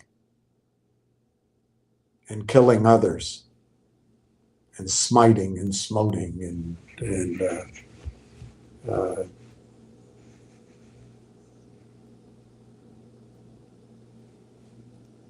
having sex with the soldier you send out to battle, having sex with his wife.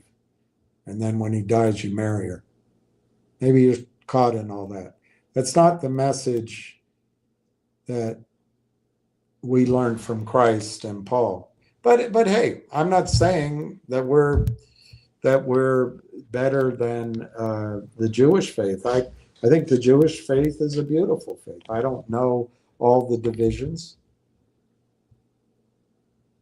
but I think the integrity and the goodness and the honesty and the surrender to God is every bit as powerful as the Muslim surrender to God. So don't come tell me it's religious. Don't tell me that because you hate that the war is a religious war. There's an issue inside of you and your cult and your hatred.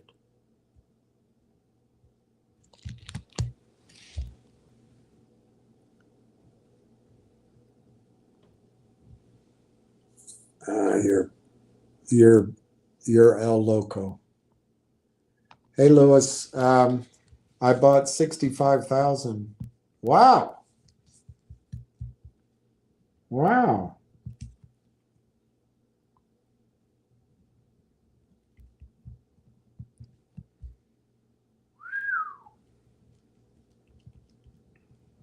That is awesome.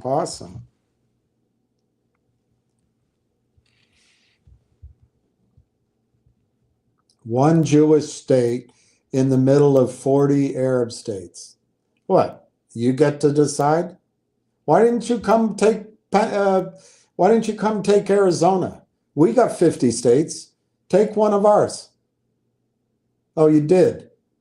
New York, Florida, New Jersey, California. It's not good enough? You came and took it. And by the way, to say that Arabs are all monolithical, it makes no sense. Makes no sense. We get one Jewish state and it's in the middle of 40. Hey. Oh, but by the way, it's so small. So you know, the Palestinians are here. You're like that fat farter, Sharon. Well, the Palestinians have a state. It's called Jordan, written on a map by the French and the British. It's called Jordan. So that justifies slaughtering any Palestinians there. The rest have to go to Jordan. The king can't take anymore.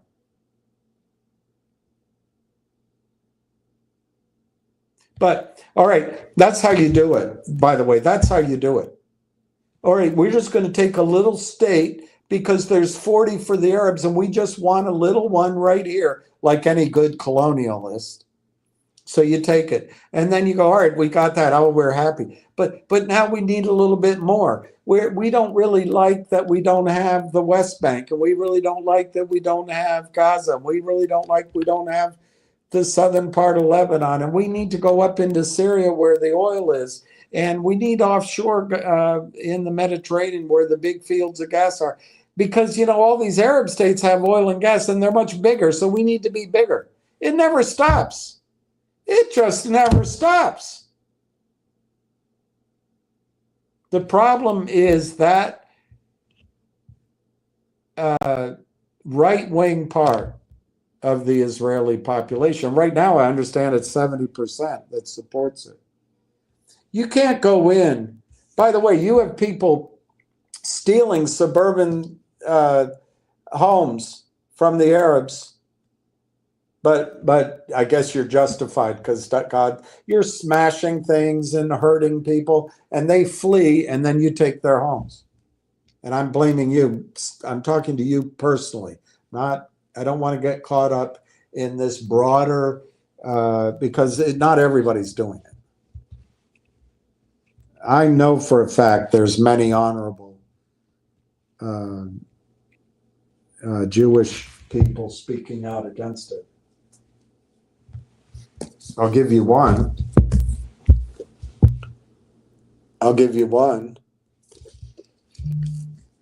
Peter Beinart.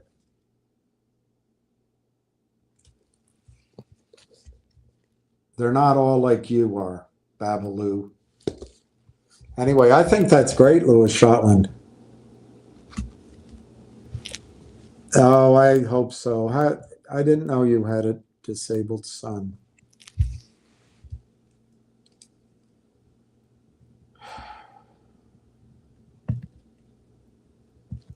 Life is so hard on everybody.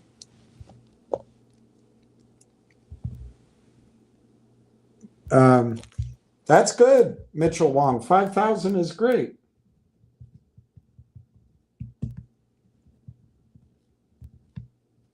It's not a competition. 5,000 will make you feel good. I'm telling you, I'm giving you my numbers, and you think they're insanely high. The targets I give you are not only conservative,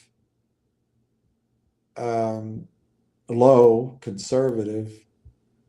I think that the Railtown value could overshoot my numbers by a long shot.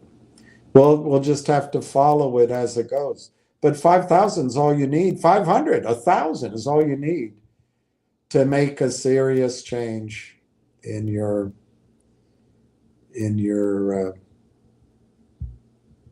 loved ones' lives. It's not a false flag. Well, so what is it? Sounds horrible. All right, Ryan, I'll study it. I didn't trust it. Trevor Milton.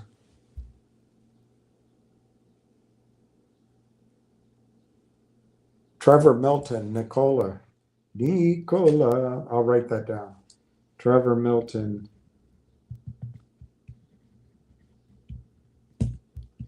Nicola.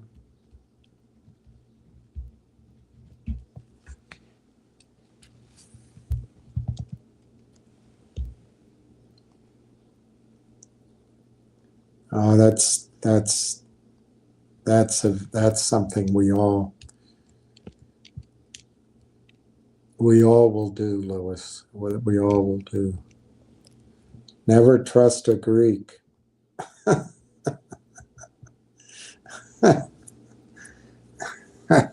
Why not?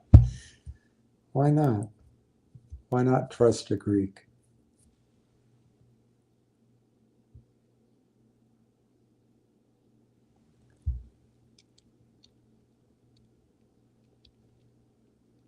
Well, no, that's CB's right about that.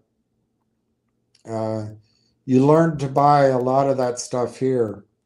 And I'm not mad as CB and Steve. I really wasn't, I know my voice was going up and I was being forceful, but I'm not mad at you guys or disdainful.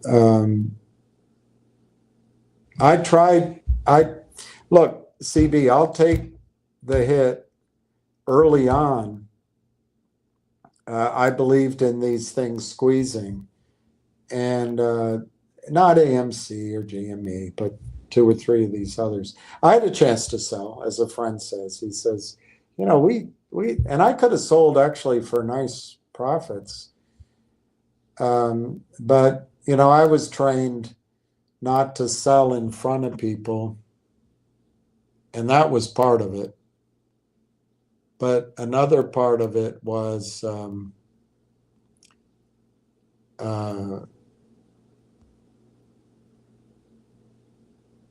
G-Bucks rallied. G-Bucks rallied. Another part of it was I really thought the squeezes were on.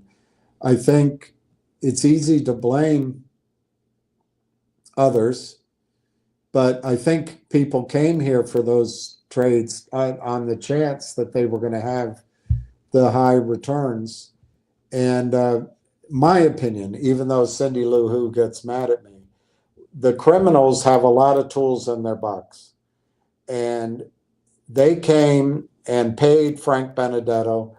They bribed by saying, hey, we'll raise a bunch of money for this shitty little company called COSM.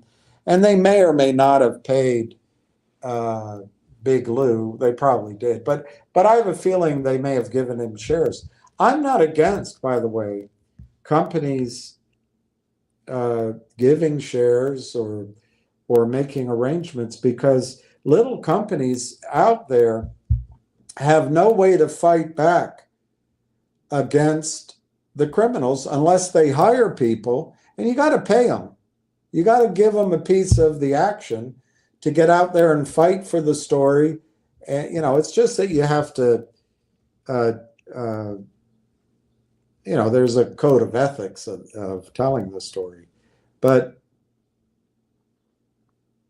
the hardest thing was selling, CB. And I thought with GTII, I was really clear about selling. And I think it was in the $2 range, $2.20, all the way down. But in retrospect, I wasn't, I guess. Most people that I deal with, you know, that would have heard and did. Many did hear my message, but a lot of people just didn't get it. And, you know, in my own case, I ultimately sold GTII, similar price to, I'm just amazed by June. And I put it in Logic, which just, and that's one thing, CB. I'm trying to be as blunt as I can. And I'm saying it so forcefully. And I wasn't trying to be hard on Steve, and I'm not trying to deflect from, you know, it's easy to say you heard it here, but the criminality exists. And as I learn, I've had to adapt what I see. And I'm telling you, a lot of those stocks aren't going to work, and they are all crap. They were short squeeze plays. My opinion, short squeeze plays don't work unless the longs break the law just the way the shorts break the law by hiring trading desks, colluding with each other, paying money to prime the pump. That doesn't happen very often. Doesn't happen very often. I think they were going to do it with GDC and ZJYL, but one of the people that you listen to put it out on Twitter, and they said we can't do it, so they backed off. So those stocks didn't run. I think GTII was on the verge of running, but then Lou came on and said, the CEO won't talk to me, but the CEO of COSM is talking to me. And you've heard it all before. Everybody rushed out. The air went out of that. Same with finger motion. But you don't blame that. You blame it, you heard it here. Well, you did. And I can't do much about that except still come on every day. Still try, even when I look at the screen, I say, I'm just, can I do it again? And I'm telling you, CB, you can say you learn only how to buy. I just recently in finger motion, I was saying, why not sell calls? Why not take money off the table? Why not sell the stock? And now it's gone from 5 back down to 2. I don't agree with you, but what I've learned is I have to be bloody explicit. And even then, you don't know, I don't know if I'm right. It's the toughest thing. Selling is the toughest thing. But could I be any clearer? Railtown is not a short story. Railtown is not a story about, hey, we've got a bunch of whales. We have a trap short. They're going to do a dividend. They're going to bring in this revenue. They've got this contract. And you're going to have news. And when it crosses $10, it's going to go, and you're not going to believe it, which could happen. I'm not making fun of that, but this is not the Railtown story. This is not the Railtown story. So you can, I don't blame you. You can assume that Railtown is just like all the rest, and you learned about AMC here, which you didn't. You learned about GM here, which you didn't. I don't really think I ever told anyone to buy GTII. Finger later on at different times I mentioned, like just recently, but where I really thought they were going to squeeze. I really did, based on my experience, and I didn't know that the back office stuff had changed so much. Now that I know it, I can't go back to saying that I think they're going to squeeze. I just can't do that. I do think I've always, same thing I say always, what causes squeezes is a surprise event that the shorts didn't expect, and then price action, which the shorts can't keep up with, and then you got your squeeze. But what triggers that? What triggers it?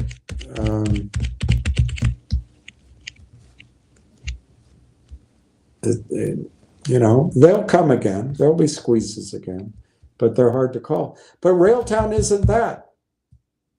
So I understand the need to stay in stocks we bought and we're losing in and be angry about it. I understand that. And saying, sadly, we only learned to buy, not to sell. But I think Ham told you all along, take some money off the table. I know I did. Take your original money off the table. I know over and over again, I talked about how I was trained. It was hard to do, but when a stock doubles, sell a third. When it doubles again, sell another third. and then let the rest run. Everybody, you always have these different ways of doing it. And I know I talked about that. It's just it's easy to look back, but I think you've changed too. Back then, you caught up in the excitement. You didn't want to miss out. It's going to go. It's going to go. And,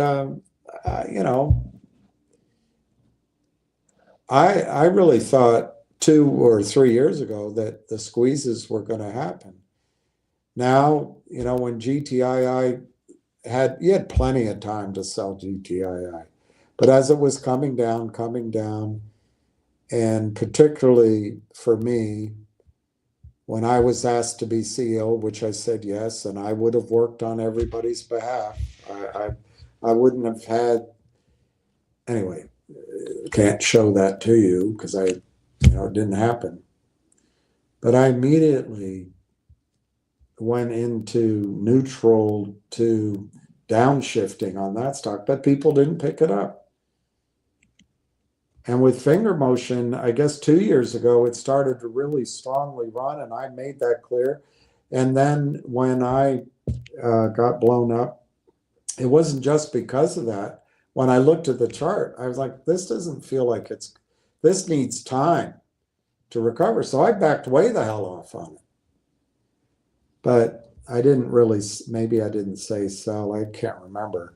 But I certainly wasn't saying that you should be buying. Early this year, I did say that it looks like a good time to establish a position. And when it went to 4 even, I was saying, why do you sell? Why don't you sell calls? Don't buy, sell calls. Sell some stock. Sell your stock. But it's not loud enough. And the fact is, when the momentum is upward, everything's screaming in you that it's going to keep going, and it's hard to fight the crowd. It's tough to sell. But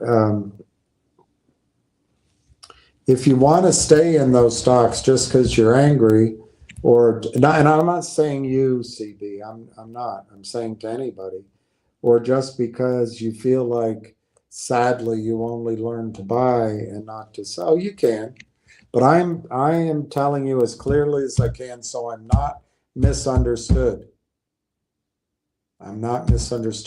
Railtown is trading at 40 cents because, as far as the street knows, there are no revenues.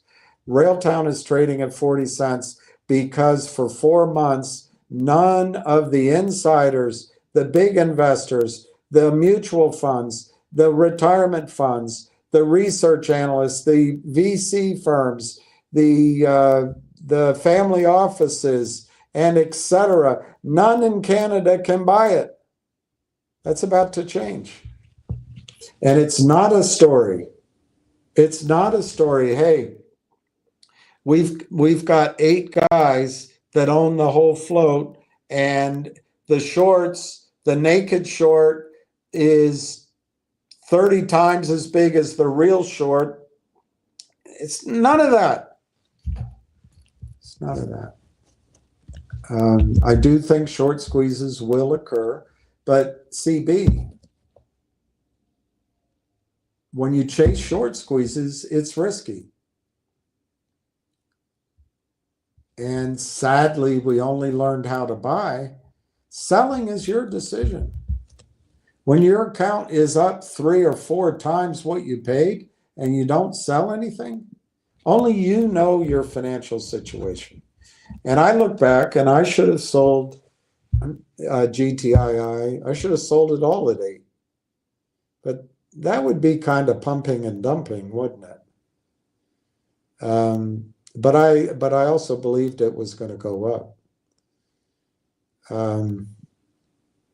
It's when Lou came. It's when Frank Benedetto came, and it's when the COSM guy came. There was that popped that bubble. Simultaneously, that popped the finger bubble. So then it was about watching. Can it catch fire again? I still believe we watched it. And anyway, there plenty of time to sell. And I feel pretty good that I gave strong indications about selling in GTII, and even with finger at times. But Finger is more of a fundamental story. It has more of a long-term story to it. GTI is just a shell. They'll come to you with a deal. Anyway, you can, now we can't sell. That's true. That's true. I don't think that's true right now about GTII. At least 2, if not 3 of you have sold GTII. Julie Kim sold, and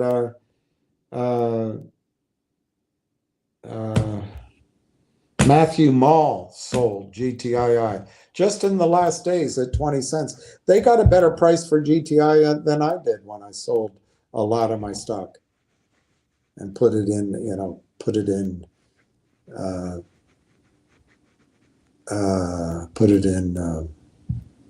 Logic. But you're right, you can't sell Logic. Go Logic you can't sell, but that's been the truth for a long time with Go Logic. I don't think that's fair, because Go Logic really hasn't traded for a long time. And Go Logic was a story with Recruiter.com. But CB, that's the whole thing about the decisions they make that we can't be part of.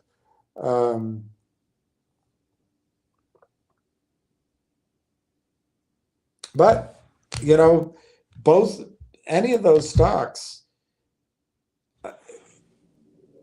I'm trying to remember how Logic traded. And I can't reconstruct it. But any and all of those stocks, if you're feeling pressure in your own account, you have to take some money off the table. But you're absolutely right. You can't sell them now. I have Go Logic in my account. I can't sell. I have millions of shares of Logic in my account. I can't sell. I have CRTD. I can't sell. I have GTII that I can't sell. I have a little bit of CRTD left that I can't sell. I just have a bunch of shit I can't sell. So if you're want to be in stocks that you can get in and out of and sell, this isn't the area to be. And this is chasing short squeezes. And I don't think that's a fruitful thing to do, especially since I have learned by studying this and reading on Bill Clinton's changes, part of what these guys do is legal. It's legal to sell you shit. It's legal. The collusion and the violating securities laws is not legal. So there's grounds for a lawsuit, but you're not going to make money. But CB, if you have no more money, well then that's a tragedy. Of those 3 stocks, I've been told that Logic can go to 20 cents. I personally don't believe it. I don't believe it at all, but I've been given no update. I think it's a complete scam by the Albury Advisors people. I think it's bad judgment by Brent's son, but I don't think he did it on purpose. Go Logic is a shell. They still have technology, and Brent's son was running Go Logic, what became Data Logic, which became Collective Audience, and the spinoff that was going to go into Recruiter.com. There were 4 companies running all at the same time. They destroyed. And I guess somehow you expect people who are talking to you about a stock to understand how the criminals act at all times. I'm not part of the criminal team. I don't know. But if you buy a stock at $1 and it goes to $5 and then it trades back to not being able to trade,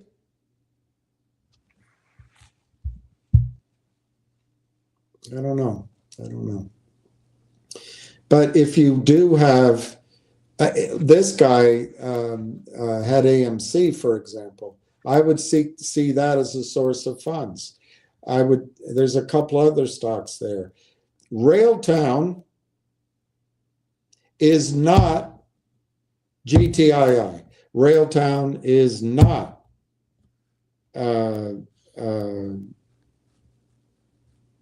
Vocal. Railtown is not Logic. Railtown is not GoLogic. Railtown, frankly, is not Nixie. Railtown is not GoLogic. Railtown is a cheap price, and it's sitting in the bin with all these crap companies, all of them. These short squeezed, Finger, I think, has a very good story. I think there's a chance that G-Bucks does something if they get this gold deal going. Maybe that gets the other deal going as the price of the stock goes up. I don't know. But anyway, I tried really hard to explain as stocks go down, you have to sell. You have to take money off the table as they go up too. I don't think it's just sadly that you haven't been taught. I think it's just human nature, mine too. It's hard to sell. It's hard to take the loss. It's hard to move on. And anyway, not to belabor it, because as soon as Railtown starts moving, I'm not going to have another stock like that to tell you, at least not right away. And I guess I'll just be as blunt as I can. I think it's not financial advice, but I think Railtown is going to go from 40 cents to $4 quickly. And even there, it'll be a good buy, because I think Railtown will go to $40 over the next 18 months. So we can continue to talk about MMTLP, Torchlight, this, that, or the other. We can.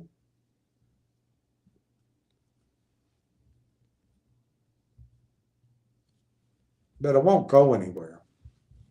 Railtown, literally, if you can afford $4,000, which you might not, but you can divide that out any way you want.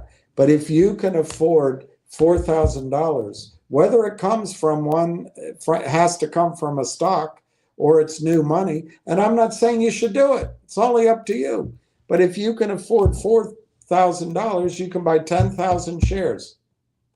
I think this summer that'll be worth $40,000. And by the way, I think my numbers are conservative. Is it a guarantee? No. But this is not a short squeeze company. This is not a Logic. It's not a GoLogic. It's not a GTII. It's not. Fill in the blank. I understand it's hard to accept that. But I think $4,000 will be $40,000 this summer. And 40. And by the end of next year, it'll be 400,000. Do you hear me? I don't know why we have to even spend our time bemoaning these things that didn't work out.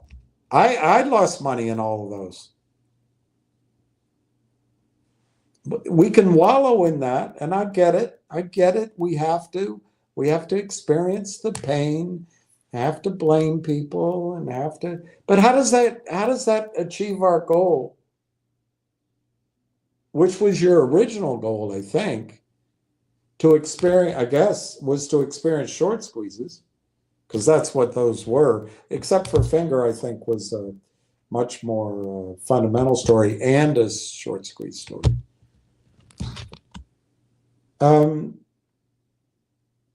think, as I've made clear, I think we've run out of time to do that kind of thing, partly because the background of the market is going to change, partly because we're about to go to war, and partly this AI 2.0 is right in front of us. And AI 2.0 isn't these shitty meme stocks.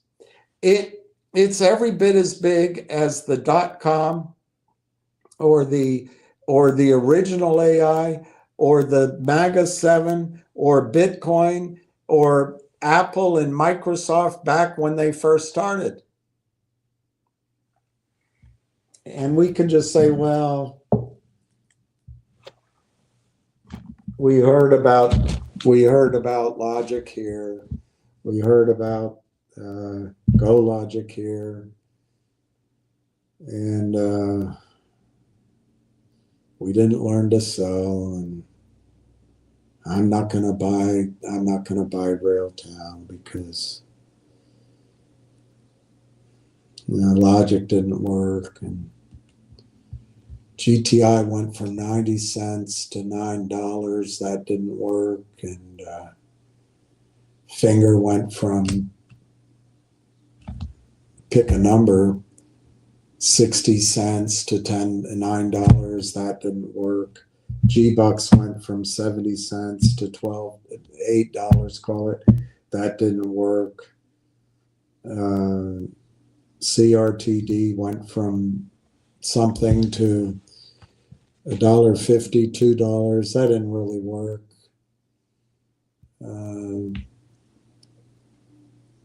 It's not fair.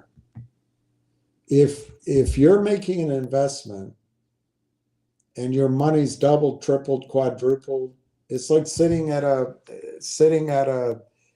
blackjack table. If you've turned $500 at the blackjack table into $5,000, do you keep playing, or do you take some of that money off the table, put $1,000 in your pocket, and keep playing with the 4,000? But I'm not trying to be hard on you, because it's very hard. It's very hard to sell, extremely hard. And to give you maybe a little of something more optimistic to hang your hat on, professionals screw up all the time. And so when they're playing a game of chasing high returns, whether it's in startup companies, venture capital,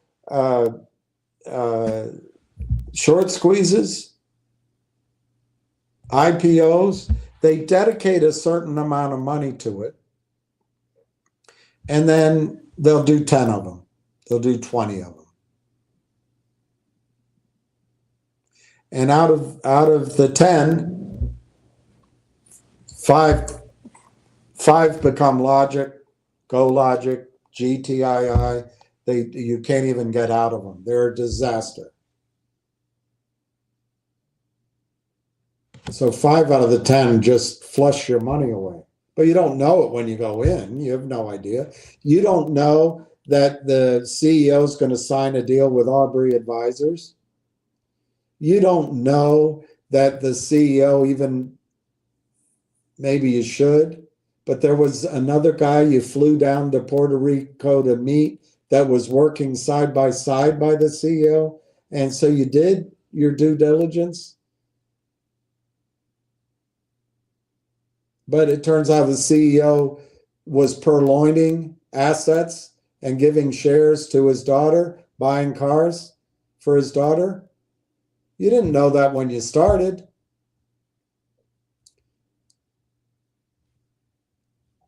You didn't know when you started that with MMTLP that FINRA was in on it and that Jessica Hopper was going to stop trading. You didn't know it. So out of the 10, 5 went to 0. Crap. Damn it. And then 2 or 3 more. You bought Nixie for $1.60. You waited and waited and waited. You got out at $1.80. Well, that's one of the other fives, but it didn't make up for the five that went to zero. You put some money in G-Bucks too high, you sold it for a loss, and then somebody convinced you to get back in, so you got back in and you made a tiny bit of money, but overall you lost a bit, but at least you got some money back. So that's one of the others of the five. It didn't make money, but it didn't help you make the crap out companies back. Then you buy some COSM in the middle of the fever. You buy a bunch, you trade it, you buy it at 58 cents, it goes to 64, it comes down to 42, and you're like, hell, I'm gonna have another loss. And then it rallies back up, and you're able to get out, and you break even, you make a few $100. That's the third one. So now you got 8.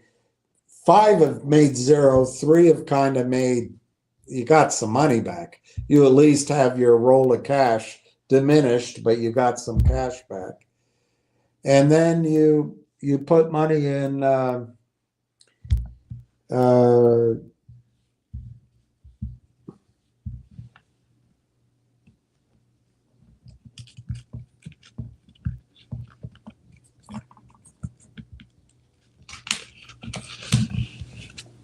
I can't think. Yeah, I can't think of one. Maybe you put money in Finger, and and then you trade some options. They blow up on you. That becomes a complete loss. So maybe there's 6 complete losses. There's 3 that just weren't very good, and now you got 1 left. So you got some Nixie in your account.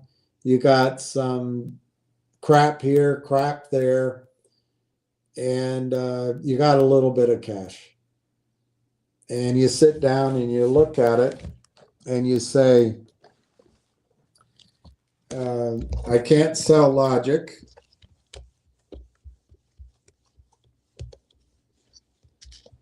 So Logic, just this time around, not all the times you traded Wayland and you traded the other ones. But Logic you can't sell, so you lose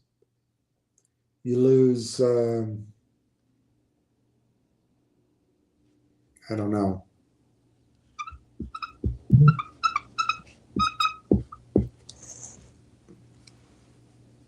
It could be more than that.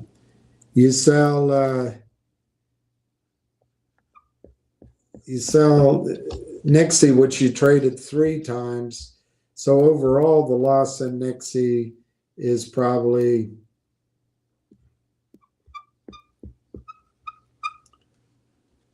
and then you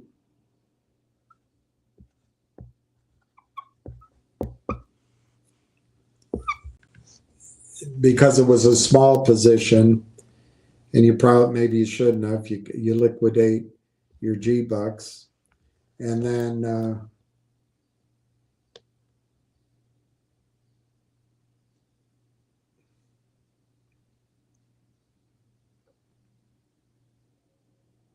I don't know what other position.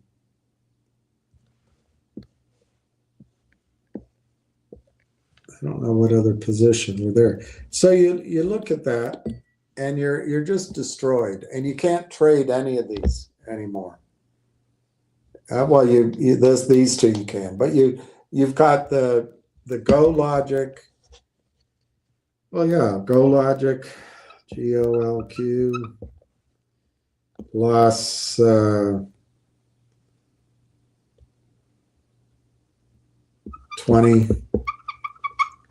GTII loss, not losing opportunity costs, losing actual cash. I don't know. These all could be small. What's the other one? I already put Logic. So you got all these, you lose all this. you lose all this, it adds up to $125,000. So I can say to myself, I'll go get a job. Do that. I could say to myself, I'm just going to sell what I have left and live off of that. Or I could say, what the hell do I do? And then, as I'm studying one of the companies that I already own a little bit of,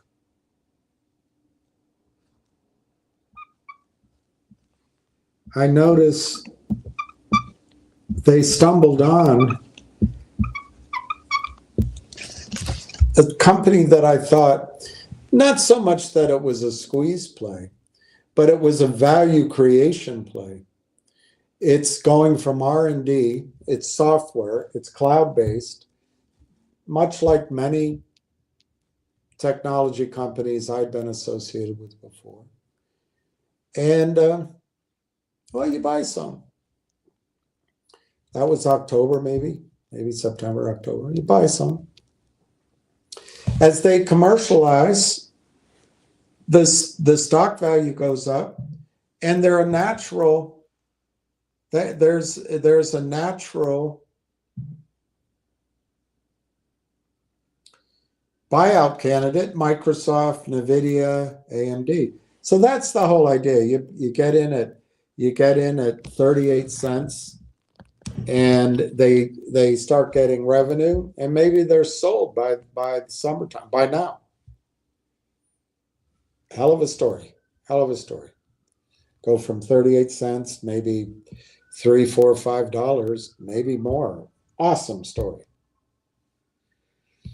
But then it started delaying, and oh gosh, why? Maybe this isn't gonna, what's going on? And lo and behold, they're buying 161 companies. Yes, it's a ragtag network. It's like the Battlestar Galactica with a bunch of ships surrounding it, going through space. But their whole modus operandi is to acquire the best of those. And then you listen to James Altucher, who's a promotional guy, talk about AI 2.0, and you start listening to the multiples about AI companies. You ask around, you buy a survey, a report about AI multiples. You say, well, I like Nixie, I like G-Bucks, I like Finger, I like, and I don't have a lot of money. I'm not going to buy any more of that. I bought a little bit. I'm not buying any more. And you just figure, I'll wait and see. I mean, it might go to 5. That'd be great. And then I can come buy more Finger. But then you run across a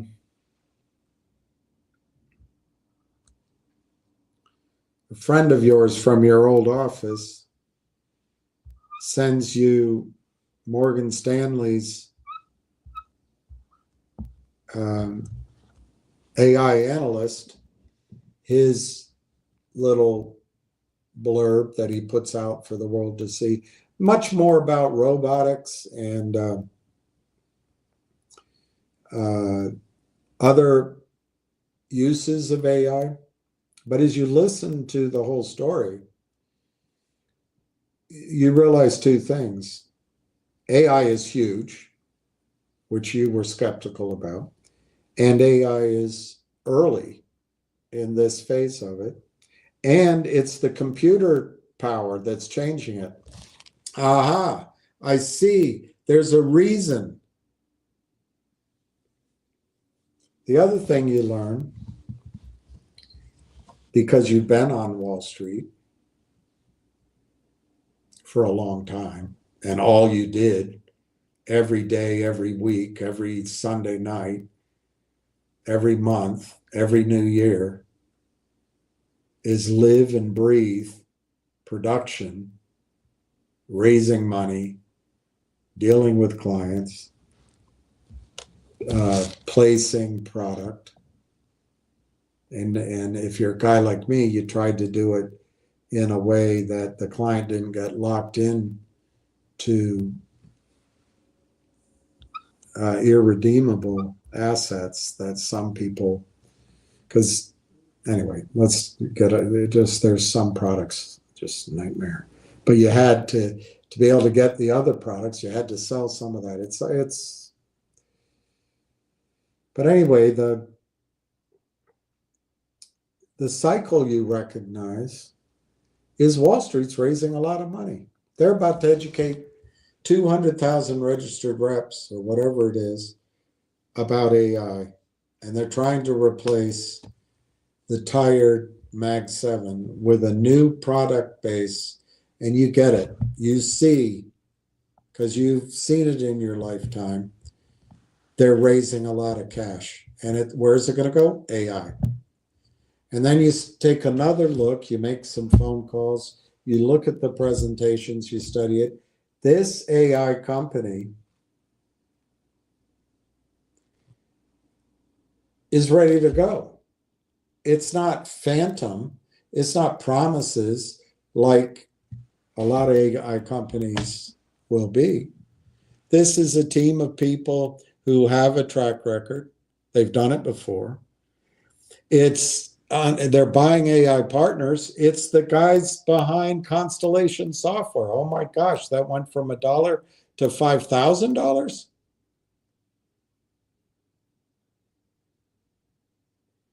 You realize that right in front of you is the perfect investment to make your 125 grand back that you lost. I'm making up these numbers. So you go out with what you had, the stock you sold. You have a total.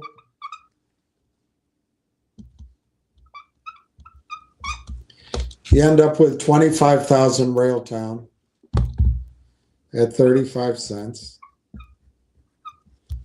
And really, that's it. That's the last amount you have in your account.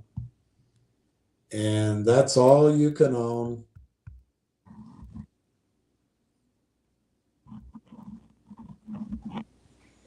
It costs you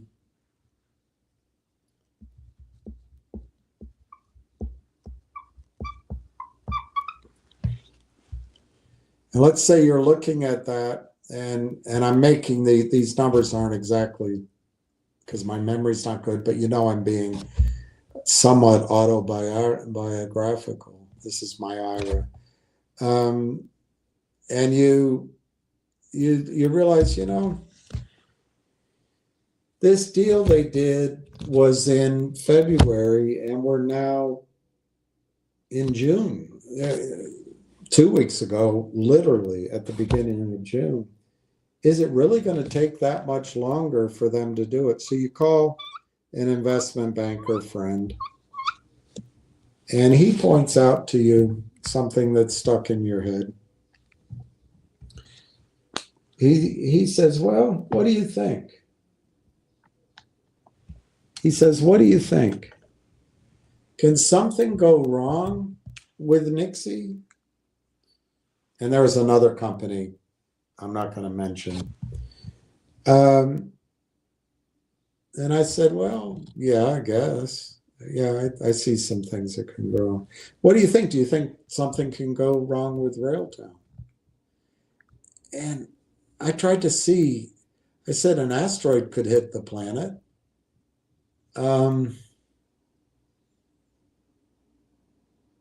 They're not going to take toxic financing. They already have all the backers they need.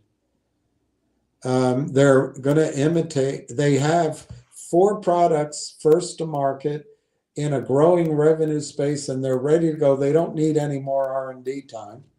They've got a great team, and they've done it before. And they're buying AI Partners that has 160 companies that's already doing 400 million in revenue. And if they only get a part of that, those are all private. They're going to get multiples. And it's AI where Wall Street's coming in with cash, and the market cap of Railtown is at the time 40 million, and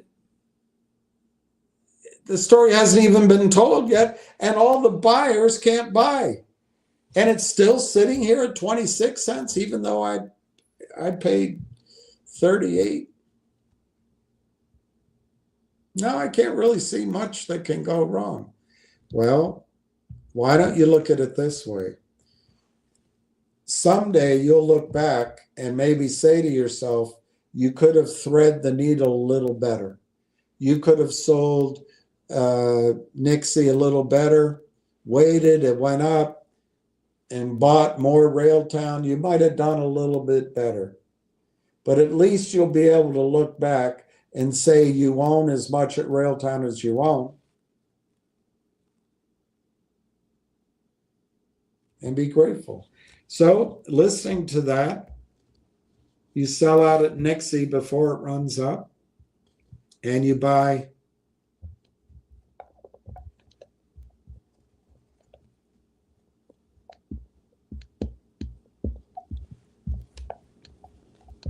so now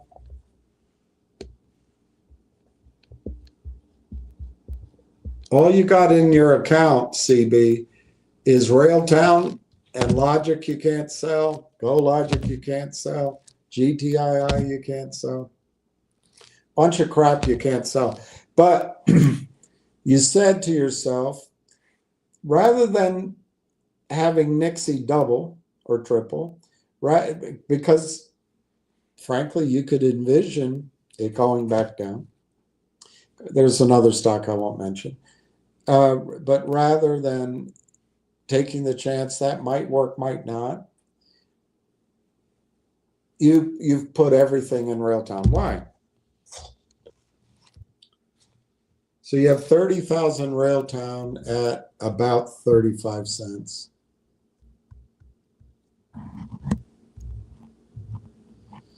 So your account is worth $10,500. It's painful because you've now realized your losses. You've taken the time to look at the fact that you lost a bunch of money, and you also lost the opportunity cost on a bunch of money. So now you have $10,500.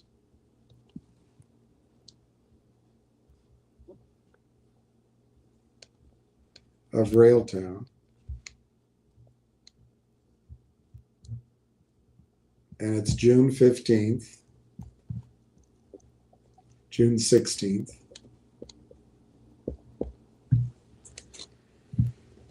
And Railtown closes at 0.39. So you're up a little bit.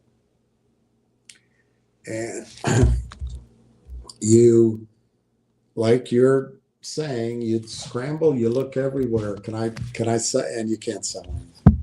You want to buy more. You can't get anybody else to buy. You want to buy more. You have no cash. Well, I'm just happy what I have.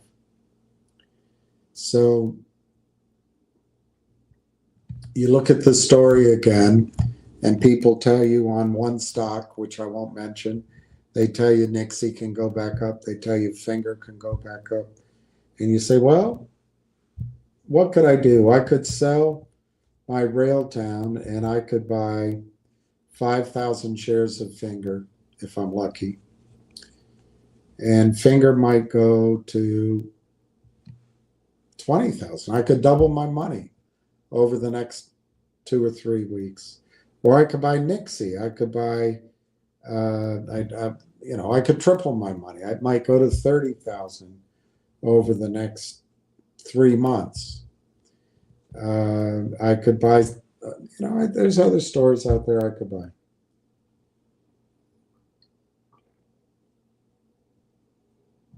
Well, why not? Why not buy? Why not just stay with Railtown? Well, let's go over that story. What's the risk in Railtown? Well, the risk in Railtown is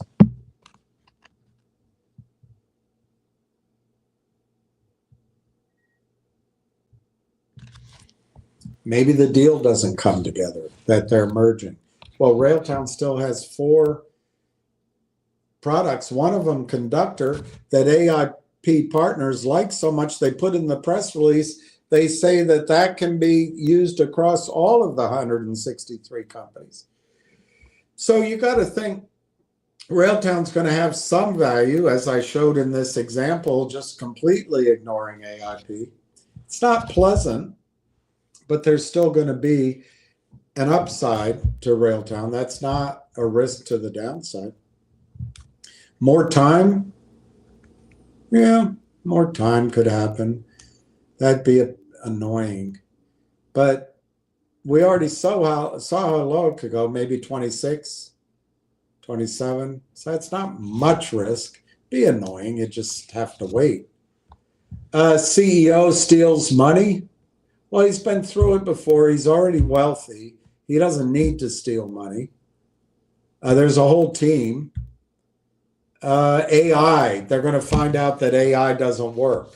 We're going to go back to using typewriters and televisions and rotary phones and collecting information in paper files. Yeah, it could happen, but it's not likely. So AI is here to stay. What else could happen?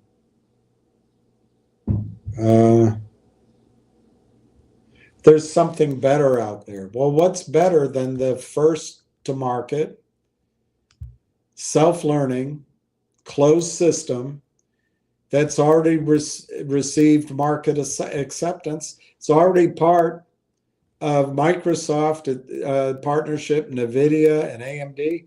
That doesn't sound realistic. So what can go wrong?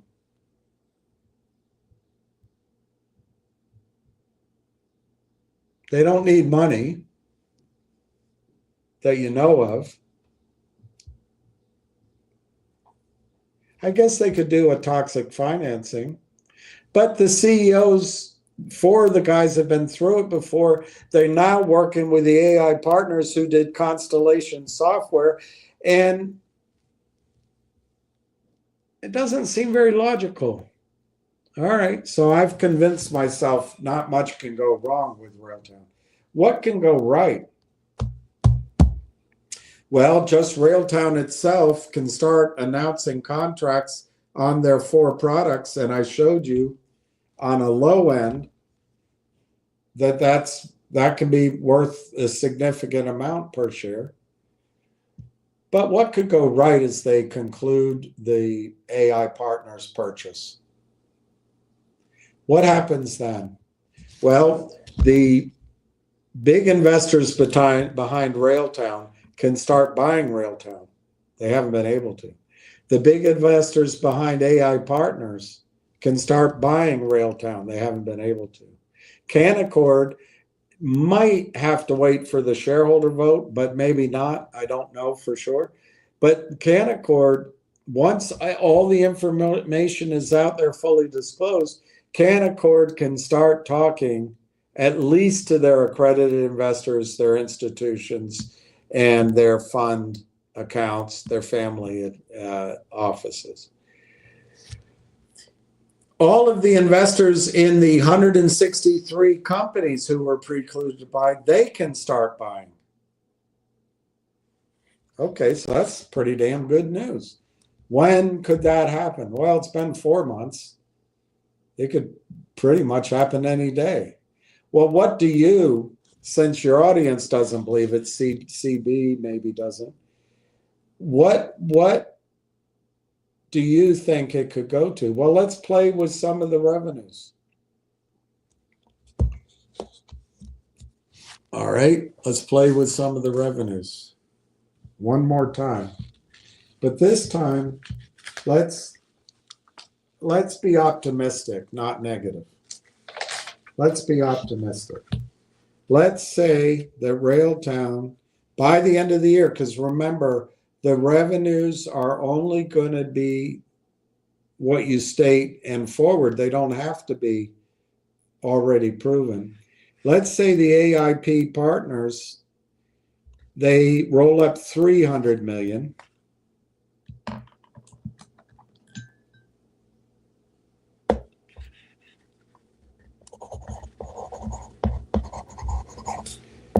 So for 2026, it's projected to do 300 million.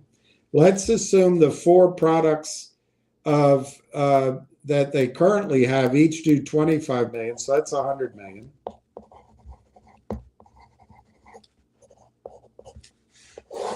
So that's 400 million.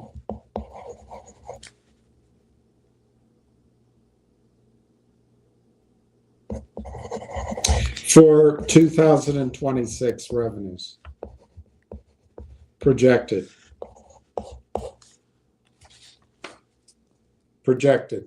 Now, let's go to what is being said out in this space rather than being negative. We've got 400 million. Let's go to the top. 150 times, they pay 150 times revenue.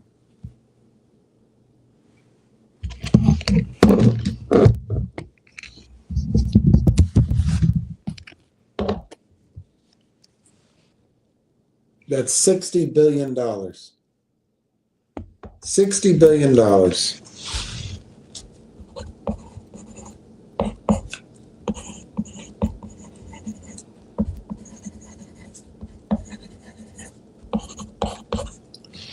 And we'll divide that. We'll say that the company expands its shares somewhat. No, we'll say they expand their shares from 139 million. We'll say they go all the way to 200 million, which I think is too far.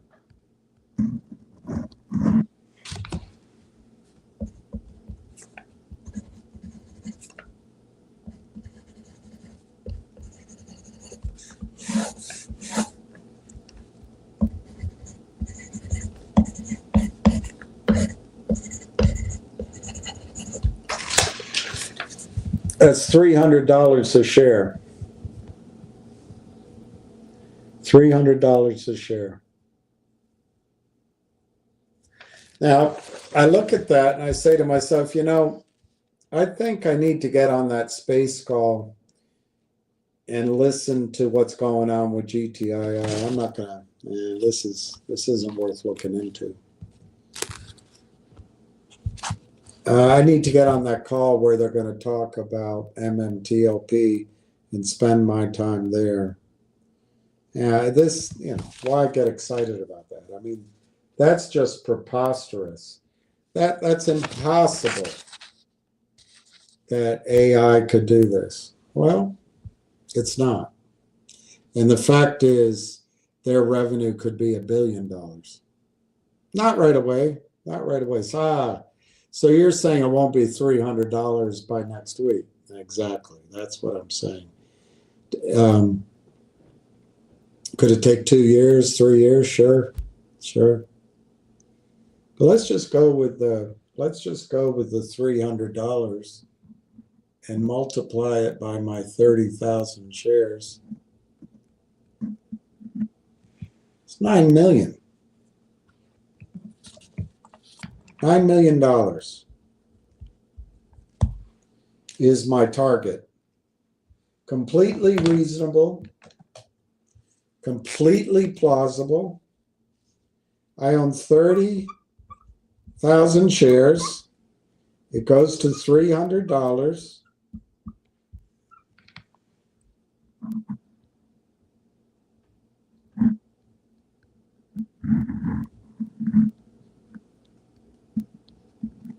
$9 million.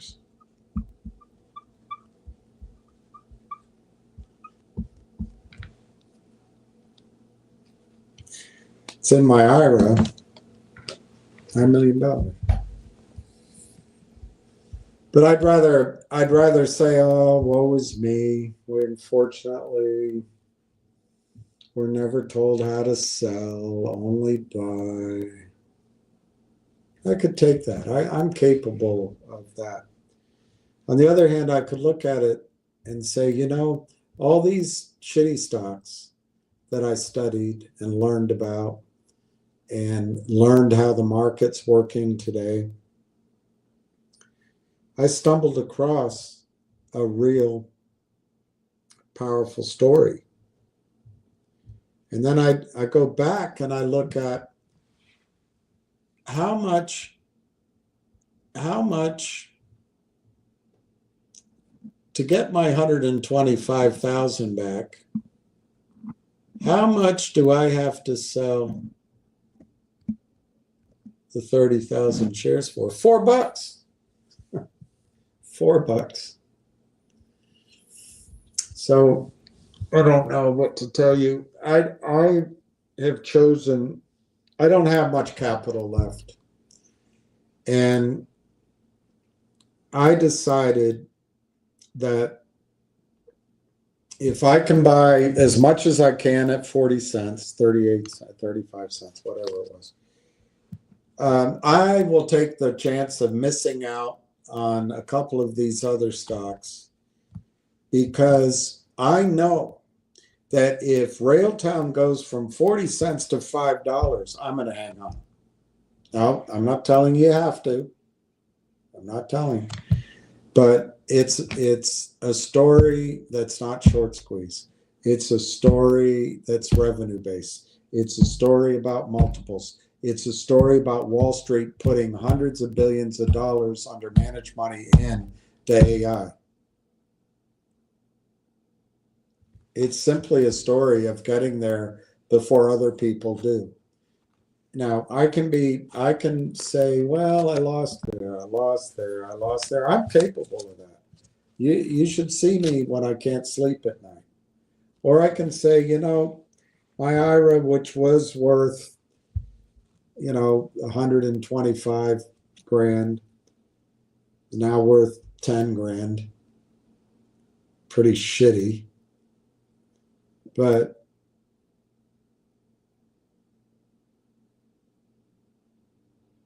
I can leave it all spread out in a handful of stocks and own a little bit of Railtown, because all the other stocks didn't work. And you know, I don't know if this is going to work. I want to make the money back on the others, the tax laws, you know, whatever. I could do that. Or I could say, you know, I've studied this and I understand that AI is into its second round. And it's powerful. It's robots, it's automobiles, it's AI pictures, it's all sorts of things.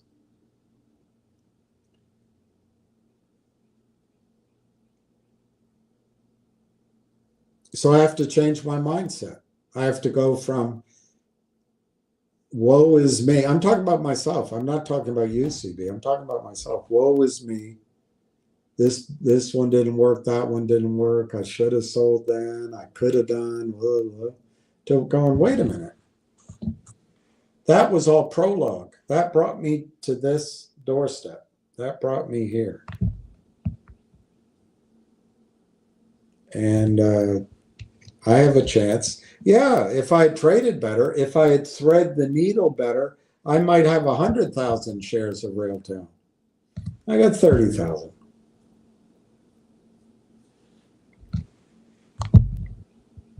That's what I got. And I'm giving approximate here. And yeah, it would have been better. But you know what? I'm thankful for what I have.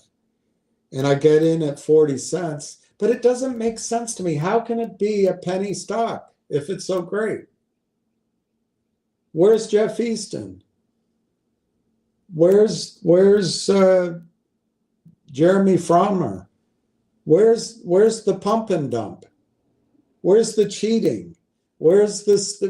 What's the angle? In this case, there's no angle. There's no edge. There's nothing. So I look at it and I say, yeah, I'm pissed off that Nixie didn't go off, a couple other stocks. But you know what? What can go wrong with Railtown? I can't think of anything. What can go right? They can close the bloody deal that they announced 4 months ago, and you can reread it. What happens then? Revenue, multiples, but more than that, what happens then?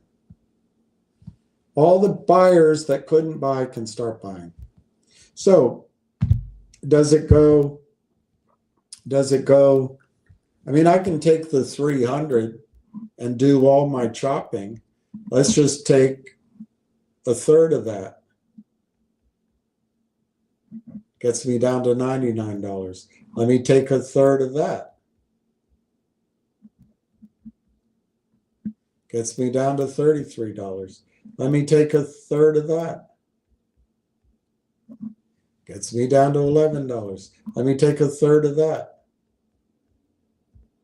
Gets me down to $369, my target.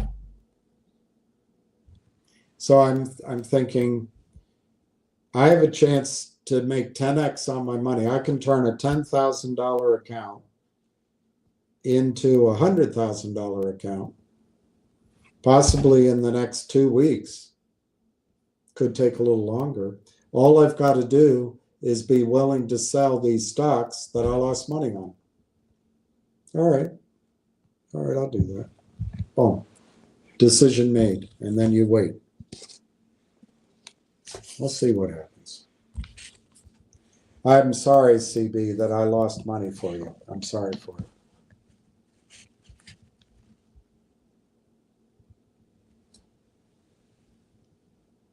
So we're stuck. Yeah, you're stuck. That's how I felt too. I don't have any cash. And I feel the stuck. I feel like, should I sell everything in my house? You know. But then I realized I'd have to let go of the handful of stock positions I had left that were small and just go with my conviction. But if you don't have any stock positions, you can't do it. If you have no cash, you can't do it. And CB, I'm sorry that you are stuck in Logic, GoLogic, and GTII.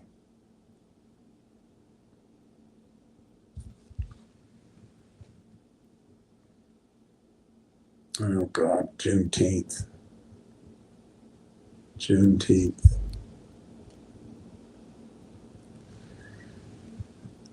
Add it to the pile. Yep, add it to the pile. Bob S., I'm writing that down.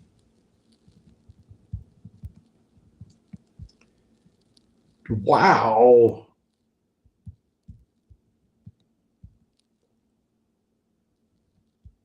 I'm glad you got those 5 shares. It's going to make all the difference. I love it. Doug, 5K more. Okay. I'm glad you guys are doing it.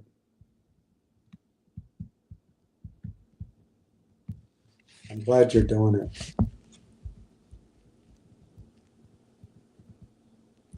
Ham just said G-Bucks has closed a deal. We should hear about it tomorrow. That's great. And that's why I think with I'm almost, I forget who I was talking to. No, it was Steve maybe. Steve. That's the one that I would probably see what happens. But you have to understand that tomorrow Railtown could announce the deal is closed, but it could be next week too.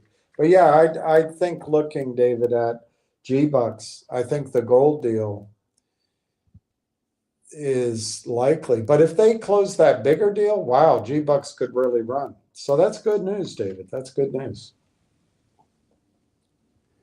Ralph Fenn.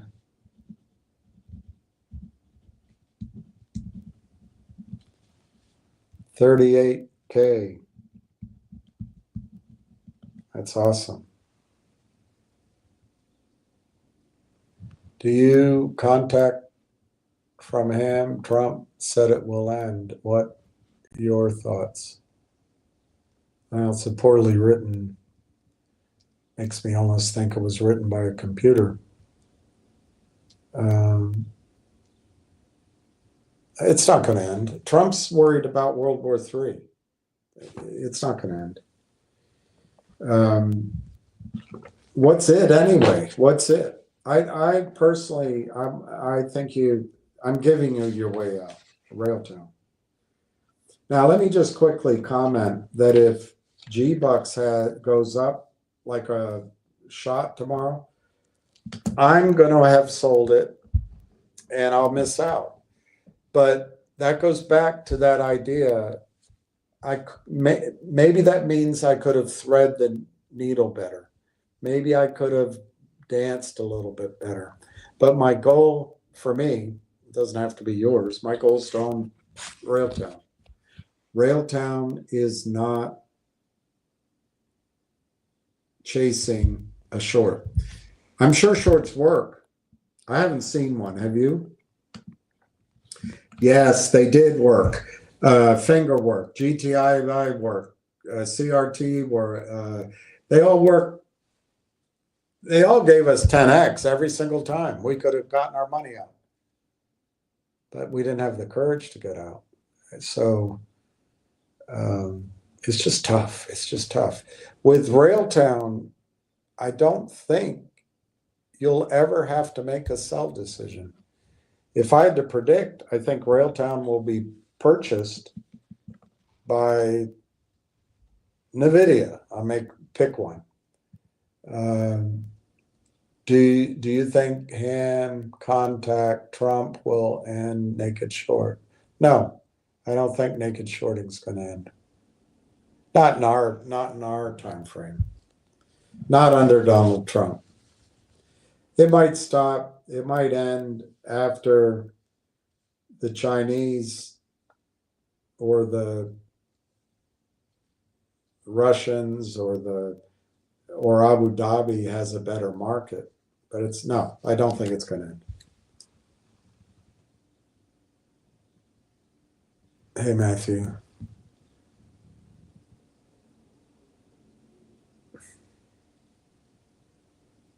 Yeah, the deal can fall through, Matthew. But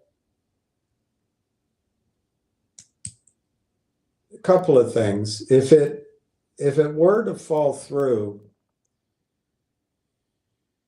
it would have already happened. That's an assumption. But I think that's a pretty good assumption. If they knew, put it on the crude level. If the engagement is the agreement to get married is going to fall through, you're going to know it after a few dates or a few trips. And that 4 months is enough time to know that it would have fallen through. Secondly,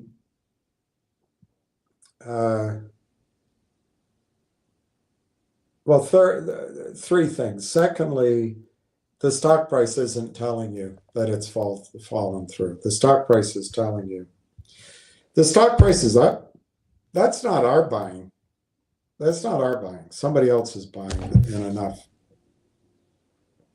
So the stock price is telling you it hasn't fallen through, in my opinion. Again, an assumption. The third thing is, if the AI partnership deal fell through, they say enough in the press release, there still would be they would remain a member of the AI partnership network, and the cross-selling would still go on.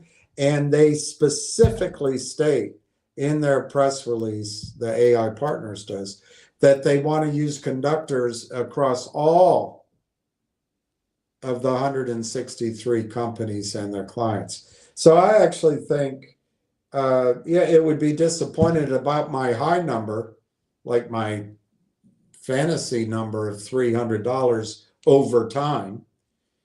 But I don't think it would change the fact that it's mispriced now.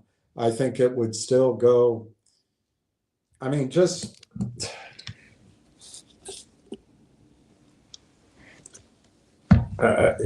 Railtown.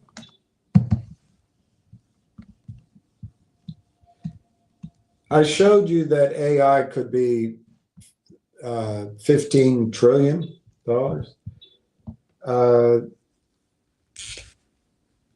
And I've shown you before, it's on their website, the market they can address, just Railtown by itself, not AI Partners, there were two. One was like, to my memory, it went to 20 to 30 billion. But the other one was 140 billion. Let's just take the research report, Matthew, that I read to you the other day. And it was written a year ago. Independently. They have a $2 target, written a year ago, before AIP. But they said that Railtown's addressable market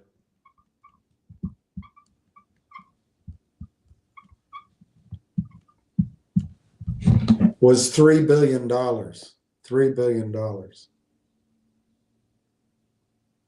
That's a year ago. Just Railtown by itself, that was a year ago. They said they could get a meaningful portion of that market, a significant portion of the market. And it's before AI really, I think one of the breakthroughs was NVIDIA and a couple of these others, the quantum computing. But it's really caught fire, the whole space. What is meaningful? What is significant? Can I just say 25% of that?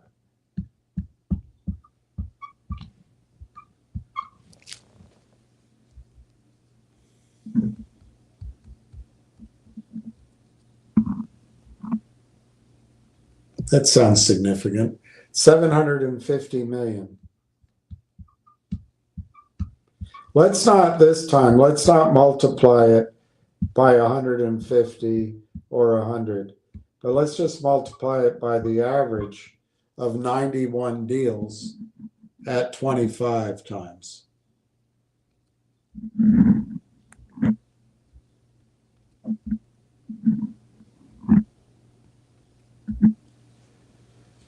That's divided by, I'll divide by, they won't acquire, so they won't issue any shares. I'll divide by 150 million shares. They have 139 right now.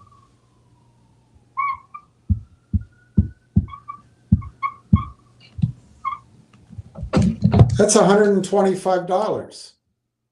That's Railtown by itself, just getting a significant amount of $3 billion, which is a separate research report written last year. Do the same thing. You're crazy. That's research. It's a pump and dump. It's everything, you know. We're stuck in GTII and it's a religious war and Trump doesn't tell the truth and I don't know, just all the doom and gloom you can do. Let's multiply that. Let's discount that number by 75%. It's $31. $31. Let's discount this one by 90%. It's $3.25, $3.08. I don't know, Matthew.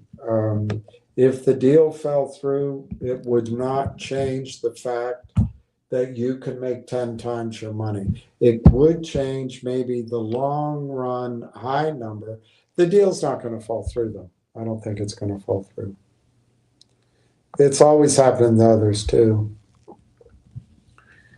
Ham doesn't call in to me anymore. Ham went on the trip down to meet those guys. And I guess while he was traveling, he called me. I called him back every single time. But his phone doesn't have an answering machine. And then I think it was a Sunday, he called me and I picked up, or I called back. I think I picked up. Whatever happened, we spoke. And he said, "You've been hard to reach." I said, "Well, basically you're the one traveling. I picked up, I called you back every time." He said, "Well, I'm playing racquetball. Let me call you back and, we'll talk." Well, he never called back. And then I think he's realized that he can build a pretty big audience with Kristen and Giannis, I guess. I don't know, which is fine. He's got the story. And Keith, if you need to hear the story, it's on Twitter. He no longer calls into me. Now, it could be because I know one thing, a couple things annoyed. I think he didn't get mad or anything, but I think he was annoyed when I suggested that people shouldn't buy the stock in a coordinated way before the market opened. But I don't know for sure if he was annoyed with that. I think he was annoyed when I suggested several times that finger motion was probably going to raise money.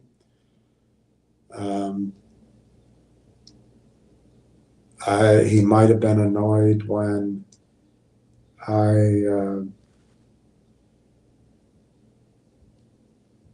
thought that people should sell a little bit, sell more, and when it reached $5, $4.50, sell calls. Might have been annoyed with that. I don't know. But there's no, I didn't change. There's no ill will on my part, but he doesn't call in anymore. And Keith, he doesn't know anything as far as I know about Railtown. And if you want to chase short squeeze stories, he knows them. He knows short squeeze stories. I guess about 2 or 3 weeks ago, I wanted Nixie to go up. I wanted Finger to go up. I wanted others to go up. But I just knew, for me, my best way out of this mess is to own Railtown. And I've hammered it in my head from all directions. And, Tony, not so much De Niro, criticized me. Other people have criticized me. And I know that it's unpleasant to, he probably got a little bit annoyed with me that I don't think Finger's going to squeeze, But, and it's been a little bit hard for me to suss out. I don't understand it. He's had his friends call me. I don't understand totally what's going on, but he works hard, and he's working very hard on your behalf, Keith. I know what an important person you are with a last name like Ass, or As. I know you're here not to just provoke me, you're just here sincerely.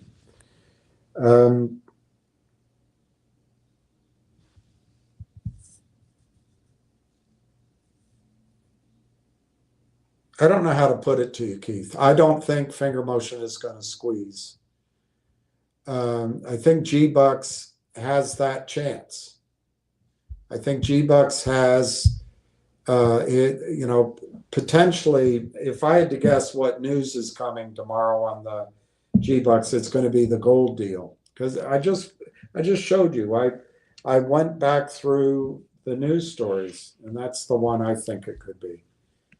But I don't know. No one talks to me about G-Bucks.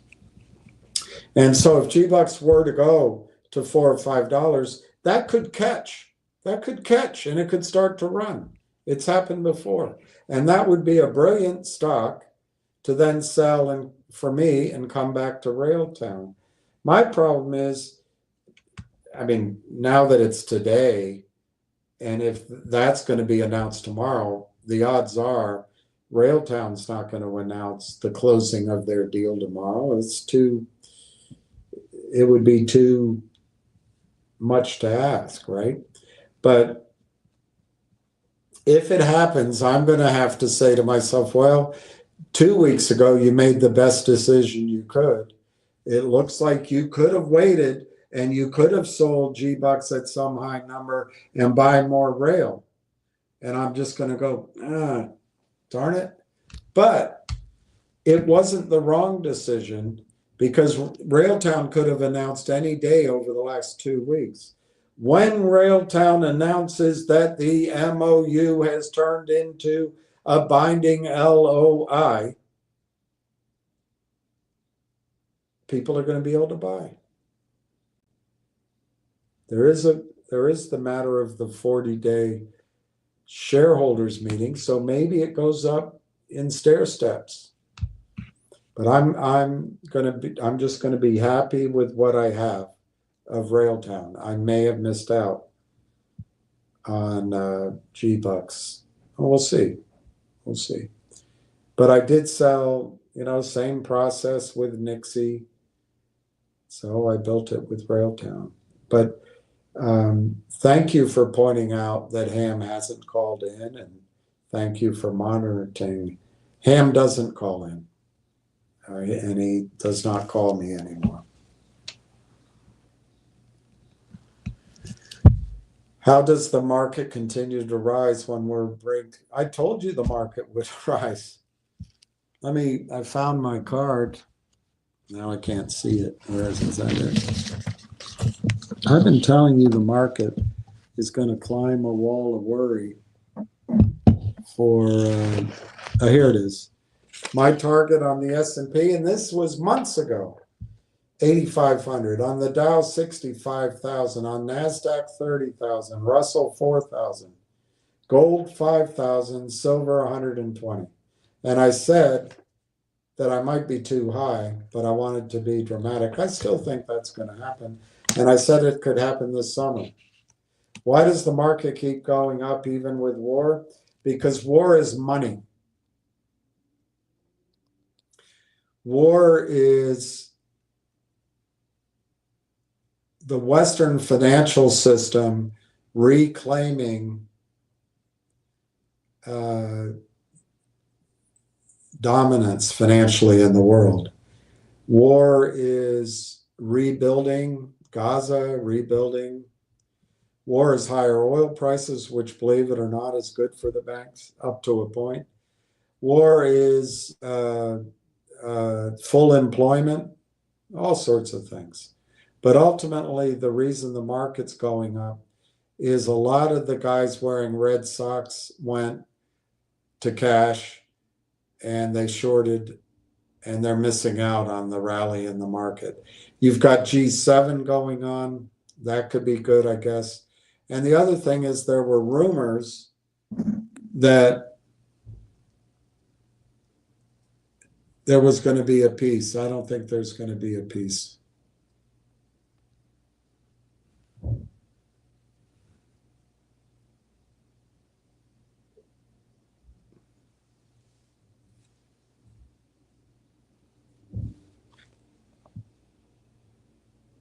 Ah, there you go. Nuclear armed Iran.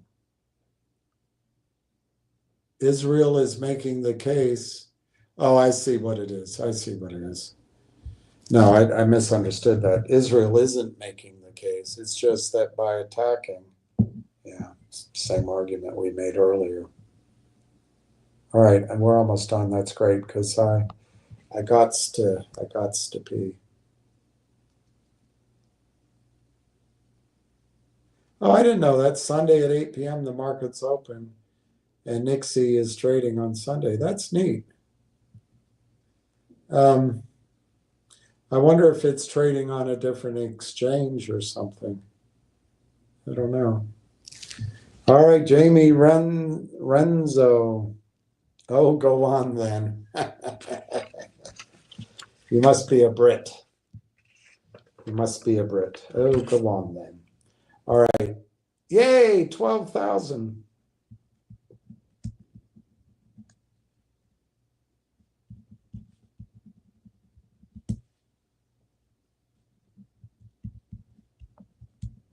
That's great, Jamie. Congratulations. Matthew, thanks. I did reread the news. It's my understanding the affiliate. That's true. That's true. And they're a member. That's true. And they will acquire. That's true. Yeah, that's true. Their whole idea of, and remember, the guys involved put together. Go look up Constellation Software. The guys, some of the main movers behind this network are the guys behind Constellation Software. So they made this network of companies so they can cross-sell each other's products, which is brilliant. But that network didn't know about Railtown. They invited Railtown at the British Columbia conference. They met and they invited Railtown in.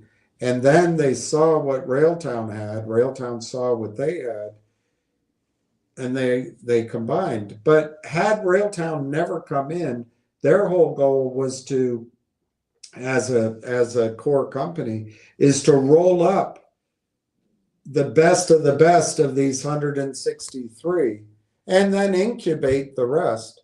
This is a strategy as old as investment banking. Rolling them up, you increase your revenues, basically, and your mass and your profits, and you go public. And that's what they're doing. And that they will acquire. Yeah, that's right. They're going to acquire them. The question is, how did Constellation Software acquire companies? Because if you look up Constellation Software, there's not a lot of stock outstanding. To my memory, there's 20 million shares, and it trades at 5,000 a share. I think I don't know how they do it. I'm keen to learn, and I don't think they're going to issue a lot of stock to acquire these companies. But I also think it might be and I'm just guessing, Matthew, it might be, just look at if it's true they have 400 million.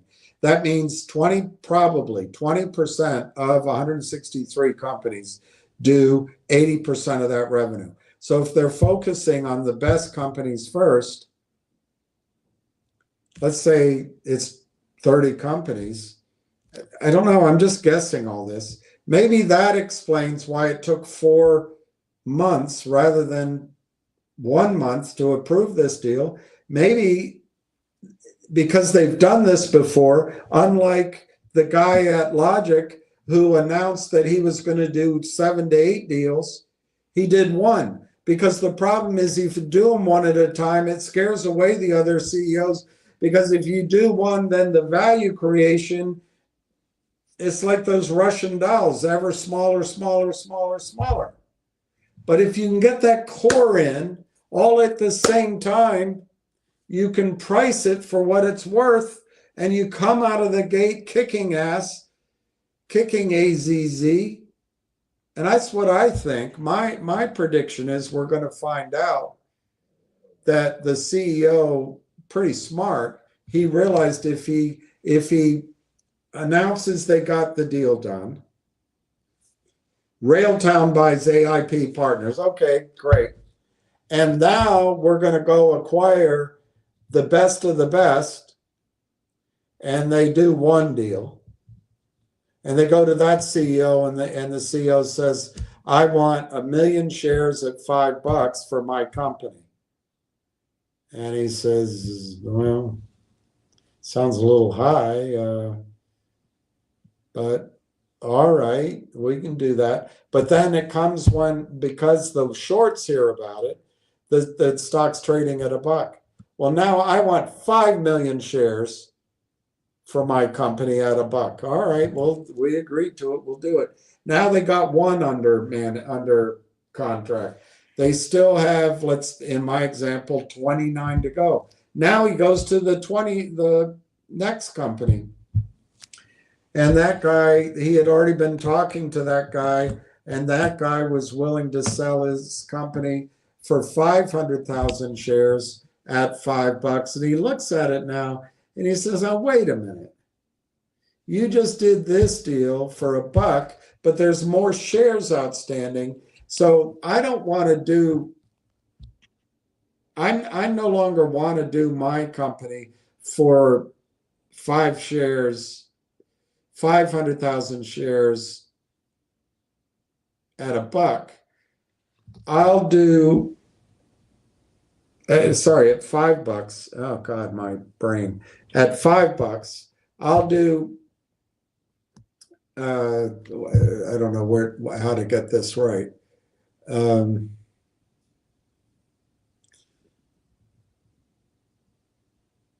I'll do 12 million and a half at $1, but I want 2.5 more because you've already diluted your stock. I want to own the same percentage. So I'll do it for 15 million. Says, well, God, I got to do something. All right, I'll do that. Then the third one he goes to, the CEO, he'd been talking to her, and she was willing to sell her company for 10 million shares at $5, or 20 million shares at $5. But now he's done these two deals at $1, and now she's not going to own the same percentage of the overall company. So she says, well, I'll sell you 100 million shares at $1, but we don't feel it's fair. I've checked with the board. We've got to be hard on you. We want 200 million shares at $1. Well, that's even more than you originally. I know, but we want to be the dominant company here, and we're not going to have a majority, and we're afraid you're going to sell more shares. So we want 200 million shares for $1. All right, I guess I have to do it. Now I got 3 of the companies in line. He goes to the fourth company that he's been talking to, and that company wanted, like one of the others, wanted to do 10 million shares at $5 valuation. But now the stock, it's been diluted. The criminals are selling it. Now the stock's 75 cents. And the guy says, I don't like where this is going. I'm willing to do it at a valuation of 50 cents. And I was going to do 10 million at $5. I've got to have more because you just sold 200 million to that other account. I'll do 250 million at 50 cents. Well, you can see, Matthew, I'm making it up as I go, and I'm probably screwing up. But that's what Brent did to Logic. He needed to get his ass out there and negotiate it, get all companies, 8 companies at the same time. I kept talking about a warning, and I hate it when I'm right. I hate it because it's always negative. So I think what's happening, Matthew, I haven't talked about anybody about it, but I think these guys are really smart. They want this to work. I don't know if they've talked to 30 companies, don't get me wrong. Maybe they picked the top 15, the top 20. I don't know. I have no idea. Could be the 30. But I will guarantee you that that guy's not going to make the mistake. He's going to say, you know what? Let's say it's 30 companies. We've got to agree the deal now, and it applies the same on a pro rata basis to everybody. We might not hear about them all at once, but I think that's what's going on. The only other thing I can think is they have a strategy of rolling up the companies that does not involve issuing shares. It's the only other thing I can think. And we'll find out. But that's why I think it's taken 4 months, is because they are locking up. What happens, the criminals are always out there. They're always lurking. And CB and others blame me, I guess. But I'm not part of that network. They are always selling, always selling, always selling. Anytime something gets a lift off, they come in with a new strategy. They're always selling. And I think the guys know that that's out there. So to get the stock from over the counter to, let's say, New York Stock Exchange quality, almost overnight, maybe, I don't know. I don't know how many exchanges there are in Canada. There's crappy one, not so crappy, and a little bit crappy.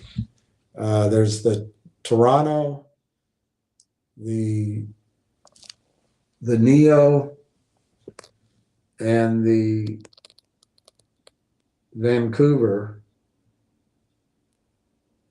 I have no idea if there's a bigger exchange in Canada, but so I'll just use the ones I know. Let's say the American Stock Exchange is owned by the New York, I think. So if you want to get off the over the counter, you can go to Adina Friedman's cell, or you can go to New York. Those are your choices. If I were a savvy guy, I wouldn't go to the NASDAQ. I go to the New York. Well, how do you do it? You go from being a revenue growth story starting at a low number to getting deals done with a dozen, 2 dozen, 3 dozen, 4 dozen. I don't know how many companies they can get done. They just get them all done. And then it comes out of the gate as one big fire, one big furnace of revenue. That's why I think it's taken 4 months. Could be wrong. I could be wrong. All right, so I'm going to sign off. I wish everybody in Israel peace, and I pray for all the people who have lost their homes and who died and who were injured. I pray for the children in Israel. I pray for all the people and families and scientists and women and children and men in Iran. And of course, you can't forget about the people in the rest of the Middle East, including Gaza, Lebanon, Syria, West Bank. Pray for all of them. I pray for the people who lost their homes and maybe worse in the fire in Dubai Marina. And pray for all the people who lost families in the air crash, the Indian air crash. And I pray that Donald Trump keeps us out of the Middle East war. He's already sending tankers. So we're going to go in and bomb, bomb, bomb, bomb, bomb, bomb Iran. I hope he wakes up. I hope he wakes up. Anyway, peace to everyone.